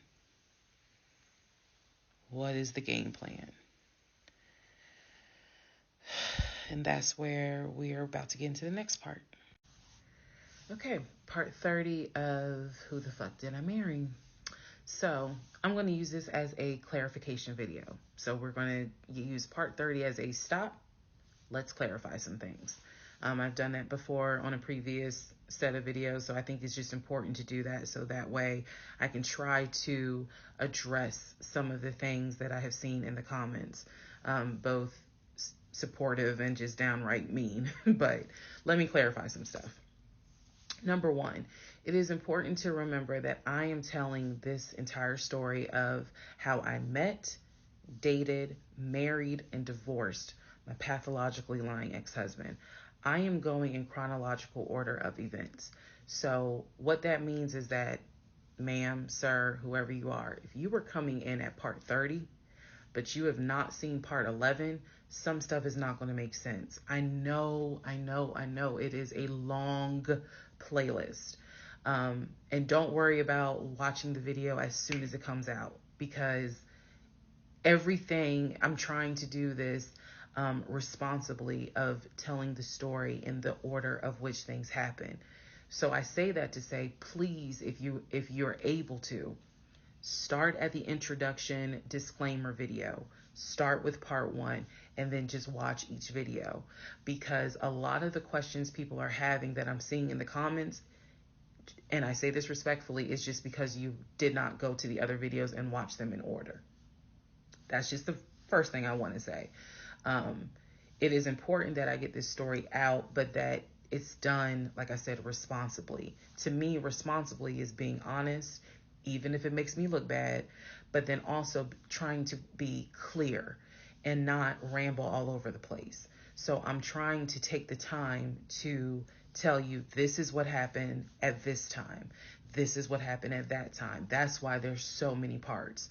And we're not even to the part of the divorce yet. We're almost there, but we're not there yet.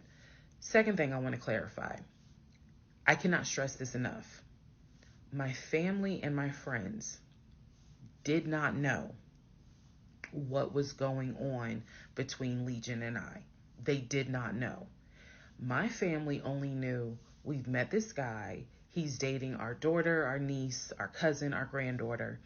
He seems to be a really nice guy. He seems to really love her. From what he has told us, he's done well for himself. He played football. And he has worked at this company 6-7 years. And financially, he is in a good place.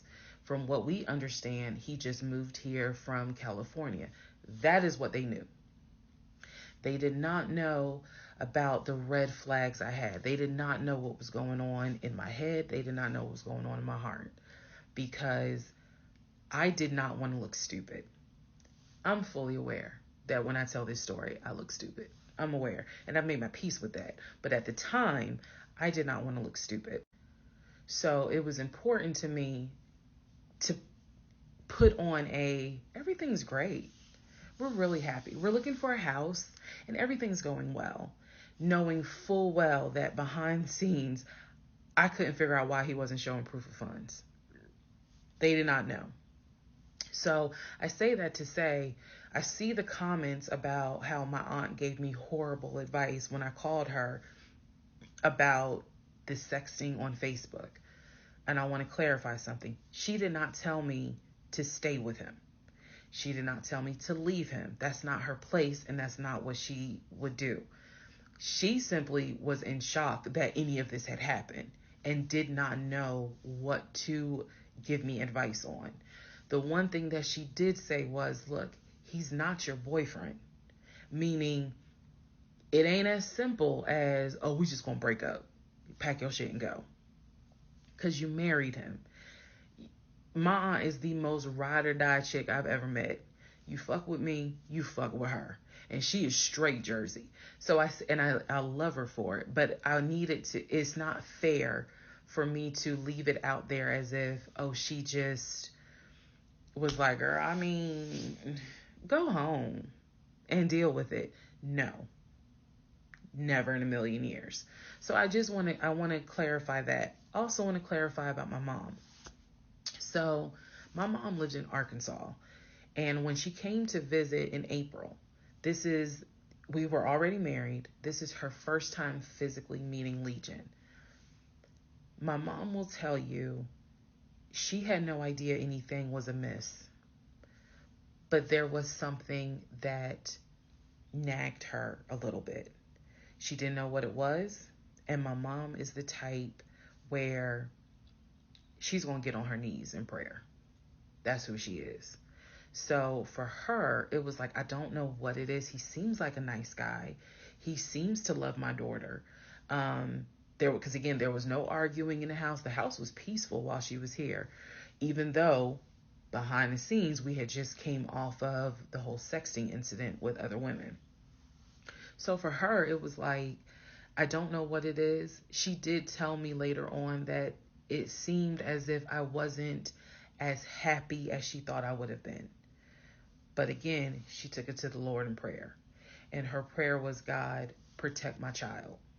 I don't know what's going on, but protect her. That was my mom's response. So she did not know, she did not pick up or overhear something that was going on while she was here. She had a candid conversation with Legion, and Legion kind of came across as, I miss my mom. He missed his own mother, and so he called my mom and doted on her, again putting on a charade. And so for her, it was like, bless his heart. That's what she said. Bless his heart. But no, she did not know the specifics. Nobody knew the specifics. They didn't know the specifics until we're talking May, June of 2021. They knew that we were looking for a house. They knew that the house fell through. They did not know about the proof of funds. They did not know that he wouldn't show me the savings account, the offshore account. So I just want to say that, because to me, it would be irresponsible to not clarify what family and friends knew. Because these people have always been supportive of me, always had my back. I just simply did not share with them the things that I felt like were red flags, because again, my mindset at the time was, I want to be married, and what if he isn't lying? And I was making excuses for him to myself, so I definitely would have made excuses to family. Another thing I need to clarify, and I saw the comments on this about how a VP would never date someone that looked like me, and to the person that wrote it, that wasn't very nice. I need you all to understand, the relationship started in March of 2020. He came into my life as regional manager. Okay. That is how he came into my life. Then eventually he got promoted to VP of production or operations, some VP of something. That was later on in the relationship. He showed me the paperwork where it was basically a memo from HR. Your new position title will be VP of production. We'll just say production. Your salary, I don't remember the exact amount because it was a very specific amount, but it was over $200,000. It listed some of the benefits that he would have. He would have an office. He would be getting an executive assistant. That's where we get David from. If you don't know who David is, please go back and watch the series in order. He would be getting an executive assistant. He would be getting use of the company helicopter. He would be getting a company car. That is where we're introduced to the fact that he was starting to shop for a company car that could not be more than $90,000. That's what he told me. I didn't see this in the memo, the amount of the car, but that's what he told me. So that's where you get the car shopping for the Range Rover, the Jaguar, the BMW. He even test drove a Mercedes GLE, I believe. So I'm just trying to, again, bring some clarity to this so that way we all can understand what's going on. And hopefully this just makes a lot more sense for everyone. All right. Part 31. Part 31, who the fuck did I marry? So I found his mother's obituary online. It then told me, it listed his brother in Philly and his wife. It listed Legion, and then it said his wife. I took the name from the obituary and I did a Metro Atlanta court search with that name. I found a divorce record. I found a divorce record with Legion and the same woman's name that was in the obituary. In that divorce record, it looks like he's the one that filed for divorce. This would have been around 2016. This was after the mother's death. He filed for divorce. She was the respondent. I think that's the correct terminology. Both had a temporary protection order against each other. He had one against her. She had one against him. The divorce ended up getting granted, finalized. Then it looks like he went on his way.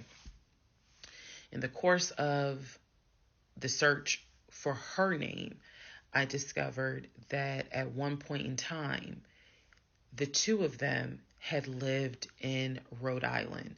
So that's the connection with Rhode Island, because for the longest time I could not figure out who lived in Rhode Island.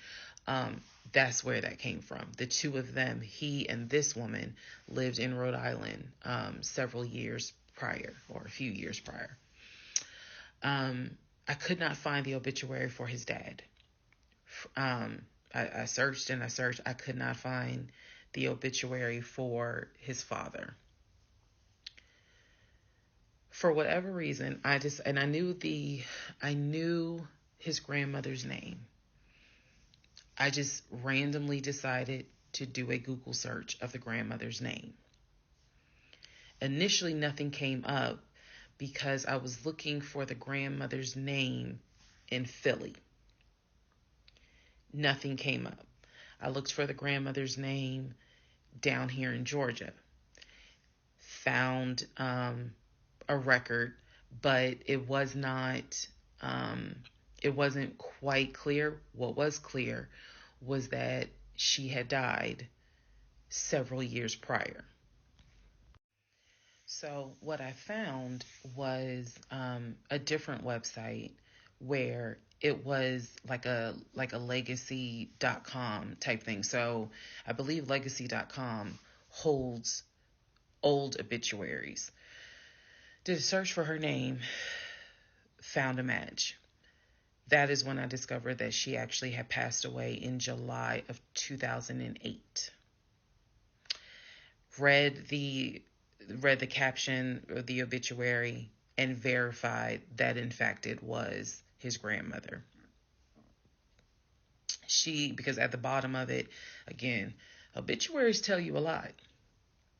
It names who she leaves to cherish her memory. So it lists all the different family members. It lists the brother in Philly.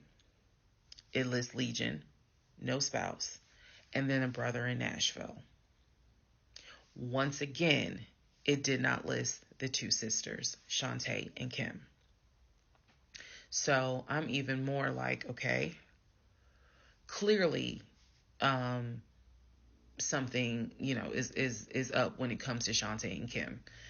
But what I do know is that he has talked to them multiple times in front of me. So I'm not sure what I'm missing. Maybe some family feud happened. I don't know.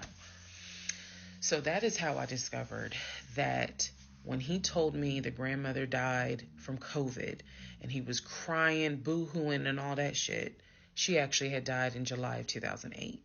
I found this out the same time that I found out about allegedly, and I say allegedly because I'll explain, allegedly the first wife, or at least what I think is the first wife.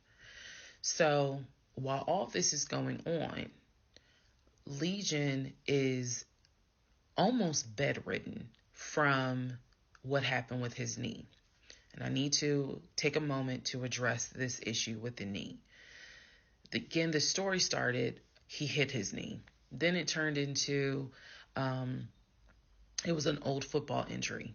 And this has happened before. He's going to the doctor. The doctor's telling him to ice it and to elevate it. He eventually moves into the guest bedroom to be more comfortable. I'm going to make this statement. This is probably the only time I will make this statement. He was not lying about the injury that he had. I don't know where the injury came from, but what I do know was he was not lying in the fact that he was in pain. You could clearly see that he was in pain, and the pain was becoming debilitating. Please understand what I'm saying. The pain was debilitating enough to where he was taking my pain meds from when I had the miscarriage. And then also it was hard for him to walk. He was not eating. So this is what made me believe this, whatever was going on with the knee, there was more to it because he was not eating. When I met this man, he was a size 3X. At this point in time in May, he's down to a 2X. He is not exercising. He is not doing anything mobile. He's simply not eating. So there definitely was something going on, something concerning. Honestly, I thought it might have been cancer. But he kept saying, no, it's not that. It's from a football injury. It's from a football injury. I said to him, the next time you have a doctor's appointment, I want to go. It was that bad. And he kept making excuses like, okay, fine, I'll make the appointment. I'll let you know what it is. Cool, I will take off work. I want to be at that doctor's appointment because whatever is going on with you is serious to the point where you are losing weight rapidly within a 2-week span. So now we can go ahead and enter into June. When we enter into June, I have verified, read the divorce documents for not one wife, but 2 wives. I have called San Diego State, verified they have no record of him. He claims he was a private citizen. I don't believe that. They're saying there's no record of him. I have pulled his background. It is showing that you've lived in Pennsylvania, Rhode Island, and Georgia. When I look at the addresses, it is tied to at least 2 women, both of whom I'm showing divorce records on file that you had. I've also verified that your grandmother actually died in 2008 and not in 2020 from COVID. I know all of this as I'm going into June. His birthday is June 17th. So all I've been doing is just trying to figure out what is it I'm going to do. I spoke to the pastor and his wife. I believe it was actually the pastor I spoke to because I knew the pastor previously before he did our marriage counseling. And I told him what I found. Mind blown. Mind blown. Had no idea. He knew something was up. He knew that Legion was not really trying to make this marriage work. He had no idea all this was going on. So he asked me, are you wanting to stay or do you want to end the marriage? I said, oh, absolutely, I'm ending it. Oh, hell yeah, I'm ending it. I have to. I have to end it.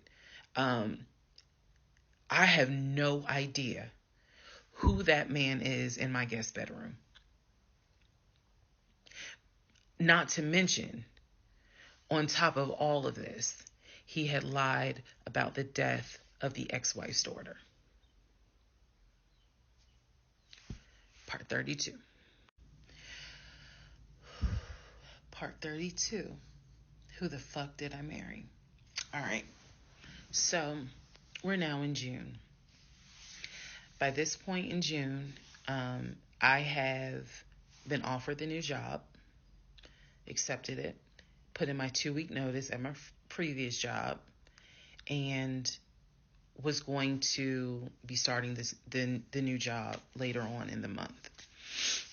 So when he laughed where I told him I wanted to get a new job, that laughter fueled me to get a new job. So here's what happened the beginning of June. At this point, he's completely bedridden. When I say completely bedridden, what I mean is, I'm trying to clarify this so it makes sense. From what I see, he is going to work, but he's calling out a lot more. Okay? So he had already left the condiment company and was working for Apple. So he's calling out quite a bit because the pain is pretty bad. So he's hardly eating at this point, hardly. For example, if I were to say, oh, I ordered a 10-piece wings, he's eating 2. And that's it. That's all I would see him eat. I was going to work and coming home. The house was in the exact same place that it was when I left. Nothing in the kitchen had been moved. Nothing in the refrigerator had been moved, which led me to believe that he had not left the bed from the time I left to go to work until the time I came home. At this point in time, he's drinking Powerades like it's water.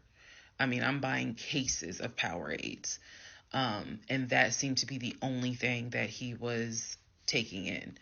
So if he was a 3X when I met him, he's probably at a 1X, maybe a 2X, depending on the clothes. He's lost a lot of weight because he's not eating. So that's the reason why I say he wasn't faking whatever was going on. I think the issue with his knee was a symptom. That was not some football injury. That was not, I hit it at work. It wasn't that. Something else was going on.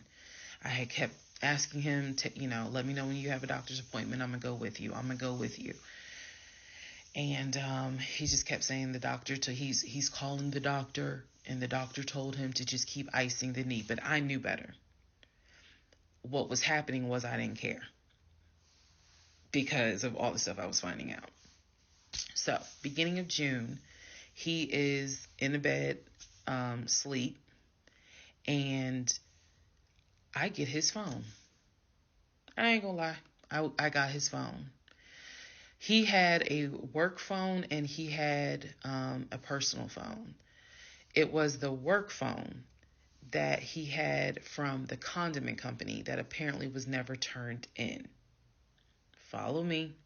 It'll all come out. So he still had the work phone. It was deactivated. But he did not wipe the phone, if y'all know what I mean. Take all the data off. He did not do that.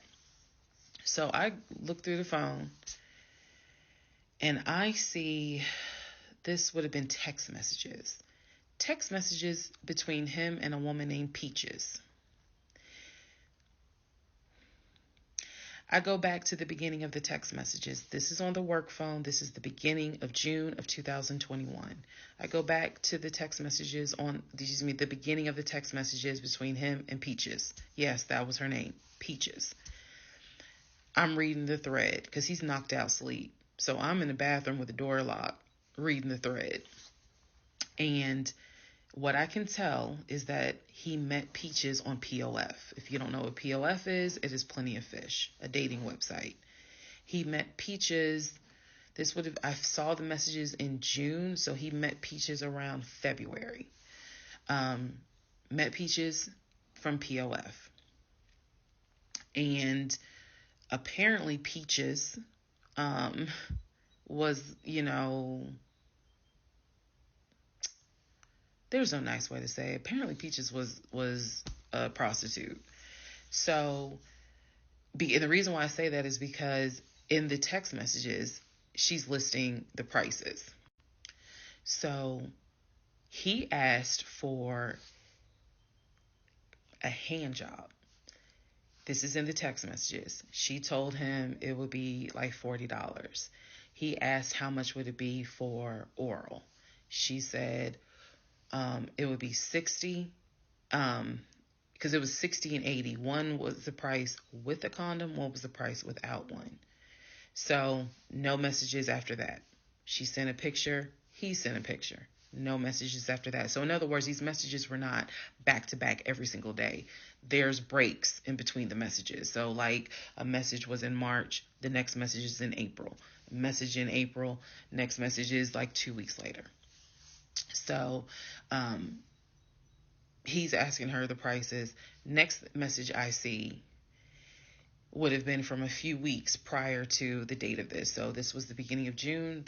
The message is from sometime beginning of May, where he is thanking her and says to her, thank you so much.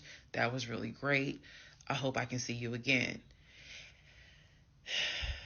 Then there's messages where she said, hey, basically she was at a new spot. She must have moved.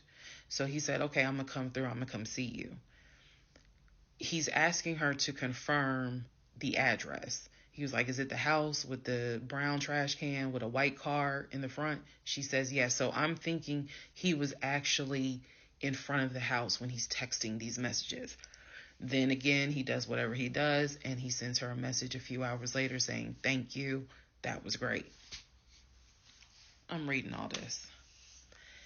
And I will tell you guys something that you may or may not understand. Some women may or may not understand it. the cheating didn't even faze me. Didn't even faze me. I didn't cry. I did not feel like, what did I do wrong? I was relieved. The reason why I was relieved is because up until this point, I kind of struggled a little bit on whether or not, God, I know, Lord, you hate divorce. But I can't stay with a guy that lies. So when I saw the cheating stuff, I was like, oh, shoot, thank you, Jesus. Okay. Because I know my Father in heaven is going to forgive the fact that I'm going to divorce him for infidelity. Go ahead. It's fine. Jesus will forgive me. So I was relieved, to be honest with you. Like, oh, okay. I got grounds now, bitch. That's how I felt. So saw the messages, forwarded the messages to my phone. Or excuse me, I had to take my phone because the phone was deactivated. So I kind of had to do a little ghetto. Hold the phone up, take my phone, and take pictures of what I see on the phone, so that I would have proof on my phone. Then I put the phone back and continued on. Now in the next part is the day that he gets kicked out. And I will tell y'all what happened. Part 33, who the fuck did I marry? June 17th, 2021. So, you guys have been on this ride. You now know exactly what information I did have. The morning of June 17th, which was his birthday, he was in the bed as usual. Powerade bottles all over the place because I wasn't in the mood to clean. And so I went in his room. He was awake. He was watching YouTube on his cell phone. He watched a lot of YouTube, watching these two guys that always were fixing Jeeps on YouTube. And if I saw them, I would know exactly who they are, but I can't remember their name. It's a popular show on YouTube. Anyway, so I go in there and I just calmly sit on the edge of the bed. And I was like, can we talk? And he was like, yeah, what's up? I said to him, Legion. Obviously, I called him his name. Legion. I said, I'm going to ask you something. I just want you to be honest with me. So he starts, I can already see in his eyes, he's about to get defensive. I was like, calm. Because this is the tone I had. Calm.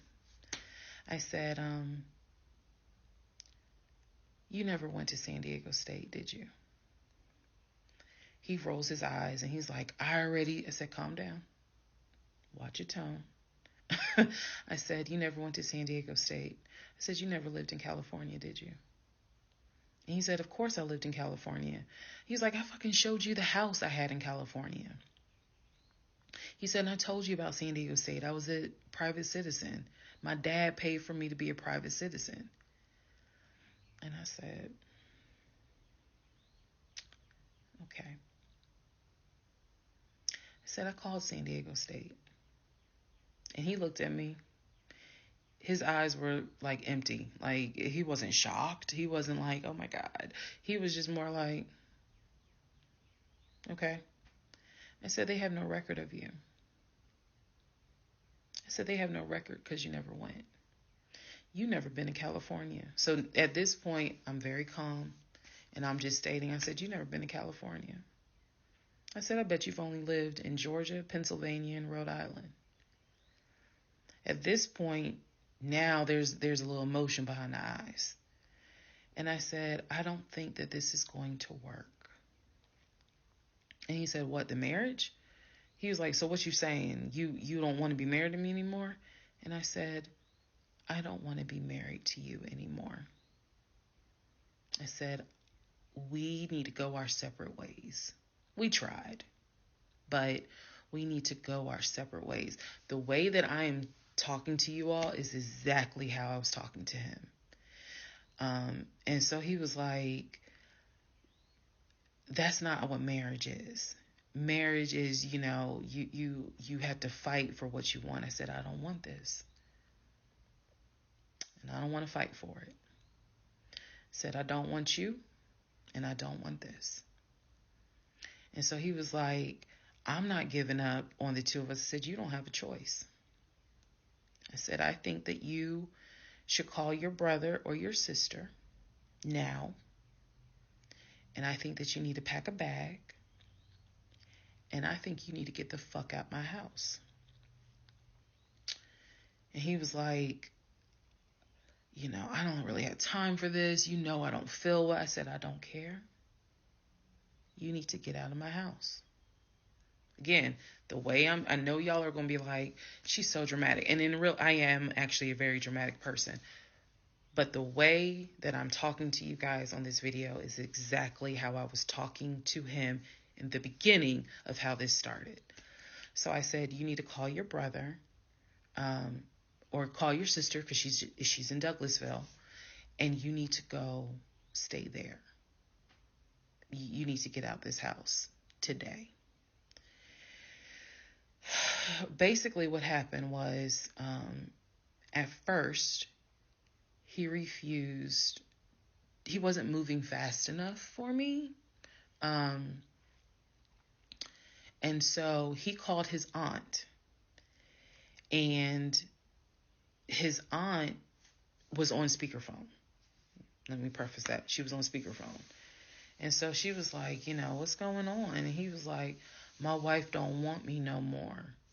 She claimed that I be lying to her. I ain't never lied to her. When I heard this, what's the analogy I can give y'all?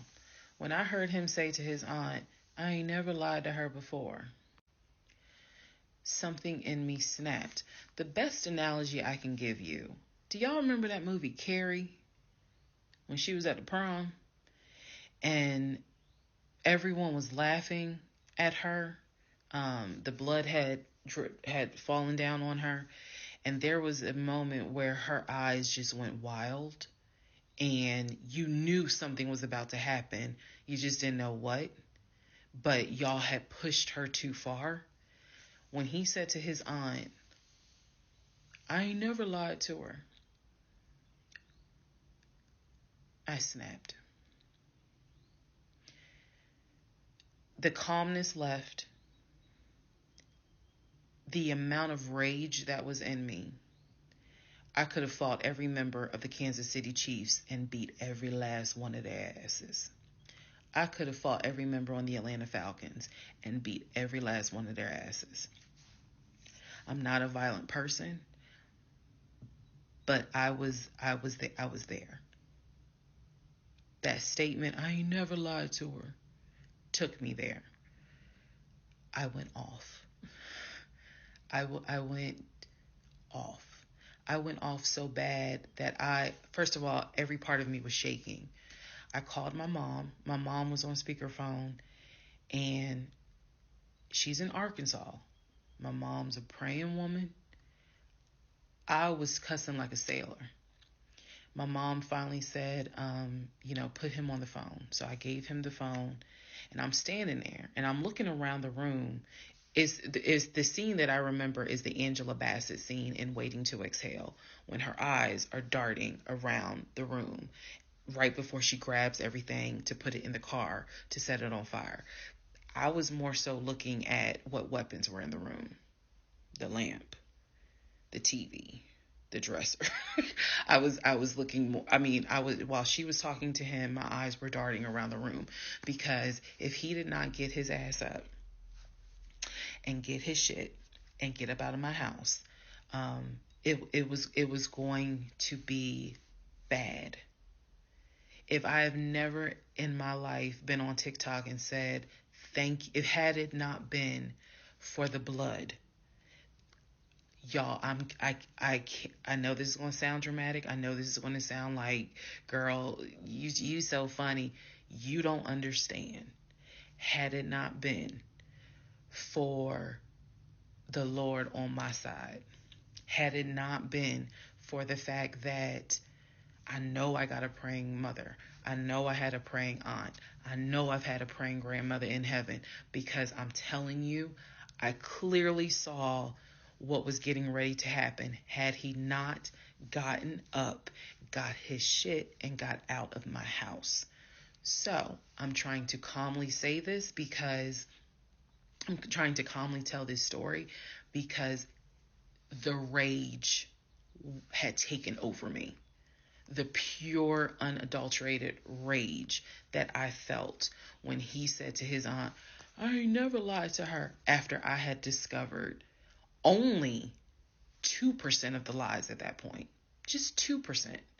So it was enough for me to be like, you need to get your stuff and go. So my mother gets on the phone and she says to him, Legion, she called him by name. She said, I am not there to control my daughter. She said, in the name of Jesus, get your stuff and get out that house because I think she might kill you. Get out of the house. She's on my phone. His aunt is on his phone. His aunt said, nephew, come home. Home for her was Philly. She said, I'll send you money. Come home. Leave that house right now, she said, because I think that woman is about to kill you. Let's just go to part 34. Let's all just take a deep breath. Part 34. Who the fuck did I marry? So the aunt told him, I'll send you money. Come home. I'm yelling in the background, by the way. I'm not standing there calmly. I'm yelling. I said, oh, he got money. Yeah, you got money. You got money in that offshore account, right? You got money in that Chase account. You got money to drive. So do what you got to do. I told him, and I'm not going to repeat some of the stuff I said because my mom might see this TikTok. But I did tell him, I was like, if you don't get out of this house, actually what I said was, you have two options. You either going to leave this house voluntarily or you're going to leave this house involuntarily. And he tried to get a little nuck if you buck. He tried. And that's when because he was still on the bed, still laying in the bed. And he was just like, you ain't going to do shit. Like, don't talk to me like you done lost your fucking mind. Da, da, da. And I calmly got close to him. I got like this close. And I literally said, I will beat you like the bitch you are. I dare you to try me. I said, I will literally beat you like the male bitch you are. And so when I said that, his eyes were like, I said, I'm not even playing. Because at this point, I'm rocking like back and forth. Y'all, again, I'm not some hardened type chick. I'm not. I want the soft lifestyle. But I have been pushed to the point. So I'm rocking, I'm walking back, I'm pacing. So finally, his aunt was able to get through to him. I had called my aunt, my mother, my aunt. I had called the pastor. I had called all these people because I did know that I was in a very dangerous place. Not because I'm scared of him. At this point, I was scared of me. I don't know if this has ever happened to someone where you know yourself. You know that you got a line. I was over that line. So I had enough wherewithal to be like, okay, you're probably going to go to jail today. You're probably going to go to jail. You probably ain't going to have that job in the morning. Like, I was there. And again, this is not to sound bragging at all. This was a woman who I could not believe that even with the attempt of me trying to give him one last opportunity to tell me the truth, he still lied in my face. I was at my edge.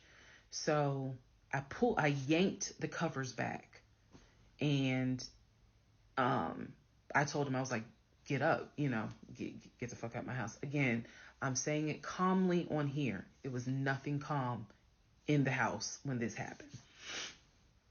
So I'm throwing stuff up against the wall. I remember I looked at the lamp. He looked at me looking at the lamp. And I think something in him realized, okay, I'm in pain, but if I don't get up, she's going to do something with that lamp. So he does get up. He is still on the phone with the aunt because the aunt was pretty much like, keep me on the phone. She did not want him to hang up. He throws some stuff together. Again, keep in mind, he has all his stuff in the house. So he basically packed like 2 bags worth of clothes. And he's limping around, and I'm standing in the hallway watching him like a probation officer. So he's limping around, and I'm looking at the condition of the bedroom. This is when I noticed Legion had been semi-bedridden. Remember, I told y'all that because the knee and other stuff. I look at these bottles of Powerade because he had been drinking Powerade so much at this point.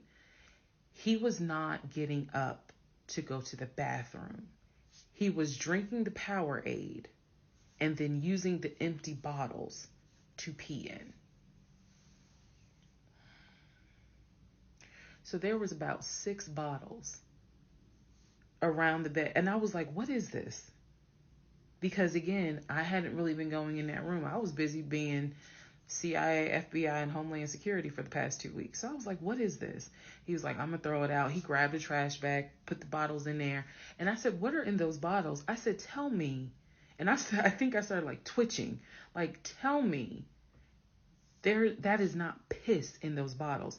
He was like, I couldn't make it to the bathroom. I was in too much pain. So at this point, I'm even more like, yeah, get the fuck out. Get out. Get out of my house. So I helped him. While he was packing his bags, I went downstairs. I took the house key off of his keys. I went back upstairs. He had his 2 bags. I grabbed the 2 bags. Yes, I did. I grabbed the 2 bags. I had opened up the garage. I had already popped the trunk for his car and threw the bags in the car. I did that because I was like, you getting out of this house. You getting out of this house today. You can't come back. You can't come back ever. So it took him about 2 hours from the time of I will beat you like the bitch you are for him to actually leave the house. Again, I'm calm telling y'all this story. It was not calm in the house. So he eventually puts on some sweatpants. Now I can really see how much weight he has lost. But he puts on some sweatpants. He puts on a shirt. He's limping down. He's like, you really gonna kick me out on my birthday? I just looked at him.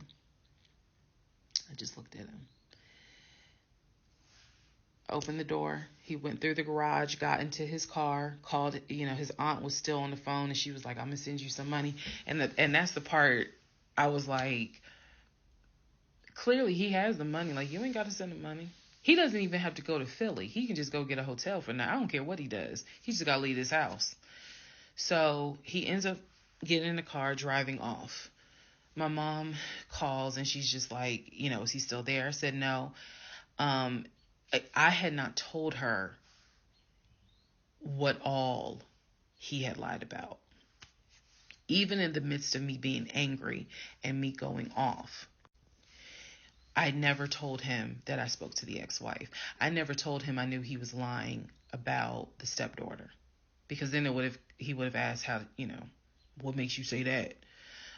So I did keep my word. I never told him I spoke to her. So he eventually left. I text a friend of mine. I text my landlord. I said, I have an emergency.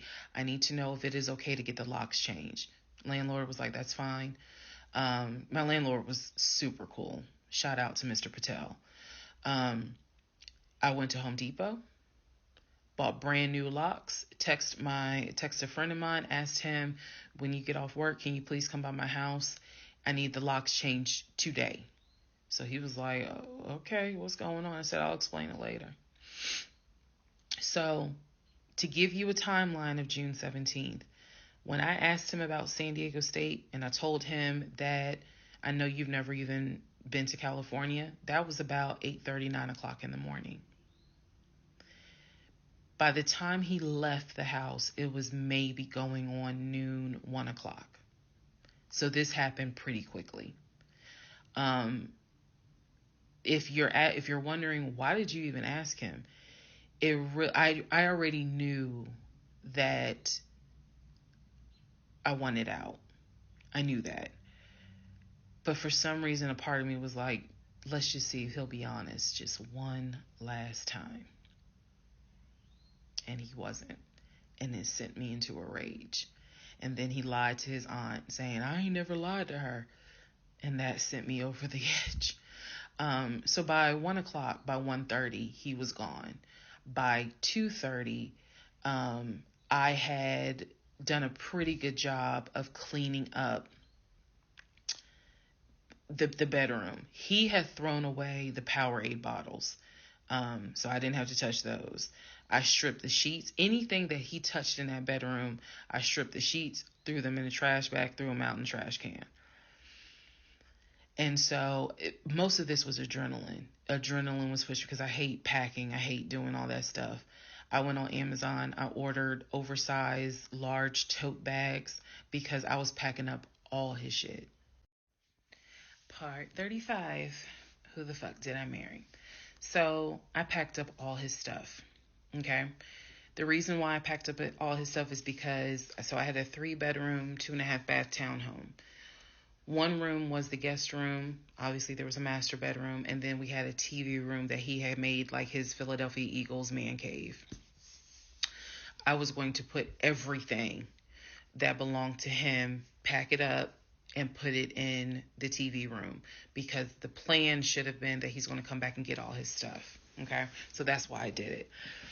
And honestly, it just felt good to pack up his stuff and go through it freely, because when he packed in a hurry, he left obviously really important things. He left all his Invicta watches. He left all his WWE championship belts. And if you know anything about WWE championship belts, you know those things are expensive. He left all his Jordans. He left suits. He left Cole Haan shoes. He left all that because it was such a hurry for him to leave. So all that was still in my house. So around 2:30, I think I wasn't even at a place where I could start crying. I was just too angry, still shaking, packing everything up. One of the things that he left is a photo album with all the pictures of his mom and dad and his siblings growing up. Now, I had the thought of I was going to have a burn party. And I was going to put it on Facebook Live. I was going to burn it with my friends and drink and dance and play music. But it's his deceased parents. I do have a heart. So I put that somewhere special, meaning I put it up in the closet. He had told me that he was going to come back and get his stuff. And so I just did not, I didn't throw anything out unless it was like something I knew was trash. Other than that, I put everything up and kept it, in the TV room. So that's June 17th. Also on June 17th, I had already ordered his birthday cake. I had ordered the birthday cake like the end of May because it was like a special birthday cake. So I also had to go get the birthday cake from the bakery in East Point. And I took it to my family's house and we ate it.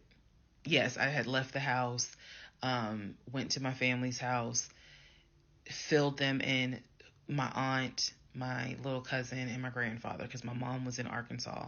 So went over to their house, filled them in on what was going on. They could not believe it. Although my grandfather then told me, he said, he ain't look like he was a football player. He was like, I ain't want to say nothing, but he ain't look like he was a football player. Gotta love grandparents. So we ate his birthday cake. Went back home. The friend that I had called came, changed all the locks, I changed the security codes. Effectively, he would not have been able to get in that house. So that is what happened on June 17th. So now we can fast forward. He would text me and he would call me that he got to Philly. Apparently he left Georgia and immediately went to Philly. So he immediately went to Philly, and he did text me and said that he made it to Philly and he was staying at his aunt's house.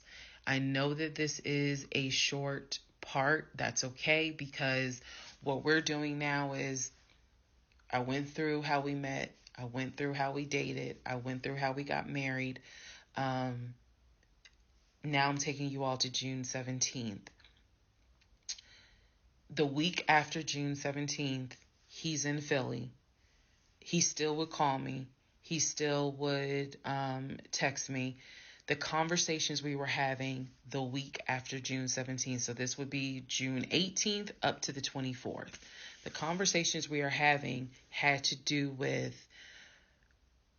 divorce. So who's going to file? And he was like, well, I don't want a divorce, so I'm going to fight you on it. Are you? Really? Are you going to fight me on the divorce? I didn't know anything about filing for a divorce. But I refused to stay in a place of ignorance. So I went online. There's a website that you can go to where you pay like a $200, $239 fee, and you fill out basic information and you choose your state. And they will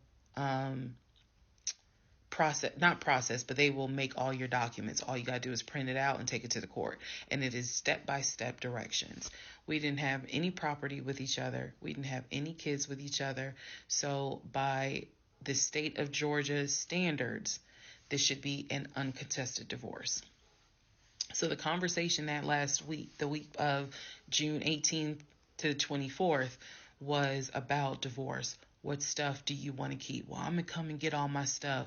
I just don't understand why you couldn't talk to me about it. I said, there's no room for talking because you've been lying to me since day one.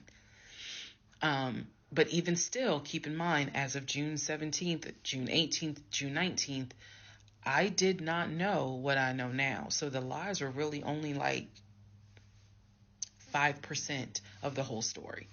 So June 24th or 25th is when I had printed my documents. And I'm laughing because at this point in time, I've read y'all's comments about how that man will print out stuff. I know. But I used the website, typed all my stuff in, got my documents, and then I went. I took a day off from the job because I was getting ready to transition into the new job. So I left work early, went to the courthouse, and filed for divorce.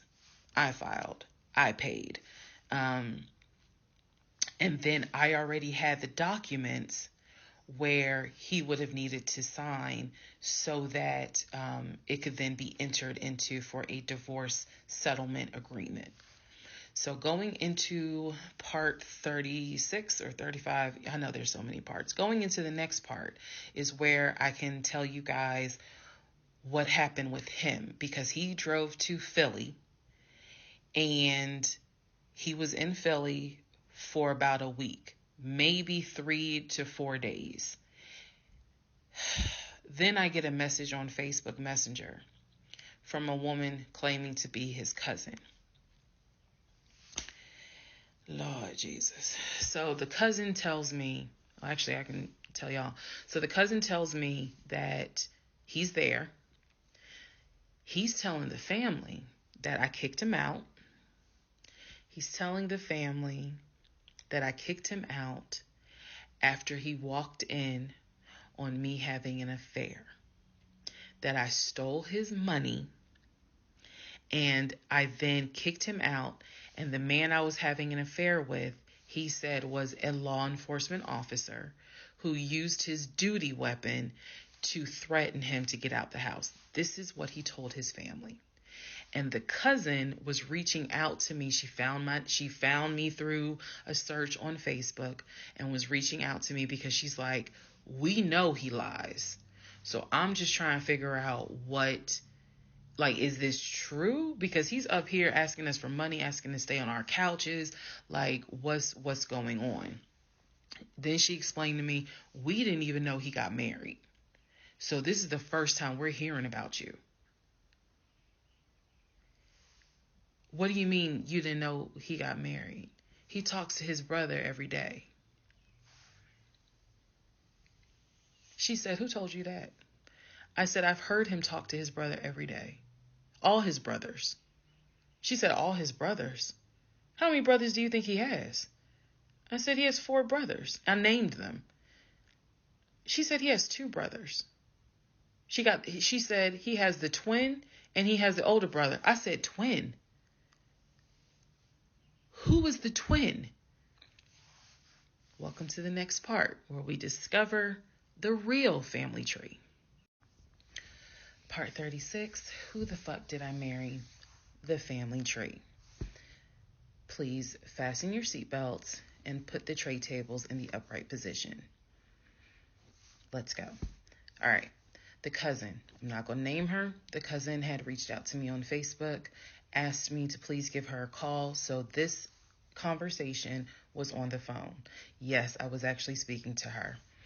She informs me again about the whole he's up there. He's telling everyone that he walked in on me cheating on him. It was with a law enforcement officer, and that the law enforcement officer used his duty weapon to threaten him to get him out of the house. The reason why I'm particularly mentioning the fact that he said it was law enforcement is because he was trying to get a family member, like one of his cousins, to call the agency of the law enforcement officer and file a complaint, which in hopes would then start an internal affairs investigation. Yeah. So, female cousin's on the phone with me.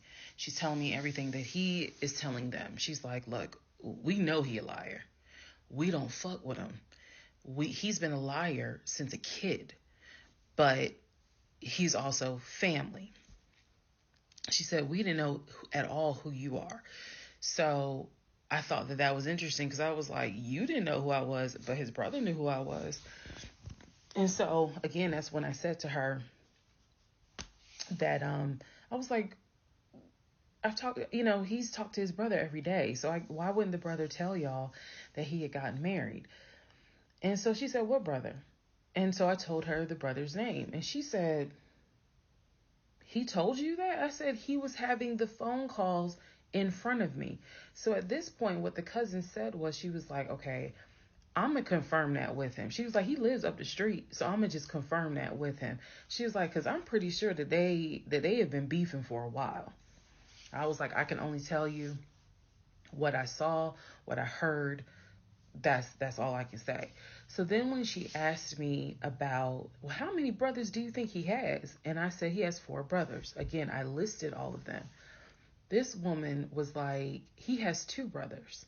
She said he has the twin, and he has the older brother, the one that he was on the phone with every morning, blah, blah, blah, blah, blah. I said, twin? Who's the twin? So this is where she explained to me. She said the parents, mom and dad, had the older brother. The older brother is about 5 or 6 years older than Legion. Legion and the younger brother, who lives in Nashville, they are twins. So when he kept saying the younger brother, my younger brother by 2 years, it's his older brother by 20 minutes. They are twins. I have seen a picture of this brother. Yes, they do very much look alike, but I didn't know they were twins. It doesn't even matter. I didn't know they were twins. But definitely they had the same mom and dad. So she was like, no, that he's older than Legion by 20 minutes. They're twins. She said, so the parents had 3 boys. Brother in Philly, the older brother, and the twins. She was like, who the hell are these sisters that you're talking about? So I tell her, I was like, Shantae and Kim. She said, I don't know who Shantae is. She said, Kim is my daughter. Kim is not his sister. Kim is my daughter. And she said, that's his cousin. She was like, and they haven't spoken in about 20 years. So, no, that's not his sister. He does not have any sisters. And I said, well, then what about the other two brothers? She was like, what other two brothers? I said, the brothers from his dad. She was like, you mean to tell me this man is going around telling people, I know somebody's going to quote Nicki Minaj, lying on your dead mama, but try not to. She says, you mean to tell me this man is walking around lying on his dad, saying that his dad had kids outside of his mom? And I kind of stuttered, like, yeah. She was like, he does not. She said, I have no idea who those two men are. She said, those are not his brothers. But if y'all remember, I've met those two. And he introduced them as, you know, man, this is my brother John. This is my brother Matt, you know, type thing. And so they both were like, oh, my sister, it's good to meet you. It's good to meet you. Remember that, because obviously I do eventually talk to those two men again. So she says to me, the family tree is mom and dad, the three sons. She was like, there are no sisters. She said, I don't have a clue who Shantae is. She said, Kim is my daughter, so that's just their cousin. But again, they ain't spoken 20 years. I said, okay. And then there was the grandmother. She said, yeah. She named the grandmother. She was like, yeah, she died in like 2008. I said, yeah, he told me that she died in 2020. And that, you know, all of you were coming down for the memorial service. And she's just like, she died in 2008. I said, then there was the uncle who also died from COVID. She was like, which uncle is that? I told her the name. She said, he's been dead since like, 2010.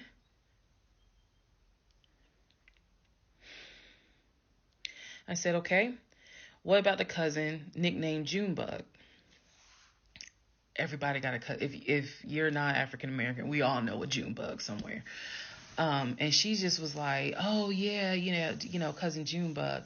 She was like, man, that's crazy what happened to him. And I was like, what do you mean what happened to him? Because I know he has talked to his cousin Junebug on the phone, like a few months prior. He was like, and so she said to me, she said, yeah, he had passed away in like 2016. So this is now 3 people that she's naming that I recall him having either a story about or a phone call with, and she's telling me that they are all passed away. So this is when the conversation kind of changes, and she's like, you know what? She said, let me speak to the older brother, because he probably wants to talk to you. She was like, you probably should talk to him, and a lot of your questions will get answered. She was like, this dude's been lying ever since he was a kid. She was like, she said, literally, we don't fuck with him. I remember her saying that verbatim. She was so adamant. She was like, and when he showed up here out the blue, talking about how his wife cheated on him with a law enforcement officer, and how the guy took his gun out and threatened him to leave the house. She was like, we knew something was up. She was like, that's why I had to find out who you were and reach out to you and find out the truth. I said, there was no other guy. There was no law enforcement officer.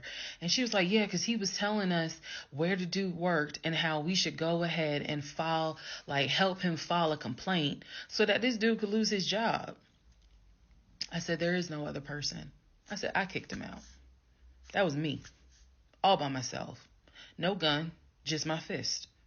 And so she said, you know, he's telling us that he had gotten married, and then she was like, apparently y'all had a baby. So she was like, so you got a kid with him? So I had to explain to her. I said, no. I said I had a miscarriage back in June of 2020, and I had to have surgery in July. So she was just like, girl. So she started like really being encouraging and was saying, you dodged a bullet, honey. She was like, I don't wish this. She's like, I know he my family, but I don't wish him on no woman. So we've have each other's numbers. She was like, if you need anything, please feel free to call me. She was like, I've had my own issues with him. I've had my own issues in life. But she was like, get your divorce and be done with him. Then she said, I'm going to put you in contact with the older brother. Next part is me finally talking to the older brother that he had been talking to every morning. Part 37, who the fuck did I marry? So at this point in time, I have filed for divorce. I paid for the filing fee. I'm representing myself pro se, and it should be an uncontested divorce. During this time, Legion had driven to Philly, lied to his family, and said I had cheated on him, that he caught me, and that the guy I cheated on him with was a law enforcement officer who used his gun to threaten him to get out the house. None of that was true. At some point while he was in Philly, he ran out of options in terms of where he could stay. Family members did not want him to stay with them. Apparently, a lot of bridges were burned, according to the female cousin I had talked to on the phone. So he left Philly and went to Augusta. Yes, what you were hearing is correct. He drove from Georgia to Philly, stayed in Philly for about 3-4 days, left Philly, drove back to Georgia, went to Augusta. Keep in mind, if you have lost your notes at this point, he was raised in Philly and did high school in Augusta before he went to California. So he has family in Augusta. So at this point, he's on his way to Augusta to stay with a new set of people. The reason why this is important is because what I have is a divorce settlement agreement. That divorce settlement agreement has to be signed by the two of us, where we are basically telling the court, look, this is what he's keeping, this is what I'm keeping. I need his signature. Let me repeat that. I need his signature because I wanted a very quick and painless divorce, as much as it could be. So by this time, this is now around June 25th. So around June 25th, he's now in Augusta. He had left the house June 17th. So between June 17th and June 24th is the trip to Philly, then leaving Philly, coming to Augusta. My aunt and my little cousin get in the car with me, and I drive to Augusta with a rag on my head, some sweatpants, and a tank top because it's July, so it's hot. But we ride to Augusta. I had spoken to him. I had said, I just need you to sign this piece of paper. And he was like, I'll get to it when I get to it. No. We're going to get to it as quickly as possible. So if that means I got to drive to Augusta tomorrow morning at 7 o'clock, I'm going to do that because I need that signature. I ain't telling this. This was my attitude. Sure enough, went ahead, drove down there. I met him at the UPS store in Augusta. It's in the same Kroger shopping center. They had a notary there because I needed the papers to be notarized. So he pulls up. It's only been a week since I last saw him. It has been months since my aunt saw him. Okay? She had no idea of the condition that he was in. Again, I'm telling y'all, when I met him, when he met my family, he was like a size 3X. In just a short span of time for a week, he easily could have been in an extra large, maybe even a large, but was wearing 3X clothes. So he has told me this whole time, he didn't know I had spoken to his family. Okay, probably need to put that in there. He did not know I had spoken to his cousin. So he was telling me that he had a place to stay. He was staying with some family members, and everything was cool. He told me he was going back to Augusta because he had a job. That's what he told me. The family member, the cousin, told me, oh no, it's not that he had a job. We kicked his ass out because he's still lying, and we don't want anything to do with him. So when I saw him get out the car, I immediately knew, you probably have not washed in 3 days. I'm not overreacting. His nails had not been cut, so his nails were a bit long. He smelled like the Chattahoochee dump on a hot summer Georgia day. He stunk so bad. And for a moment, I did not recognize the man that I was legally married to. I did not recognize him. He almost looked, what's the word? Emaciated. I may be mispronouncing it, but the way someone looks when they've lost so much weight and it's almost like your skin and bones. He looked homeless. He smelled homeless. And my heart just kind of broke. It kind of did. I'll be honest, it kind of broke. It did not break enough for me to not get that signature though. So when he walked into the UPS store, you clearly could see that some of the people were like, let me get away from him.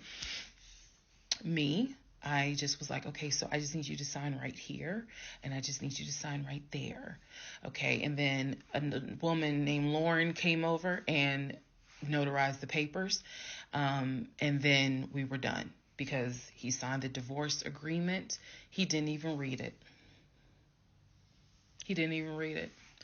Reason why I'm pointing that out is because he didn't read the part where what's left in the house now belongs to me. Where he took technically what he was going to take. Everything else in that home belongs to me.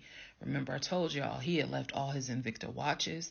He had left all his WWE championship belts, his Jordans, a lot of his clothes, his Cole Haans. He had left all that stuff. He never even read the divorce agreement. So he signed it. I signed it. Lauren notarized it. We leave the store, and I said, "Have you eaten?"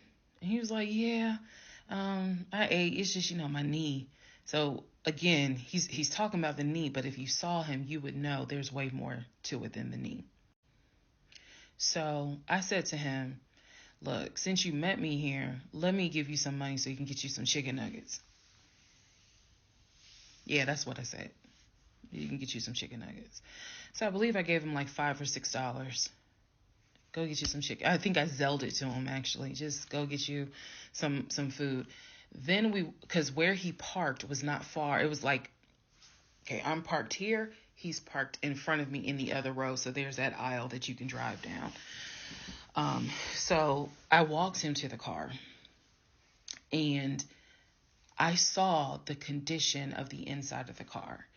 And that's when I knew he's been living in his car. He's been living in his car. So clearly, I no longer had a question of, so where's this offshore account? Where's the U.S. bank savings account? Where's the checking account? Didn't have that question anymore. Because if you had money, you wouldn't be living in your car. You would not be in the same clothes that you were in when you left my house on June 17th. And this is now June 25th.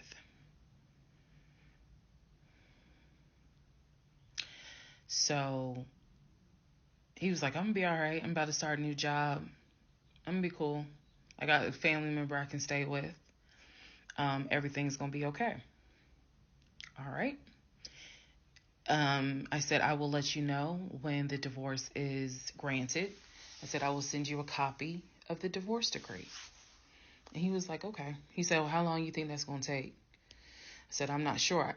I thought I had to wait 30 days before I could file the divorce agreement settlement form. And then the judge would grant it in 30 days. So basically, this is like June 25th. I'm looking at the end of August that it would take for the divorce to be granted, assuming there were no hiccups, assuming he didn't decide he was going to pull a fast one. So I told him, I was like, I'm going to file this, and then once we get the divorce decree, I'll send you a copy. He said, okay. He got in his car. I got in my car. I drove all the way back home, and he went to wherever he went. Next part is the next series of lies that I was faced with. All right, part 38 of Who the Fuck Did I Marry? I'm going to call this housekeeping and missing pieces. So, housekeeping. First and foremost, as much as I know you all have enjoyed this series, and some of you have told me how entertaining you have found it, the story will be done this weekend. So, in other words, I don't care how many parts I gotta film, it will be done this weekend. We're not gonna drag it into the new week. So I just want to let everyone know that. So please be sure to tell your sisters, your mamas, your aunties, your cousins, your best friends, hey y'all, go ahead and watch all the parts, because she's saying she's wrapping it up this weekend. But I'll leave the playlist up, so don't worry. Also, let's see. I'm sorry for the people who were like, I keep talking really slow. I didn't know that I was, and they're like, you're just long-winded. I'm very detailed. So that's probably what you're feeling, is that I'm detailed and I'm trying to get everything out, again, in a responsible manner. So, you all have asked me if I will do a live. Yes, I will. I don't have any issue doing a live. I feel like if you're going to put the story out there, you know you're going to get questions. So if you stand on business and you stand on what you said, do the live. So yes, I will do a live, and I will let you all know when I'm gonna do a live. So it won't just be some random shit. I will actually do a live and let everyone know. So that way, if you have questions, bring them. The issue with doing a live is that I need moderators. So because I just anticipate a lot of people have questions and I'm just one person, and I don't want to be accused of she's ignoring my question, which means there's holes in her story. Y'all, we all know how TikTok is. So, but I will absolutely do a live. That's the housekeeping. Missing pieces. So when I said before that it's important to me that I am responsible in how I tell this story, meaning I'm clear and I go in detail, I realized that I left out some missing parts. And it was brought to my attention by a number of you. Thank you, because I'm all for accountability. I did not go into how my ex-husband, Legion, left the condiment company and then went to Apple. I also did not go into detail on when my mom came to visit. Both of those were in the month of April. I was going to go into detail a little bit more on the Apple situation because, as you probably have figured out, of course something came out later on. But nevertheless, in terms of April of 2021, my mom came for a visit. She lived in Arkansas. She came to visit us. She came to visit us after we had that whole sexting on Facebook incident and just after we had started marital counseling. There were no fireworks during her visit. Nothing was weird. I did talk about how, my family has always been there. And if you spoke with my mom, she would tell you she didn't see anything out of the ordinary.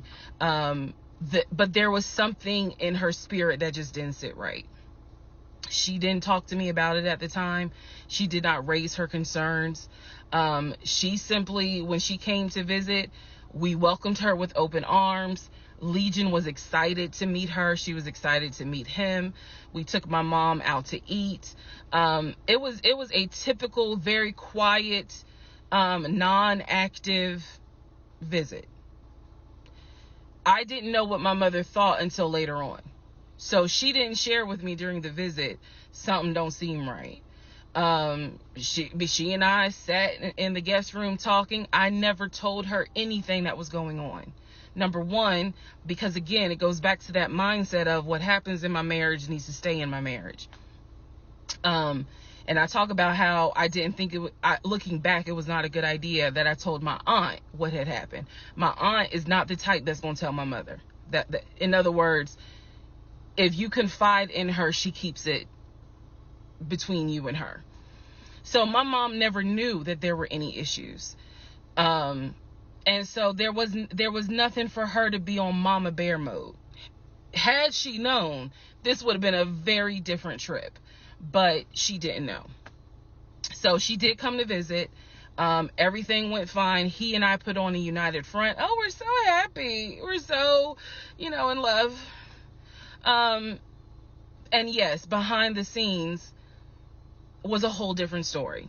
He talked to her about how he was looking to buy a house, and how he told her how work was going, how his job, how his job was going, bragging as usual, which I did tell my mom, look, he's going to talk about himself and money a lot. So, just change the subject. If he brings up a house, change the subject. That was my instructions to her, because I was like, I don't even want to get into the whole house situation. So, other than that, uneventful. Now, once my mom left, this is still in April, everything was fine with him at the condiment company, as far as I knew. Everything was fine. What ended up happening is he randomly came home one day and starts complaining about changes that are going on at the company. When he started complaining about those changes, it was things like, keep in mind, he is not VP of the company. He was VP of, I keep getting it wrong, but I think it was VP of production is what the memo says. So he was not the second in command for the company. He was upset that he was being blamed for production stats, that the production was down. He was upset that his plant manager apparently had resigned. He was upset that some of the policy changes that were coming into play that would affect his plant. These are the things that he was coming home and complaining about. Literally, he would complain. He started complaining Monday. By Friday, he said, you know what, if they continue doing this, then I just need to find another job.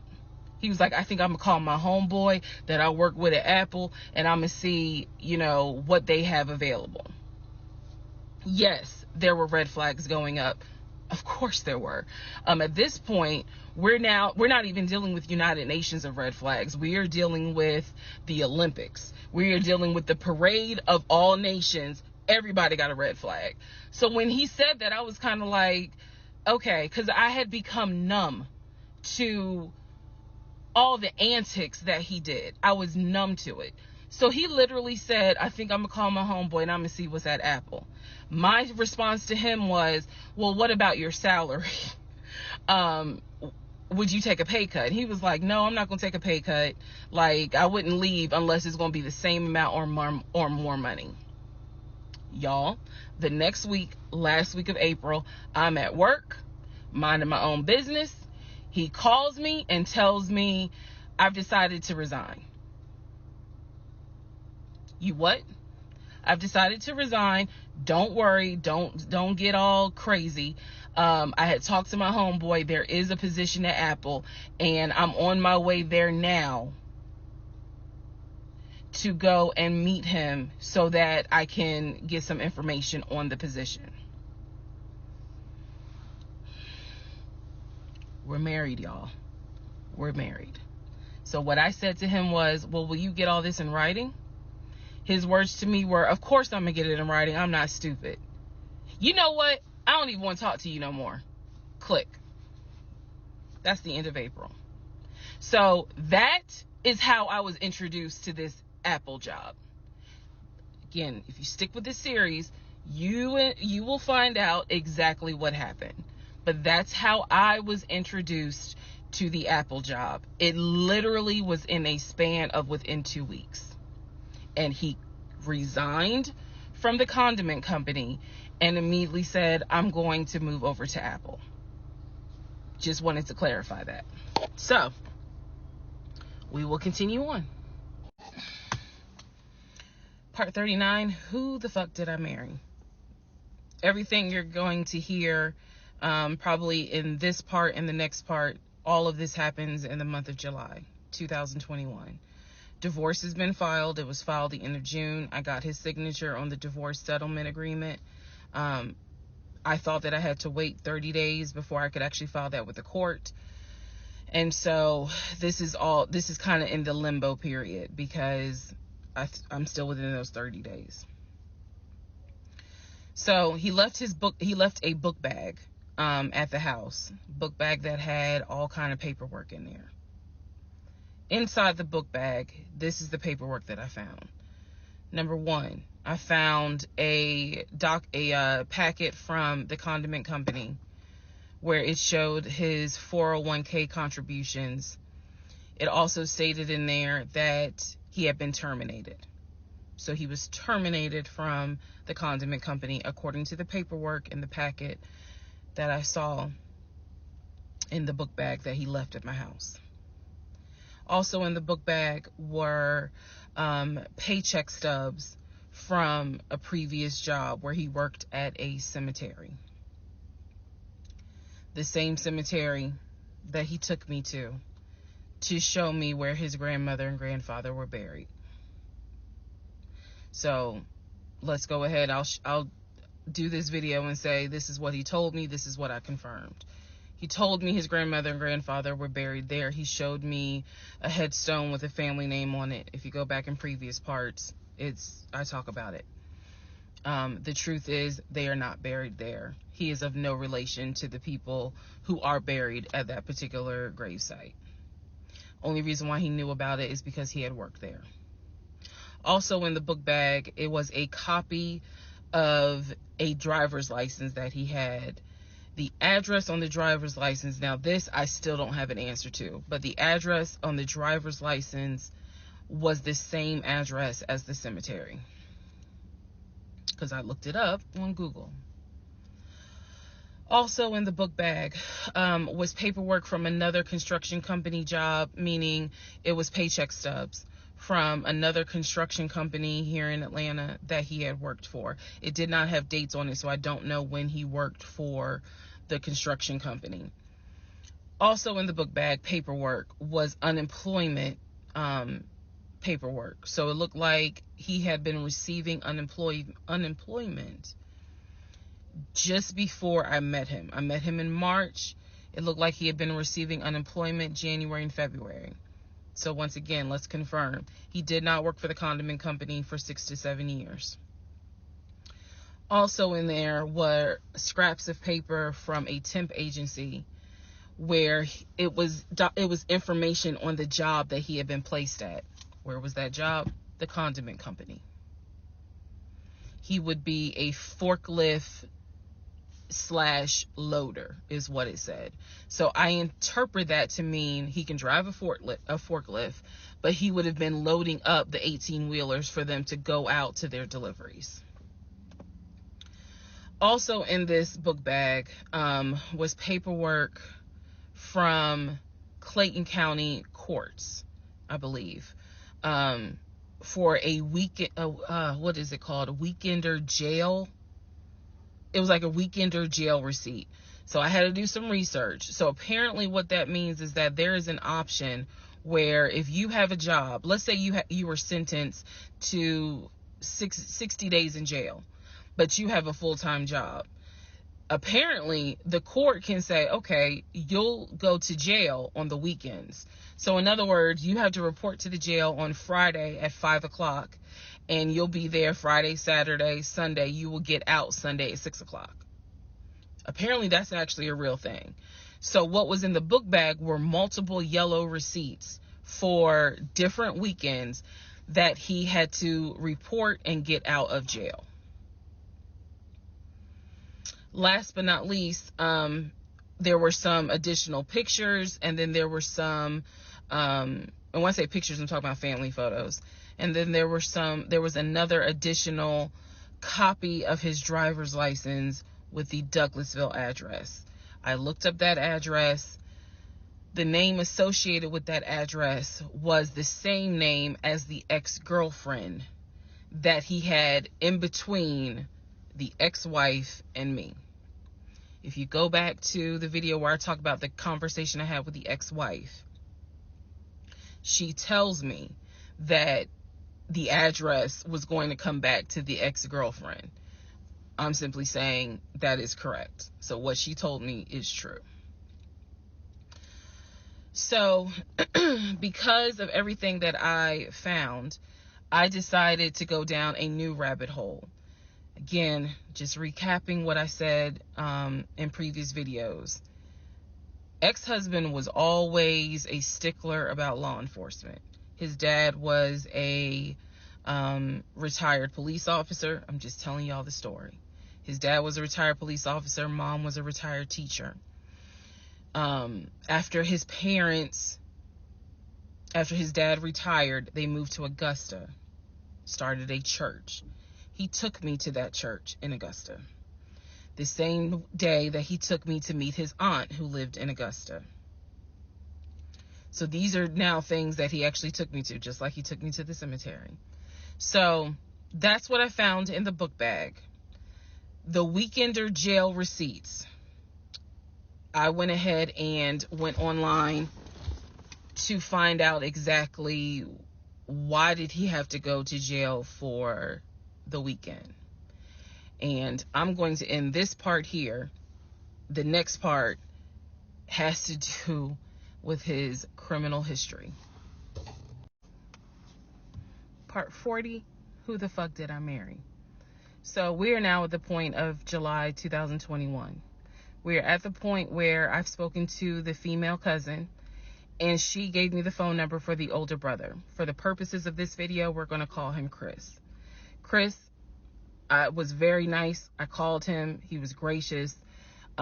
He was willing to answer whatever questions I had. And what he said to me was, he said, my brother has always been a liar. He's always been a liar. He said, but ask me what questions you have, and I'll confirm what's real and what's not. First question I had was, when was the last time you spoke to him? Without missing a beat, Chris says, 2015, just after our mother's funeral. I explained to him about the phone calls, the fact that Legion would be on the phone for 35 minutes, laughing, talking to Chris, relaying messages from Chris to me, and relaying messages from me to Chris. Without missing a beat, Chris says he was never talking to me. And he said, now I am going to say this. Maybe he was on the phone, but he was not on the phone with me. He said, because he knows that if I ever see him, I'm going to whoop his ass. And I'm laughing because obviously Legion loves to say I'm going to whoop somebody's ass. So for the people who are confused, like, wait, what does this mean about the phone calls? What this means is every single time that my ex-husband was on the phone, holding his phone like this, talking, laughing, cracking jokes. Hey, my wife said that, we can go later on this evening and all this other stuff. Every time they were doing things like that, every time he was having a phone call or conversation that he claims to be with Chris, no one is on the phone. No one's on the phone. That is what that means.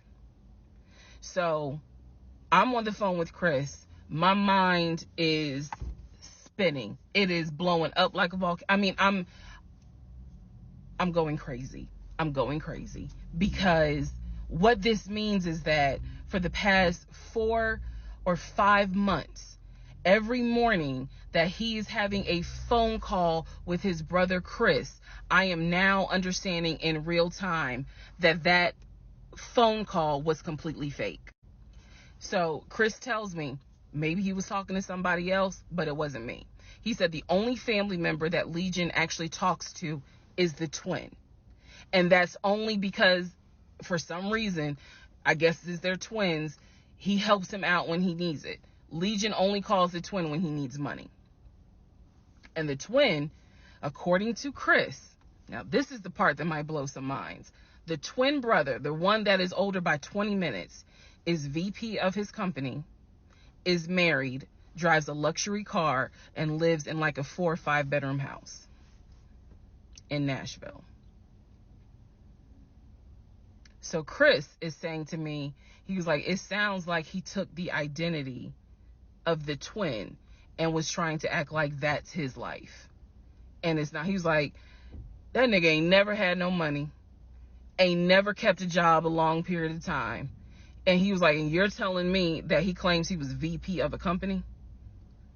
And so he was like, did you ever see anything? Did you ever meet people like Chris? I respect the fact that he was asking me the same questions y'all are asking me. Did you ever meet any family members? And I told him, I said, I met your aunt. Well, what aunt is that? I told him her name. He said, that ain't our damn aunt. I don't know if y'all have ever dealt with people from Philly. So he was just loud. He was like, that ain't our aunt. He said, that is our mother's best friend. And I don't trust that hoe. I'm sorry. It's the way he said it that it makes me laugh. Anyway, he's like, I don't trust her. I don't trust her at all. She is not our aunt.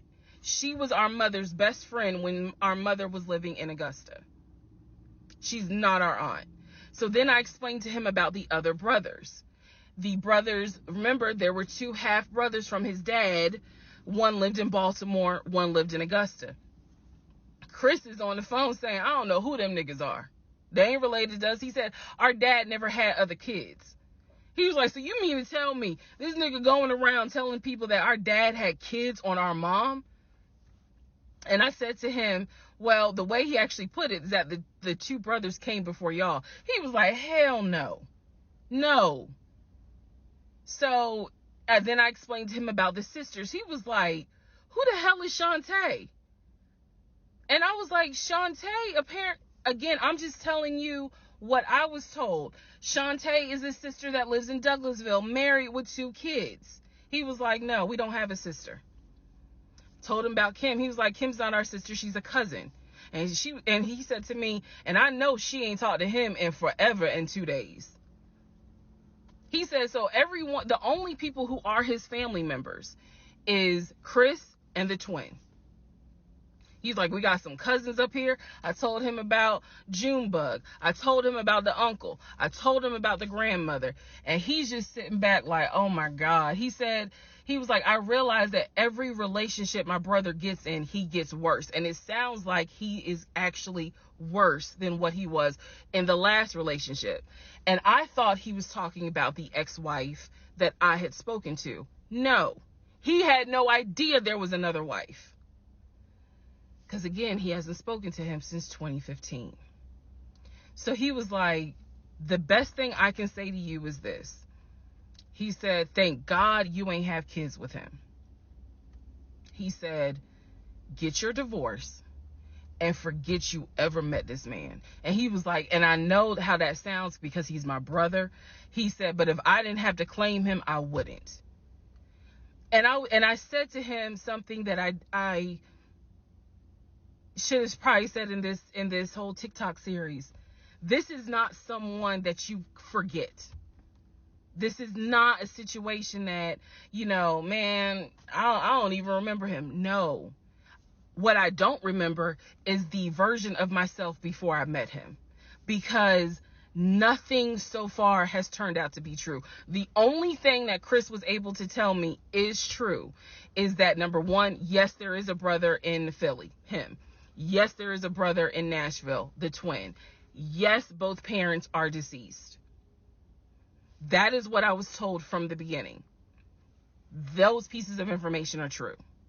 The grandmother did die in 2008. He was like, no, she definitely didn't die in 2020. I told him how I found the obituary. And so he was like, and the uncle, he said, which uncle is he talking about? Because if you guys remember, back in one of the parts, I talk about where he said his uncle was giving him advice on why he should not open up his savings account to let me see it. He would not let me see it.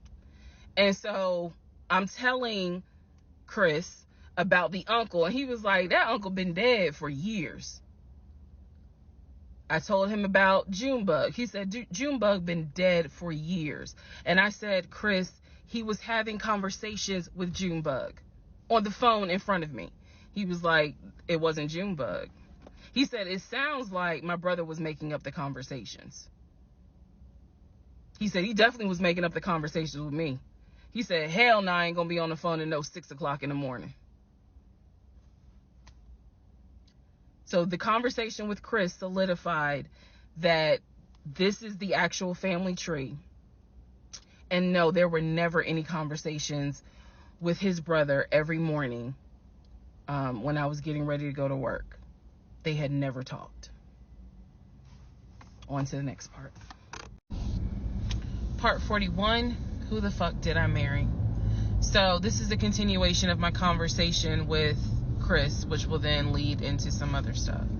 So Chris has confirmed that he has not spoken to Legion since 2015. So now we know that the phone calls that Legion was having every morning on the phone with Chris when we were, getting ready to go to work, the phone calls were fake. I demonstrated in the last video how I think how he was doing those phone calls. Because he would relay messages from me to whoever was on the phone. So Chris and I also then talked about their parents. So if you remember in the beginning, I told you from the get-go, this man was, very respectful of law enforcement because his dad was a retired Philadelphia police officer. The mom was a retired teacher. And so he had the utmost respect for law enforcement. That's what he used to always say. Because, again, there's a lot that he lied about. So I'm trying to only highlight the big things because, truthfully, it got to a point where when he would say that as a VP in his company, he had a meeting with the local sheriff. Child, we know that's a lie. So I don't even need to go into detail about that because, again, why? So I told Chris what Legion said about their dad being a retired police officer. And I was explaining how he said the mom was a retired teacher. So Chris listened. Again, very gracious, very nice guy. He listened and he was like, so are you ready for me to tell you what's true and what's not? And at this point, I was already convinced I was going to be drinking heavily that night after this phone call. So I was like, go ahead.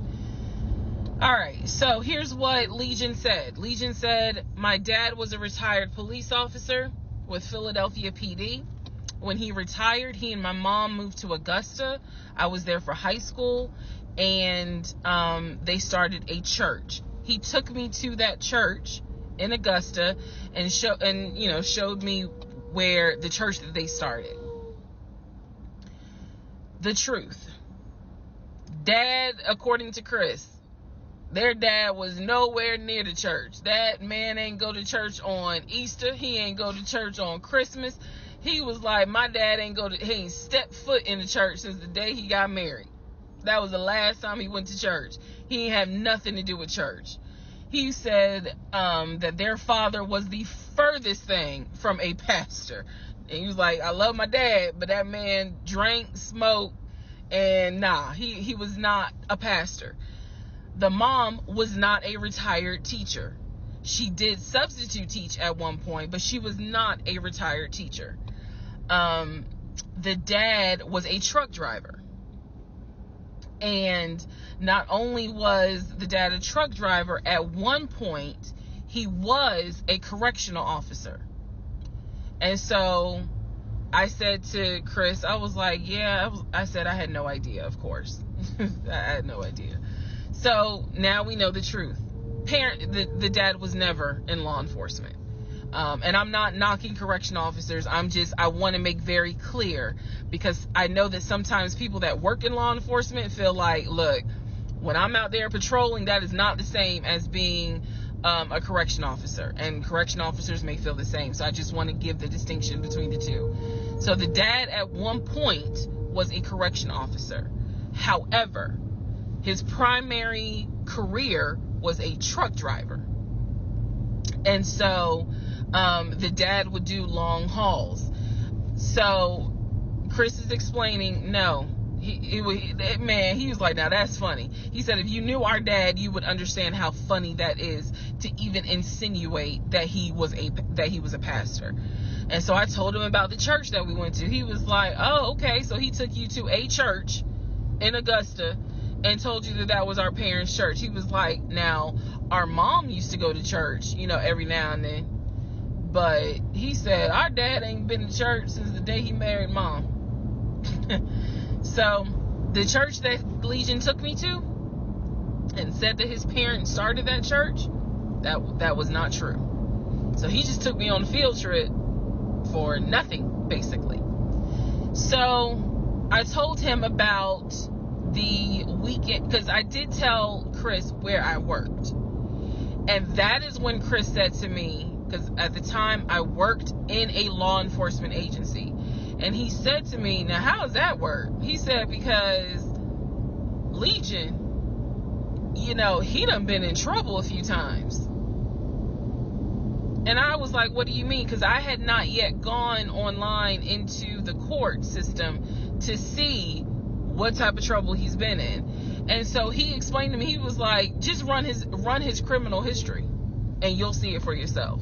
He said, because I don't know all the charges, but run his criminal history. I said, okay. He gave me some homework. I'll run his criminal history.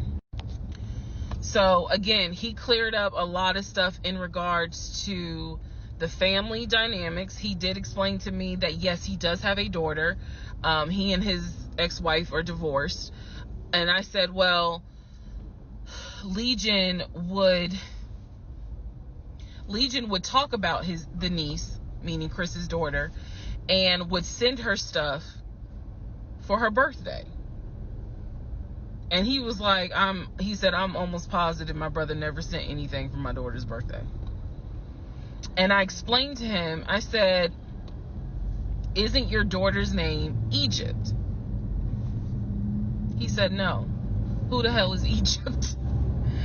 And I said, I was told that was your daughter's name. That's the reason why I'm saying the name on here, because obviously we're about to confirm that's not the daughter.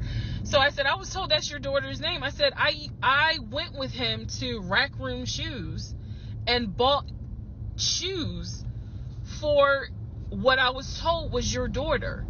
And she lived in St. Louis with your ex-wife. He said, no. He said, my daughter and my ex-wife do not live in St. Louis. He said, I don't know who Egypt is. He was like, are you sure it wasn't for a woman? And I said, well, it was kids' shoes. And he was like, no. He said, and I told him, I said, I went to the UPS store, I mailed it, and it, you know, they printed the label with the girl's name on it, and I'm thinking this whole time it's Legion's niece. Chris is like, I don't know who that is. That's not even the name of one of our cousins. So I have no idea, ladies and gentlemen, who my ex-husband was buying girl shoes for and had me sending them telling me it's for his niece.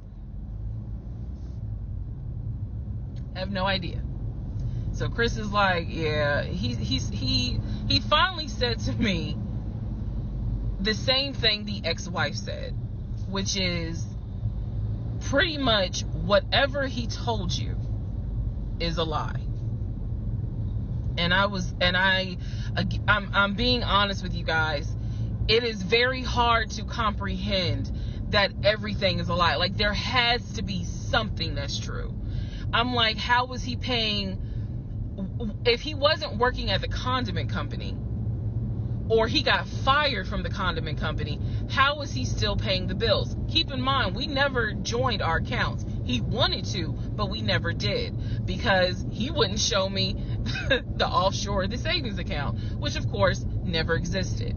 So I'm just trying to figure out, like, I know that I saw his checking account, I know that I saw his savings account, and he had money in there. Something had to be true. Something had to be true. And Chris was like, no. He said, it sounds like everything my brother said, everything that he told you was made up. He said those phone calls were definitely made up. He said, I don't know who Egypt is. That's not any family member of ours. I don't know who Shantae is. We don't have a sister. He said, we don't have half brothers. He was like, I'm telling you who the family members are. He said, I am so sorry that my brother put you through this.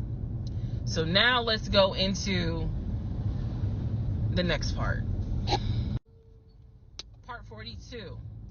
Who the fuck did I marry? So I finished going through the book bag. Still July of 2021. I finished going through the book bag. There were some other folders with papers in there. He had left the work phone.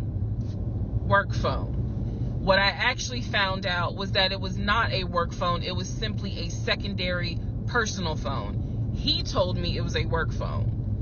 I thought that the company was paying for the work phone. That's what I thought. No, because I found receipts where basically, and I didn't know this, ladies and gentlemen, I had no idea, but I found receipts where it was a prepaid phone and he's paying to add minutes to it. So it's just receipts of, you added minutes to the phone on this date, you added minutes on that date. So the work phone whole thing, that was a bold-faced lie. Obviously it was a lie, because as we now know, he was a forklift loader. So the work phone that he's been walking around with was really just a secondary phone. He had left the phone. He took his personal phone, meaning the main phone, I should say, but the work phone he left. So I'm going through the work phone, just trying to find some sort of answer.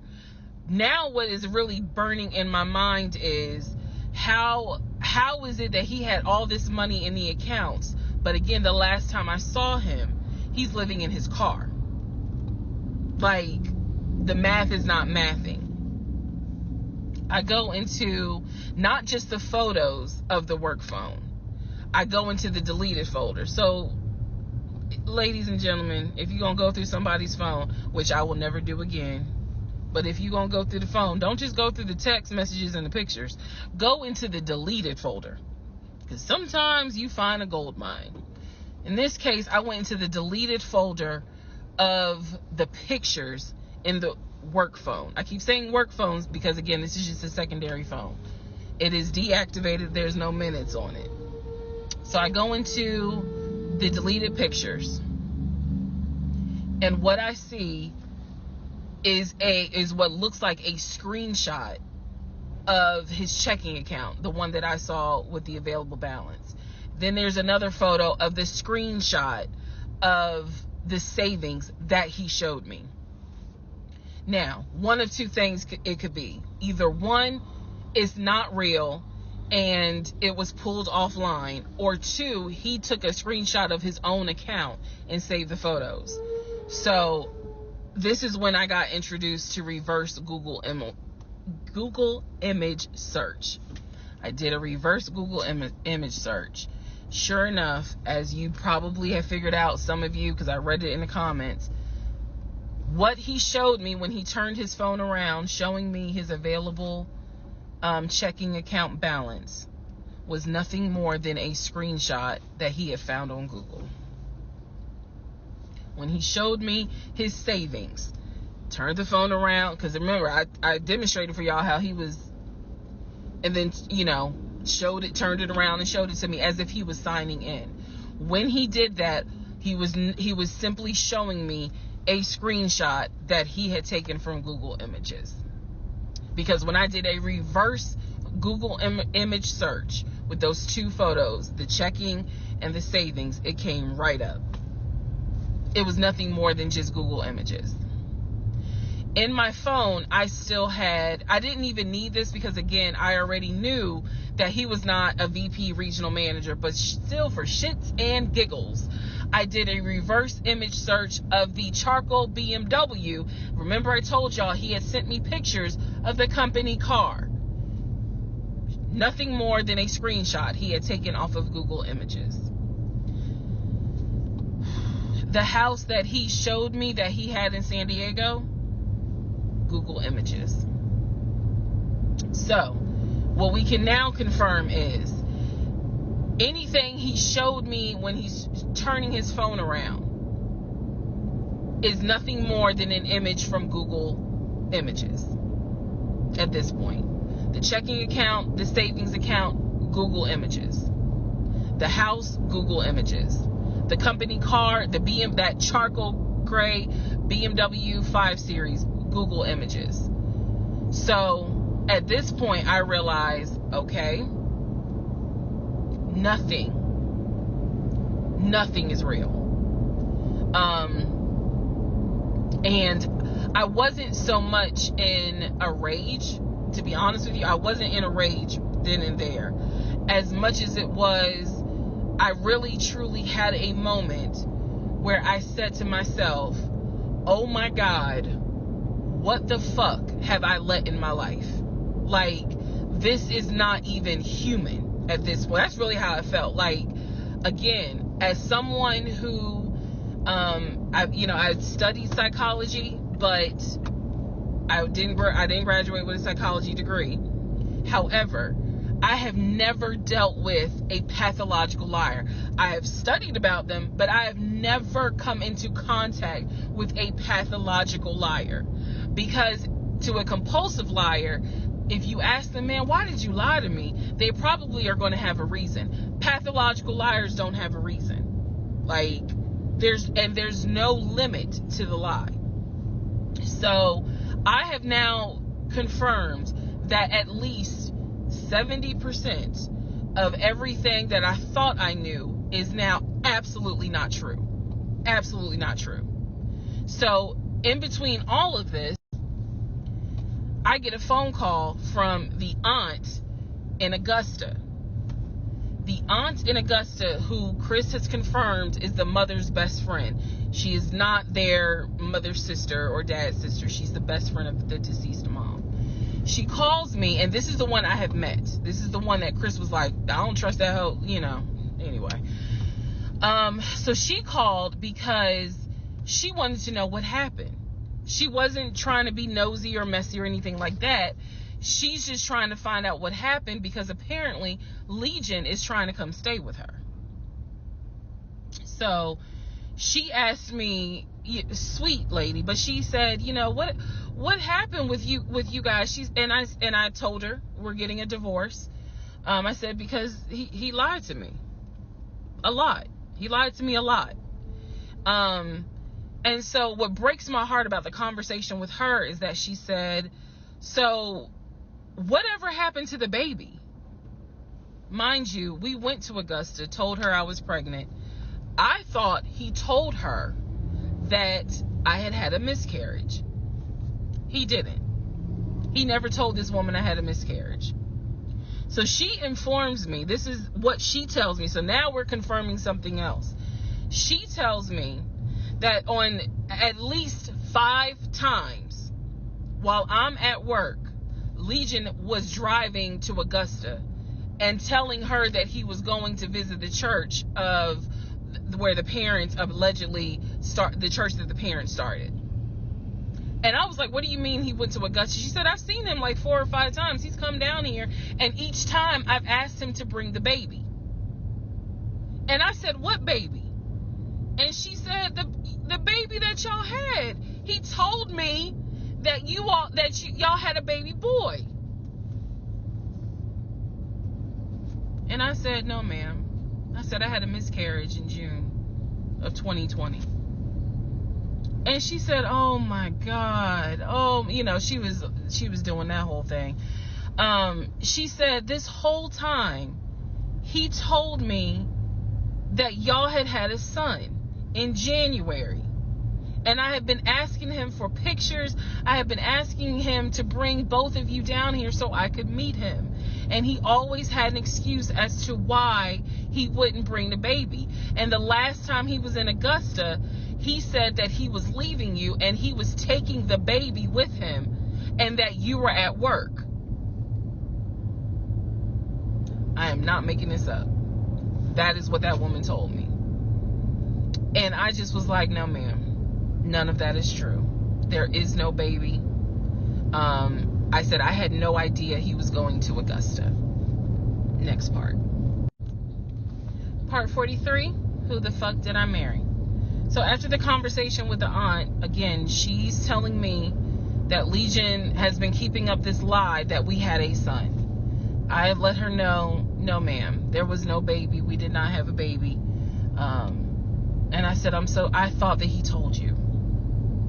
And she said, he's told a few people that you all had a baby. And she said, because I know some people were trying to send a gift to celebrate the birth.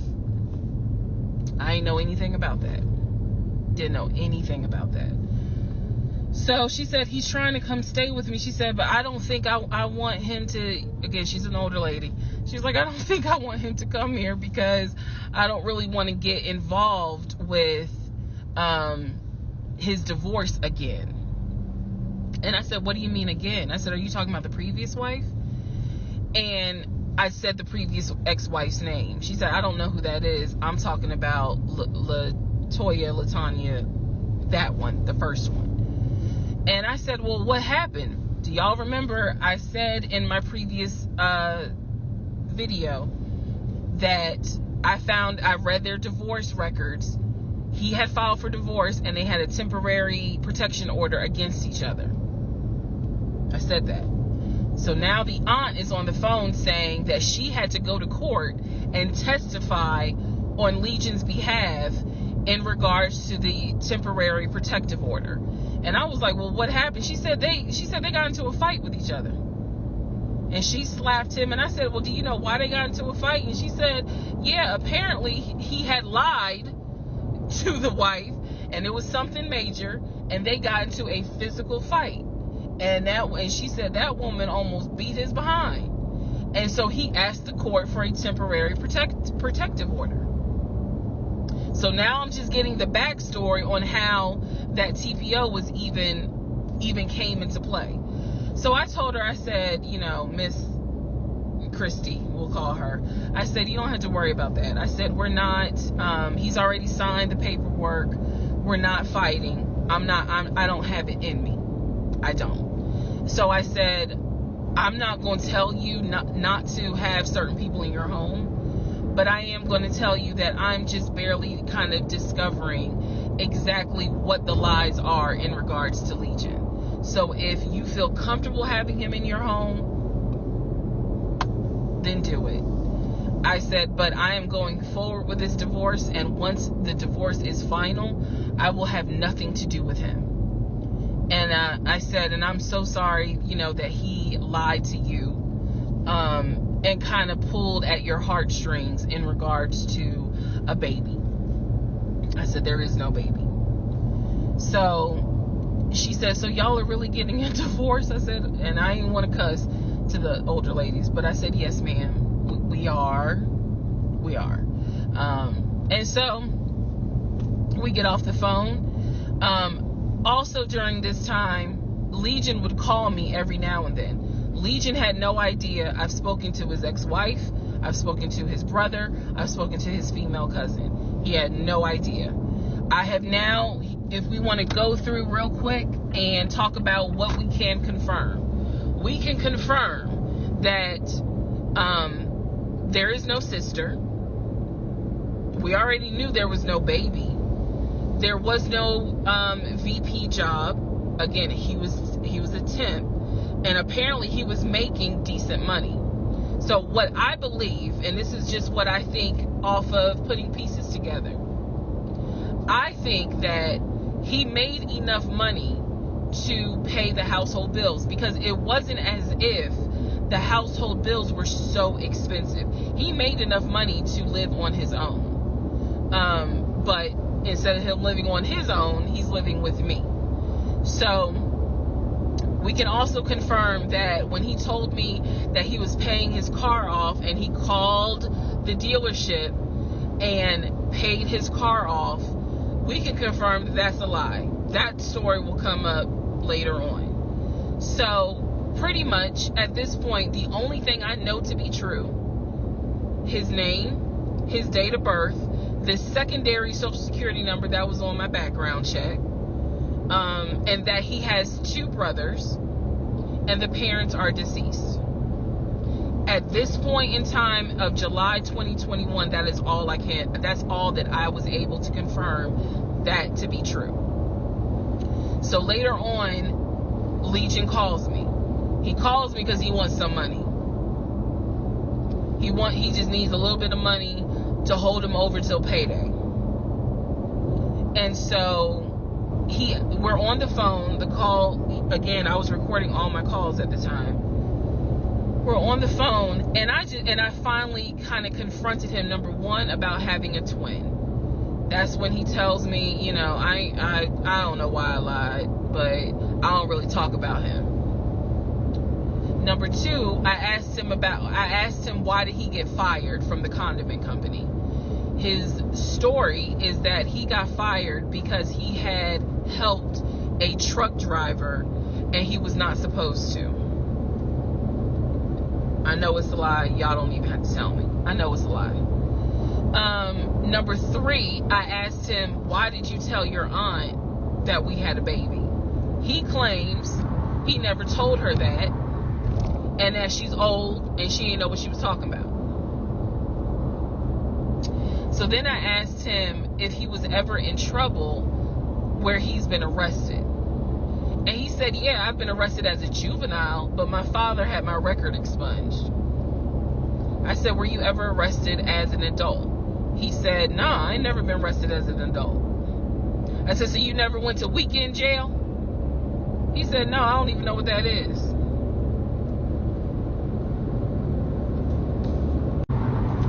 So he doesn't know what weekend jail is.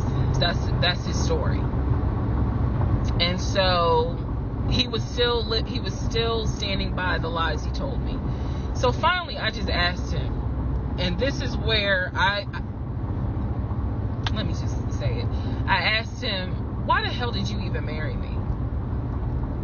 Like, why? Why did you even marry me? Because you easily could have just stayed dating or been the boyfriend or just moved on with your life. Like, you didn't have to marry me.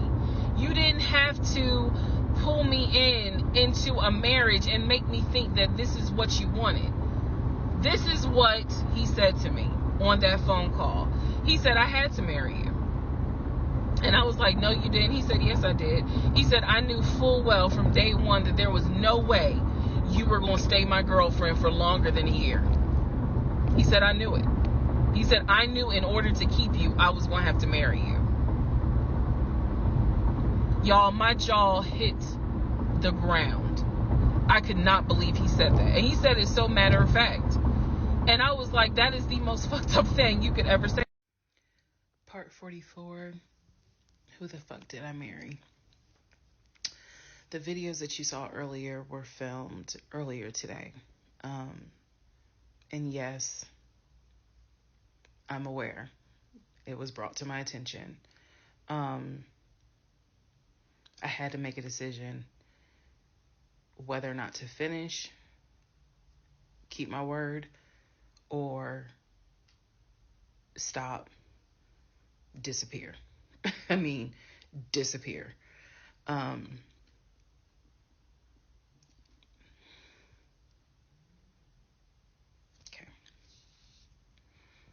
Let's finish.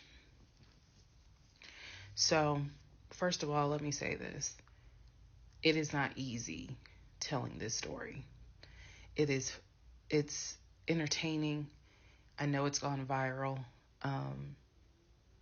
But it is not easy telling this story. I made a decision to tell this story. I made a decision to share my story, what I went through, in hopes that it helps just one person. But I would be remiss if I didn't tell you all, it is not easy telling this story, to relive it, to face certain things out loud that I had to face internally. Just want to say that. So I will push forward to finish, but today got to me. The toll of this got to me today. So I know that you all are like, we're waiting on the next part. We're waiting on the next part. I appreciate that, and I get it. Because if I was in those shoes, I would be waiting too and be like, where is it? So I understand that. But the toll was real today. All right. So with that being said, we are still in July of 2021. I talked to the brother, Chris. I talked to the aunt. I talked to all these people. And now was the time where I had saw the receipts for the weekend jail type thing. So I went ahead and did a search for his criminal history. I ran his criminal history. I did that on my own at home with my money. So this was not, I think someone had asked if I did anything with my job. No, I did not. I know better. So I ran a criminal history, or I paid for a criminal background report. For him to say that he appreciates law enforcement so much, it was obviously a lie, because the criminal history showed that he had been arrested for criminal trespassing. He had been arrested for like suspended license, suspended registration. But the big thing was impersonating an officer. If you don't know anything about impersonating an officer, it is a felony. Period, point blank. As sure as Peachtree runs from Bankhead to Buckhead, it is a felony. So seeing that, seeing what court it was in, I did another open records request for the incident report. I wanted to know exactly what the circumstances were, especially given the fact that I worked in law enforcement at the time. What were the circumstances as to how he was arrested for impersonating an officer? So I did an open records request. I got the incident report, and I'm tired of saying my jaw hit the floor. But on this one, my jaw hit the fucking floor. I respect law enforcement. Again, I was working in an agency with a lot of great men and women. Basically, what the incident report, and I'm paraphrasing it because I don't have it sitting in front of me. Basically, what the incident report shows is that he pretended to be an officer using a badge. I later found out it was the badge that his dad had as a former correction officer. Same last name. So he was pretending to be a police officer at an apartment complex on the south side of Atlanta, and proceeded to tell people that he was an investigator and he was looking for drugs. He also proceeded to try to pat down someone, and then also proceeded to try to go into a woman's apartment and do a search. This is in the incident report. So naturally, the woman who he was trying to get into her apartment to do a search happened to either work with or worked at a local police department. So she just simply called her coworkers or called her homeboys or whatever. And so he was subsequently arrested and subsequently was charged and found guilty. That is what I found in his criminal record report. It is fair to note, had I known that he had a criminal history, we never would have even finished date number 1. Some things I'm just not going to get involved with if I know from the rip. So what does this mean? Again, we've been going over what's the lie, what can you confirm? I can confirm that there was no way that this man ever had a passport to take me to London.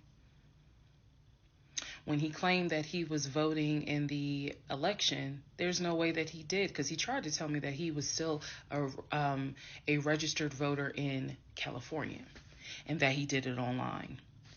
I knew it was a lie, but again, at this point in July, I'm able to confirm that, yeah, you never had a passport. You never voted. The small things that mean something to me, he never did it. He wasn't eligible to. So now I know that not only have you, yes, been arrested. Now, what happened as a juvenile, I don't care. But you have been arrested. You have done some sort of time. And now it explains why you knew your way around the county so well. If you go back to the previous videos, I had mentioned that I was wondering, how do you know your way around here? And the story was his sister used to live in this county, and he would come visit when he would fly in from California, when he would go see his parents in Augusta. That was the story. So that explains the criminal history. And I'm also going to take you guys back and remind you when I had to go in for my polygraph, and how the polygrapher had asked me, do you know anyone that is a convicted felon that you have relationships with, blah, blah, blah. And remember, I said to him, my husband and I are estranged. I honestly don't know. Fast forward to July, where I find out that yes, in fact, on top of everything, I was married to a convicted felon. Had no idea. No idea whatsoever. And it's nothing but the grace of God that I was honest with the polygrapher and telling him, look, I don't know what's in this man's background. To say that I have no idea who I married is an understatement. It is a complete understatement. It's fair to say, well, you only knew him for like 2.5 weeks before you quarantined with him. That's fair. And I can understand that, and I take responsibility for that. But in the big scheme of things, I had no idea the creature that I was sleeping next to every night. No idea. All right, part 45, who the fuck did I marry? So we are now end of July, August time frame. During this time, Legion basically disappeared. Remember, I'm still waiting on the final divorce decree to come up. I'm actually waiting for the 30 days to be up so I can file the divorce settlement form. So I'm waiting on those 30 days to be up. I'm playing nice with him. I'm being cordial. I have uncovered all kinds of stuff. But just in case he was going to act a fool, I was trying to be cordial. So I had spoken to him on like a Monday, and I was trying to get a hold of him for something. But I'm the one that initiated a phone call in the coming days. Never heard from him. Never heard from him at all. His phone was dead. It was going straight to voicemail. And I genuinely was worried. A few days turned into a week. By the time I hadn't heard from him in a week, because I knew he was not living anywhere but his car. I knew that. So this is what happened, y'all. I first reached out on Facebook. Remember, even though he has told me that he had all these siblings, we know he didn't have all these siblings. But remember, I told y'all I had met the brother in Augusta, and I had met the brother in Baltimore. These are people I've met. The brother in Baltimore I talked to on FaceTime. The brother in Augusta I've actually physically met, hugged, shake hands, all that. So I reached out on Facebook to people that I remember him talking about all the time. The friend Omar, the brother in Augusta, the brother in Baltimore, another cousin in Augusta. I was doing a search for these people's names, just like, hey, have you heard from Legion? The brother in Augusta told me, no, I haven't heard from him. I've been trying to reach him, but the phone's going straight to voicemail. I knew he was living in his car. So my brain was doing everything it could not to go on the deep end. I reached out on Facebook to the brother in Baltimore. And I said, hey, gave him my name. And I said, have you heard from Legion? Now, mind you, the brother in Baltimore and him have talked on speakerphone. I guess it's important that I make that distinction. They have talked on speakerphone. So I know that they have talked at least in 2020. So I said to him, again, according to Legion, they talk all the time. But I have heard them on the phone in 2020. So I said, have you talked to him? The brother from Baltimore informs me, no, I ain't talked to him. He owes me money. So I ain't got nothing to say to him. And I said, wait a second, like, he was telling me that y'all are brothers. He was like, man, he's like a brother. But I don't fuck with it. I don't fuck with him because he owes me money. So they had not spoken. This is now July 2021. They had not spoken in well over 6 months. So all the phone calls, this is what it means, guys. All the phone calls that he had with the brother in Baltimore in 2021 were not real. Then I reached out to the Omar guy, and I remember the story was that he and him known each other's years since California, worked together at the condiment company. I reached out to Omar and said, have you heard from Legion by any chance? Explained who I was. He responds with, and I'll never forget it, he responds with, no, I have not heard from him. I have absolutely no contact with him whatsoever. We are not friends, and I would appreciate if you do not reach out to me again about him. The stories I was told was that this dude is supposedly his best friend. Shocking moment. So they had not spoken in years. They're not cool. He does not fool with him. Okay. Went on to the next person, a female cousin I had met. She said, no, I have not heard from him.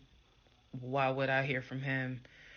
We don't really talk. Like, I think she was genuinely weirded out by the fact that I'm reaching out to her out of the blue, asking, hey, by any chance, have you talked to my soon-to-be ex-husband?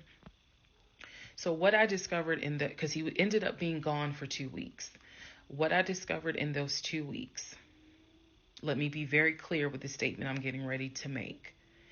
I reached out to every person I know who apparently has had some form of relationship with him.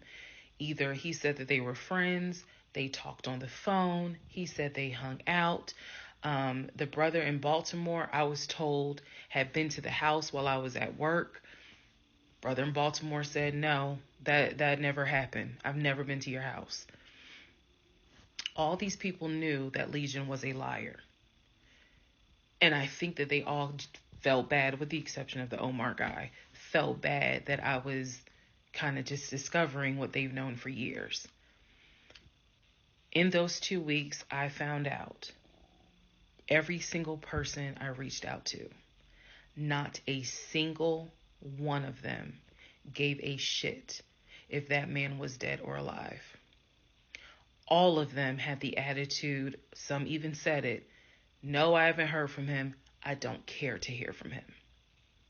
It was as if, for me, it was such a sad moment because I discovered this man has no friends. Fuck whatever he has said. I am now able to prove it. He has no friends. There is nobody who is concerned that they have not heard or seen him in over 2 weeks. Some people months. One guy years. None of them were concerned. So basically what I'm saying is that I discovered he had burned bridges with everyone. Burned bridges with family, burned bridges with so-called friends, burned bridges with fake brothers, fake sisters, fake aunties, uncles, everything. He had burned bridges with everyone. And for me, that was more telling than anything else. Yes, I knew he was a liar. Yes, I knew he had made stuff up. I was genuinely surprised to discover nobody gave a shit about this man. No one. I had never met every single family member, but the fact that he was living in his car, the fact that he wasn't bathing and was just had disappeared was shocking to me. So, where was he for those 2 weeks? Glad you asked. He had checked himself into a behavioral hospital in Augusta. Why? Not to get help. No. This is July in Georgia. It's hot as hell. It's sweaty. It's damp. It's humid. It's everything. He checked himself into a hospital so he could stop sleeping in his car for 2 weeks. When he checked himself in, they took his phone, and that's why no one was able to get a hold of him. And by no one, I mean me. He checked himself into a hospital so that he could have a bed for a couple of weeks. That's the type of human being that I was dealing with. Part 46, who the fuck did I marry? So after the whole missing in action debacle where he disappeared for a couple of weeks, Legion started calling and texting me, telling me that he was ready to come home. Yes, you heard that correct. So apparently someone had told him that legally he did not have to leave the house when I kicked him out, because it was a marital home and he had just as much right to be there as I did. So he started harassing and calling the shit out of me. He was calling, 30 times in 1 hour. He was Facebook Messenger calling me. Let me be clear. Facebook Messenger calling me. He was calling me so much. He was messaging me saying, I'm coming home. I'm going to get some money and drive up from Augusta. You have to let me in the house. It's not fair what you're doing. All this other bullshit. It was non-stop. He would start calling at 7 o'clock in the morning. He would not stop calling until 10 o'clock at night. He was calling so much, leaving messages, like I said, just straight up harassing me. So I reached out to attorney friends. I reached out to local law enforcement. Local law enforcement informed me, well, technically he's right, because he is still legally your husband. Our divorce had not been finalized at this point. The paperwork had been sent in. I was just waiting on the judge to give me her signature, but it hadn't happened yet.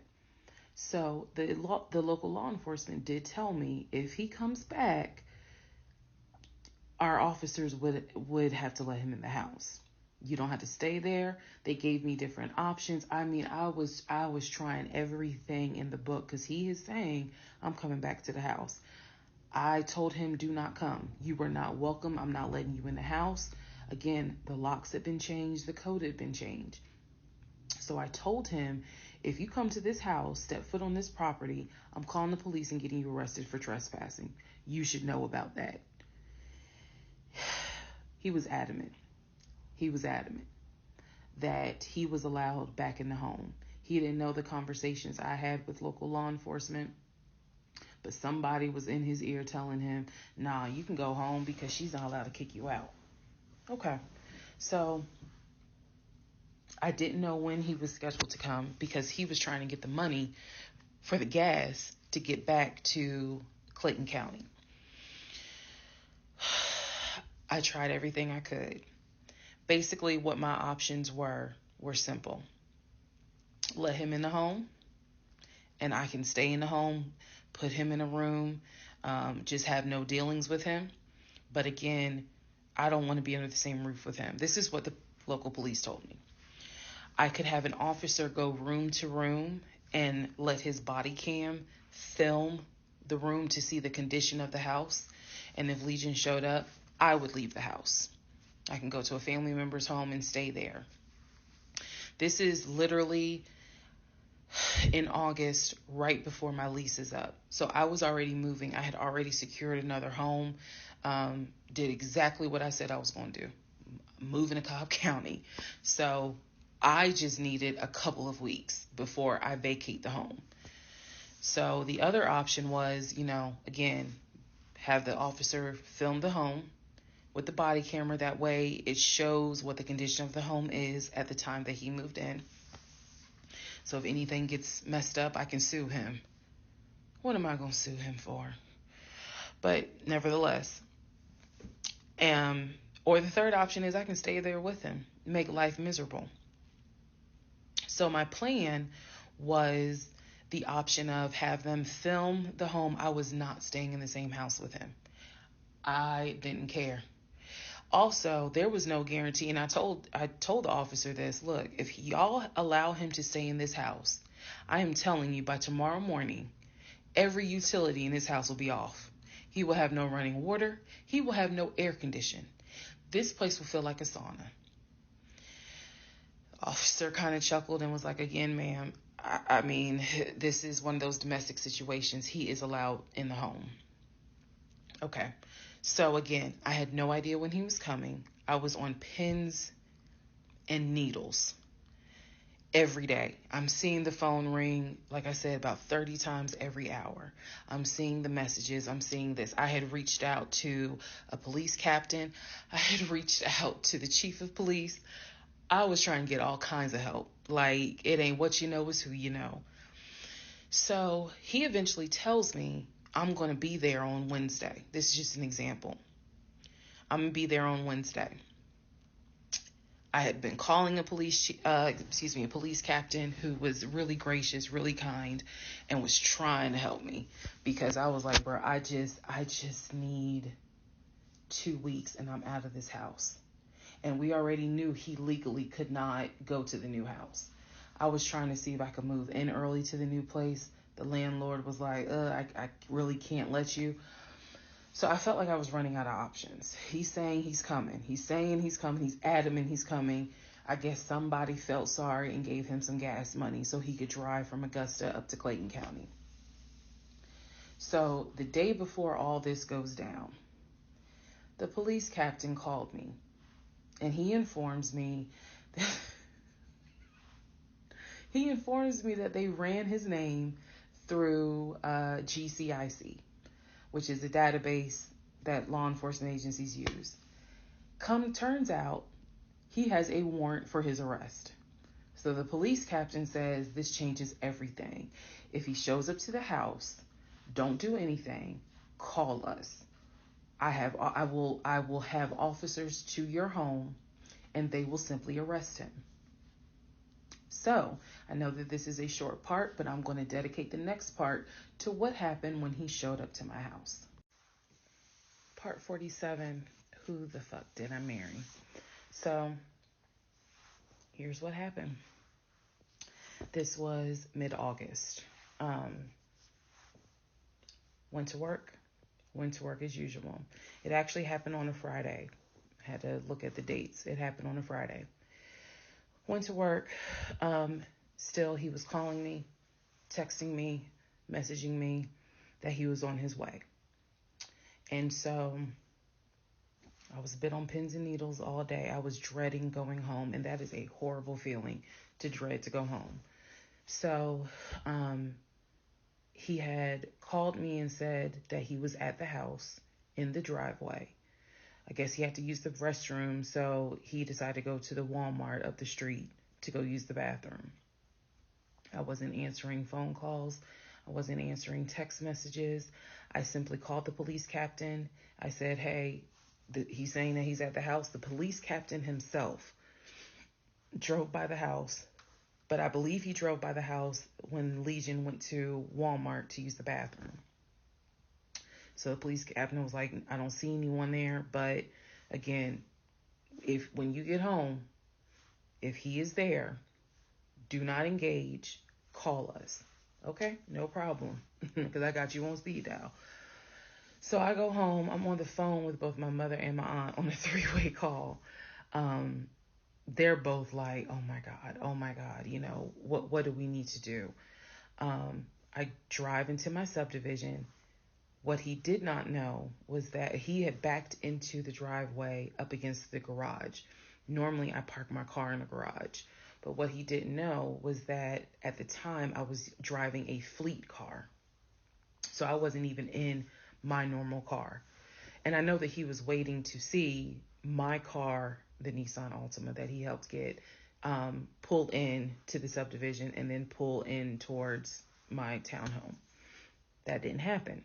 Because I'm in a different car, he didn't recognize it. So when I turned onto my street, as sure as it is hot in Georgia in the summer, that man was sitting in the driveway in his Ford Taurus. Okay?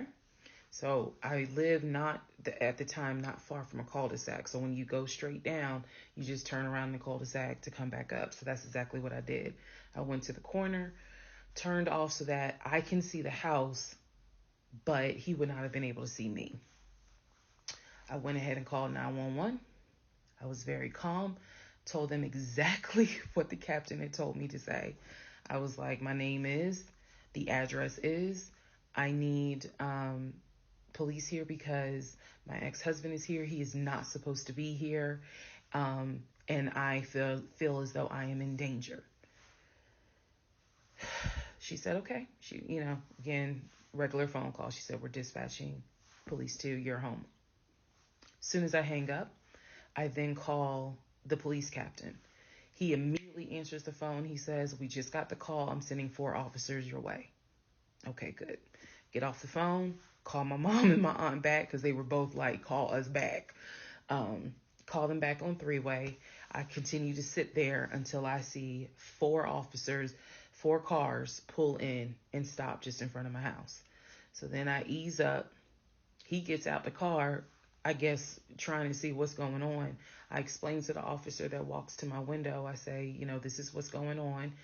So I was trying to sound extra law enforcement smart. I was like, check him through GCIC. You're going to find that he has a warrant out for his arrest for violation of probation. And the officer kind of smirked because she was like, we know, we already checked GCIC. The captain called us. So I was like, okay. So anyway, they tell me to sit in the car. They go up to the window of the car and ask him to step out of the car. He does. When he stepped out the car,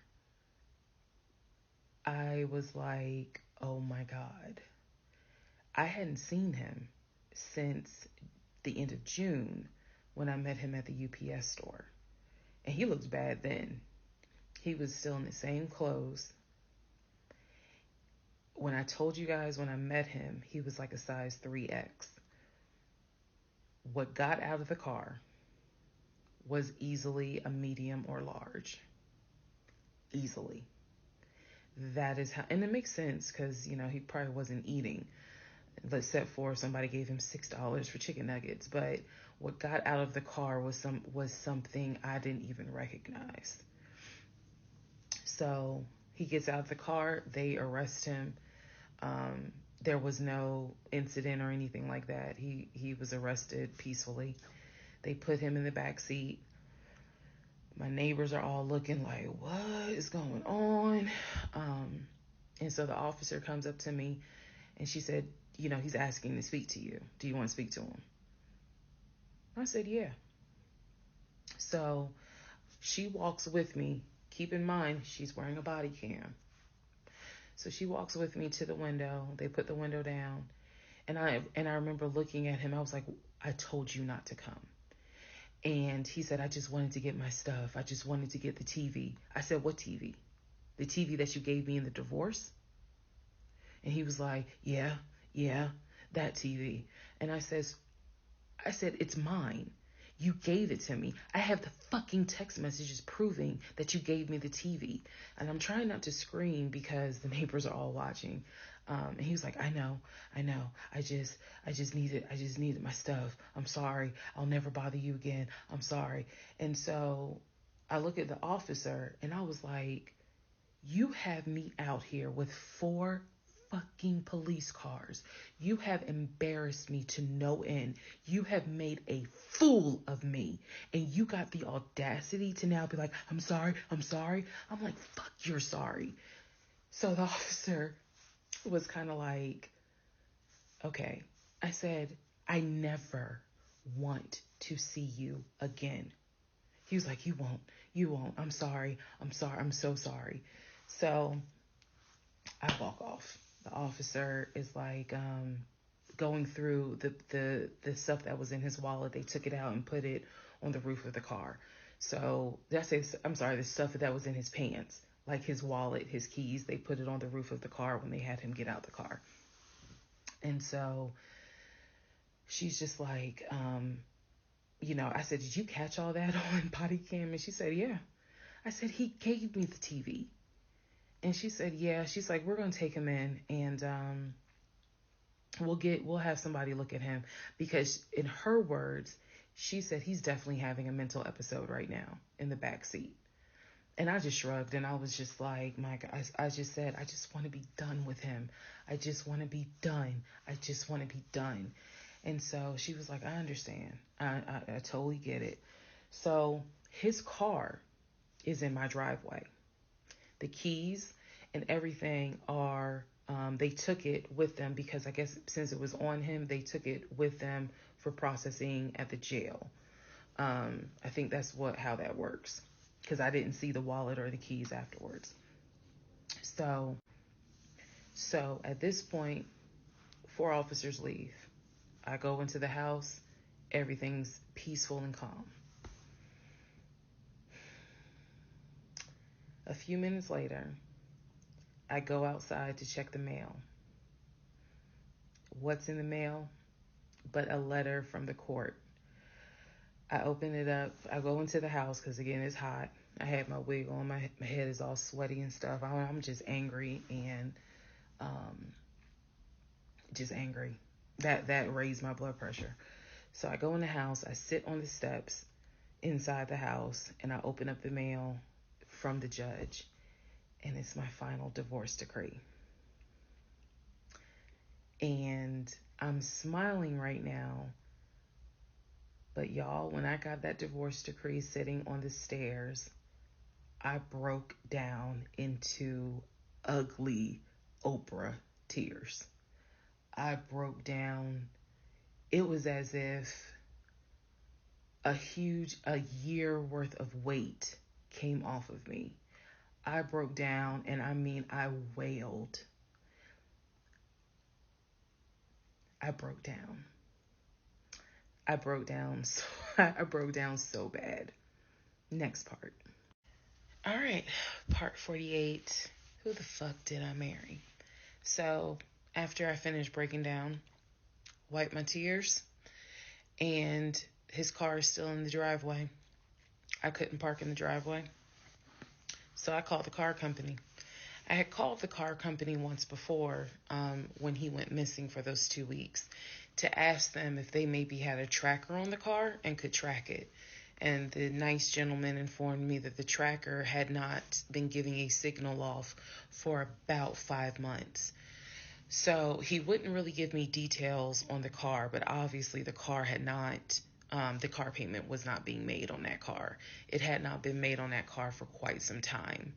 So he and I split in June, but apparently the car payment wasn't made long before June.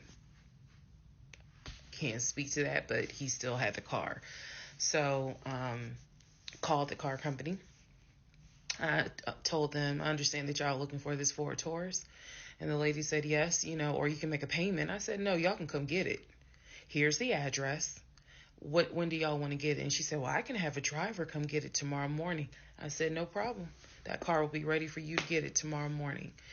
And so the car was repossessed out of my driveway the next morning, Saturday. The driver was there about 7 o'clock in the morning. He had the master key for the car, cranked it up, drove it, put it on the tow truck, and left. Here's what that now means. When Legion left my house in June, he left with 2 bags of clothes. Everything else was in my house. At the end of July, or towards the end of July, everything that he had left in my house had been donated to the domestic violence shelter, which means that the only thing that Legion had were the clothes that he had taken with him in the car. When he got arrested in my driveway, all of his clothes were still in the car. And when the car got repossessed Saturday morning, all of the clothes were in there. Which means that when he went to jail, whenever he got out, he only got out with keys to a car he no longer had, a wallet with probably no money in it, and the clothes that were on his back. Everything else was gone. Now we can fast forward to what happened around August 29th. So I was scheduled to move August 31st. Remember, I'm moving up to Cobb County. We had been checking the court documents. He had a court date scheduled for around August 29th or August 30th. I don't remember the exact date. The court time was supposed to be around 9 o'clock in the morning. My mom was watching the court filings online. And according to her, because I missed it, they showed him on the screen because this was still during Zoom. They showed him on the screen, and then he was ushered out of out of the court into like a back area, and an attorney spoke on his behalf. Between the time that he had been arrested and the time of the court date, I had never in my life slept so good. Truthfully, never slept so good. I was officially divorced. I had no ties to him. There was nothing in the house of his there was nothing of his that was still in the house. I felt free. So, when the court date happened and my mom told me what she saw on the Zoom, I was confused. Is he getting out? Is he having to serve time? What's going on? I called the courts. I tried to speak to his attorney, and his attorney had a horrible attitude and was like, why are you calling me? And I informed him. I said, look, I'm a bit afraid of this man. So can you please just tell me if he is being released, or is he going to be kept, or if he is going to be sentenced to a longer jail term? He said, no, he's not being kept in a longer jail term because the warrant had expired. So when the police arrested him, yes, it was a valid arrest, but the warrant had expired. So I believe the warrant had expired like 6 months earlier, but of course it wasn't put in the system. Which means that if the court date is August 29th, he's going to be released August 29th or August 30th. I'm moving August 31st. So my mom was just like, please just spend the night at your aunt's house. Like, just spend the night at your aunt's house, then go back to the house during the day. The movers will be there, and then just move. So that's exactly what I did, because there was concern that he would get out of jail angry and catch an Uber with no money and come back to the house, either for retaliation or because he's just in a fucking manic mode. And so that's where he went. I really didn't want to take any chances. It's just that simple. I did not want to take any chances. I knew that at that point, legally, the law's on my side. Y'all are divorced. You have no reason to be at this home. I knew that that's what the police would say. But I wasn't 100% sure, because truthfully speaking, I did not know this man. We can make all the jokes we want. I did not know this man. I thought I knew him, but you never really know a pathological liar. So, needless to say, he got released August 30th. I went to my aunt's house for the night. August 31st, I went back to the house. The movers were there. They packed me up, and we got out of there so quick. I think they packed me up in about 2 hours. I honestly told them, there is extra money in this if you guys can get me packed up, meaning loaded up onto the truck, because everything was packed. But I explained to them, this is a domestic situation. I need you guys to move quickly. When I moved out of that house on August 31st, anything that Legion touched, I got rid of. I sold the furniture. I sold dining room tables. I donated plates, glasses. When I tell you, I moved out and I started over. I completely purged my life. Completely started over. I mean, I was not willing to take a single item into my new home that reminded me of him. From the dishes in the kitchen to the towels in the linen closet. When I tell you Amazon and Ross were my best friends, I mean they were my best friends, because I could not fathom moving into a new home, a new space, with anything that reminded me of him. I sold the bed, got a new bed. If he had bought me clothes, I got rid of them. If he bought me shoes and purses, okay, I kind of kept the heels. But everything else I got rid of. So I completely purged my life. Completely. Started over from the bottom in terms of just the move. I could not take any piece of him with me. Could not. Part 49, who the fuck did I marry? So after the whole, I moved and I started over, basically, completely started over. So there was a period of time where different people had reached out to me, people who knew him. Apparently, he was still trying to find a couch to sleep on. And so one guy in particular had reached out to me because I guess Legion had asked him if he could come and stay with him and his family, because he was homeless and had nowhere to go. And so he had lied and told the guy, because again, he's a liar. So he had lied and told the guy that, I had kicked him out. We're divorced. I had taken all his money. And so that's why he's homeless. So the gentleman simply was reaching out to me on Facebook to confirm what is actually true. And he and I talked, because he ended up calling me. He and I talked for a while. Very respectful, really nice guy. Very compassionate. And so I told him, I was like, I said, we're divorced. So I have nothing to do with him. I said, I wouldn't bring him in my house with my family if I were you. But that's just me. And so the guy was like, lady, he didn't say lady, but he was like, lady, you dodged a bullet. He was like, I know you may not see it now, my sister, but you dodged a bullet. You dodged a bullet big time. And so, just in talking to him, he was very encouraging. Like, it sounds like you got a good head on your shoulders. It sounds like you a good woman. And no, he was not flirting at all. He was like, it sounds like you a good woman. And I really hope this does not mess you up. Like, don't let him mess you up. Don't let him, diminish your shine kind of thing. And I appreciate that. I did. Because at that time, again, had moved into my new place. 2021 was the worst year I ever had. I'm not saying that so that 2024 can be like, hold my beer. But 2021 was a dark year.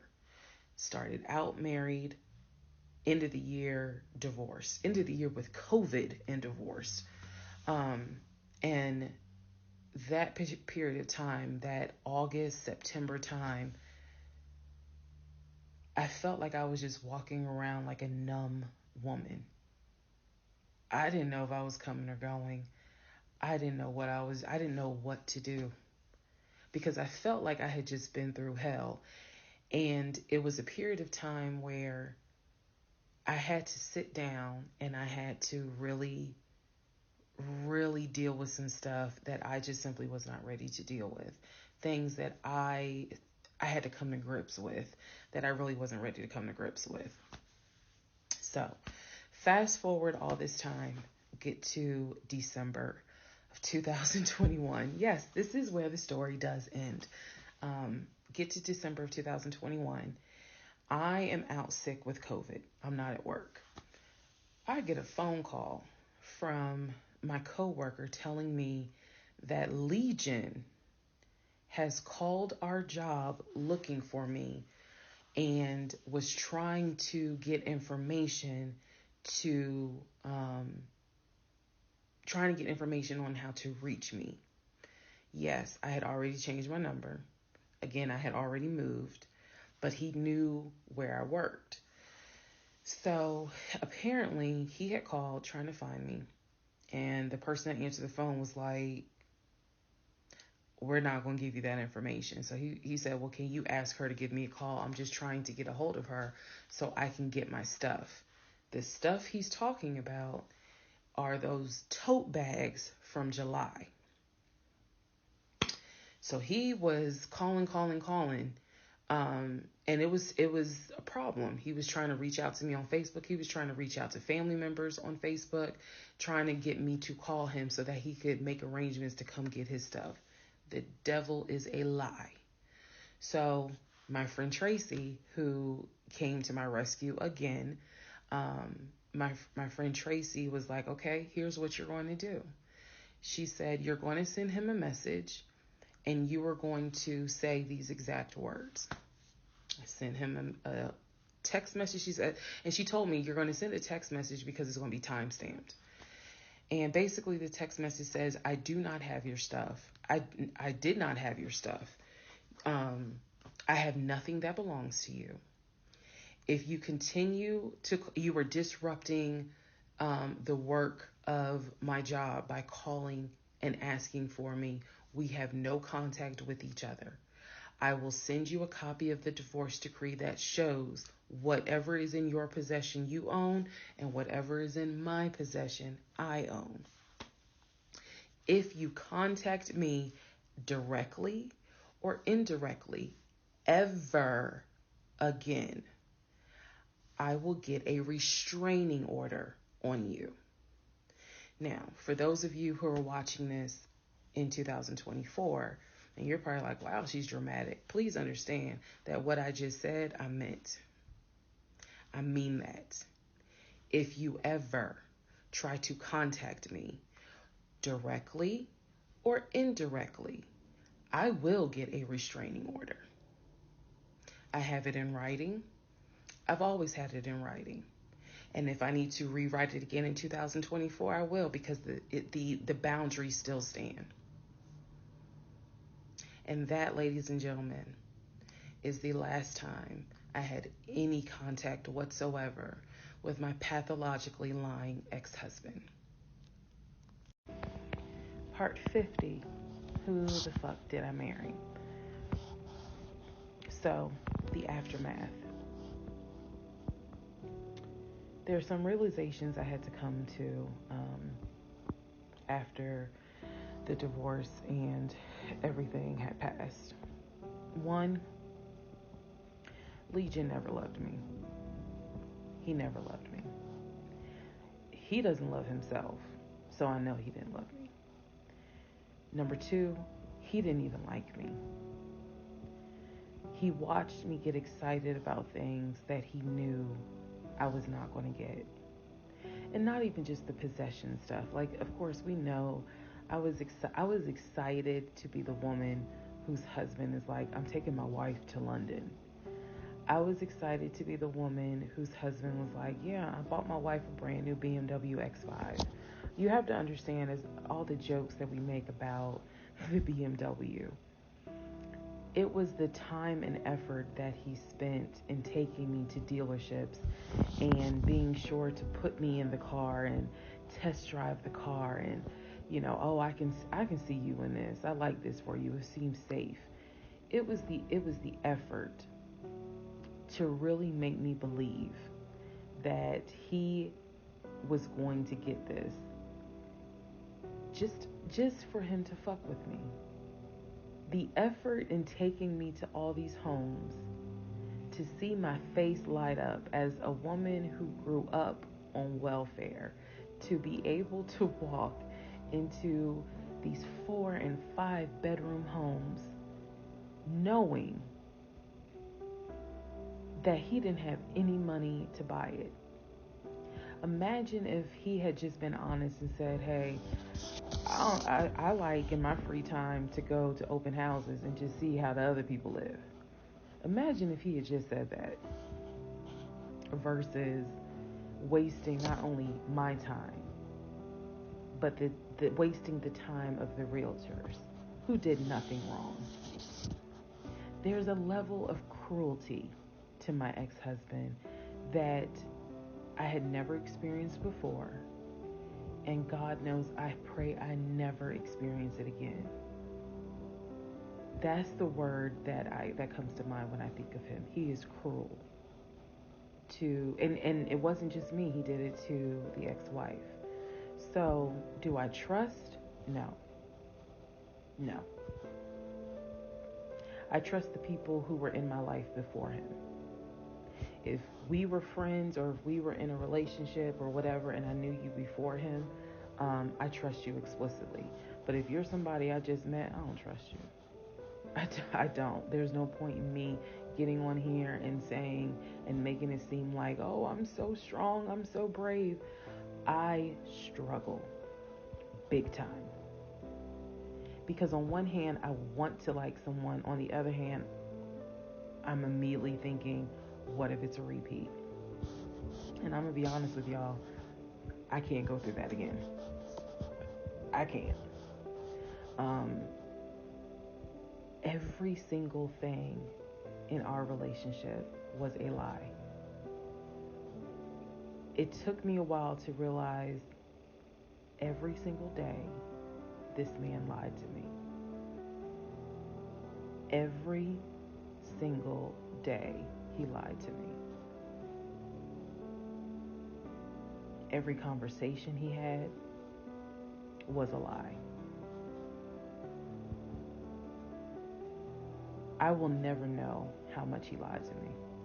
I'll never know. I've made my peace with it. I will never know how deep it really truly goes.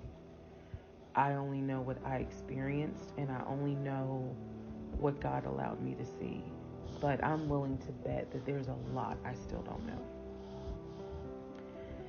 When people say, oh, you dodged a bullet, like you just, and I've read a lot of the comments on this, and people have sent me a lot of the comments. And so I need to make one thing very clear. I am fully aware I dodged a bullet. I am so grateful to my God that I did not have that man's child. I'm sorry if that offends some of you, but it's the truth. I'm grateful that we didn't buy a house and that I'm not financially tied to him in any way, shape, or form. But I am also grateful for the fact that there are things about my ex-husband that I discovered in terms of how he is when it comes to other women. And I'm grateful that God has kept me and protected me. That's all I'm going to say. So when I started out making this series and I made the decision to tell my story, my motive was I just want to help one person. If there is a woman out there who's like, God, I want to be married and I met this guy and something don't seem right, but maybe it's not that bad. My advice is, honey, just go ahead and do your research, because I can honestly tell you, being single sucks, okay? In my opinion, sometimes it sucks. But being married to the wrong person is a type of hell no one should have to go through. You should not have to be married to someone that does not like you. You should not have to be married to someone that doesn't even love you. And I know what that is like. I know what it's like to be told, hey, babe, I love you. And yet, I swear I think that man sat back in the recliner with his WWE Championship Roman Reigns belt and laughed his ass off at me every day. Like, damn, she really believed that. Ha, ha, ha, ha, ha. I do. I really do think that. My radar was broken because I am an intelligent woman, and I know that I know better. And I still sometimes ask myself, how the fuck did you let this happen? How did you let this be your story?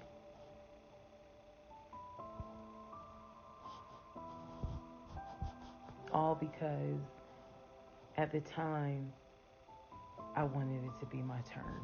And I hoped it was my turn.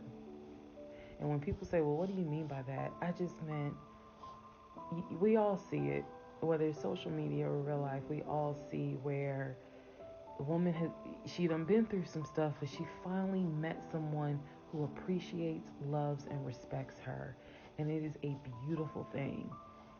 I had hoped that when I met him, it was my turn for that. And instead of being obedient, I wanted to be right, and I wanted to do what I wanted to do. And the cost of that decision was heavy. The toll of reliving this whole scenario was heavy. It was. I'm almost surprised at how hard it was to actually finish this playlist. Not because I couldn't remember stuff. I probably remember way more details than what I actually put out. But it's just the fact that it's like I'm reminding myself, how did you let this happen? So, therapy is real. Therapy helps. Stella Rosa Black helps too. And yes, I will one day get to London. I will get my dark blue BMW X5 with a cognac interior. I believe I will get those things. Just got to get them a different route. So, thank you all for being on the playlist of Who the Fuck Did I Marry? I promise I will go live, and I will let you all know when I go live so that we can have a wine night full of questions and answers. Thank you for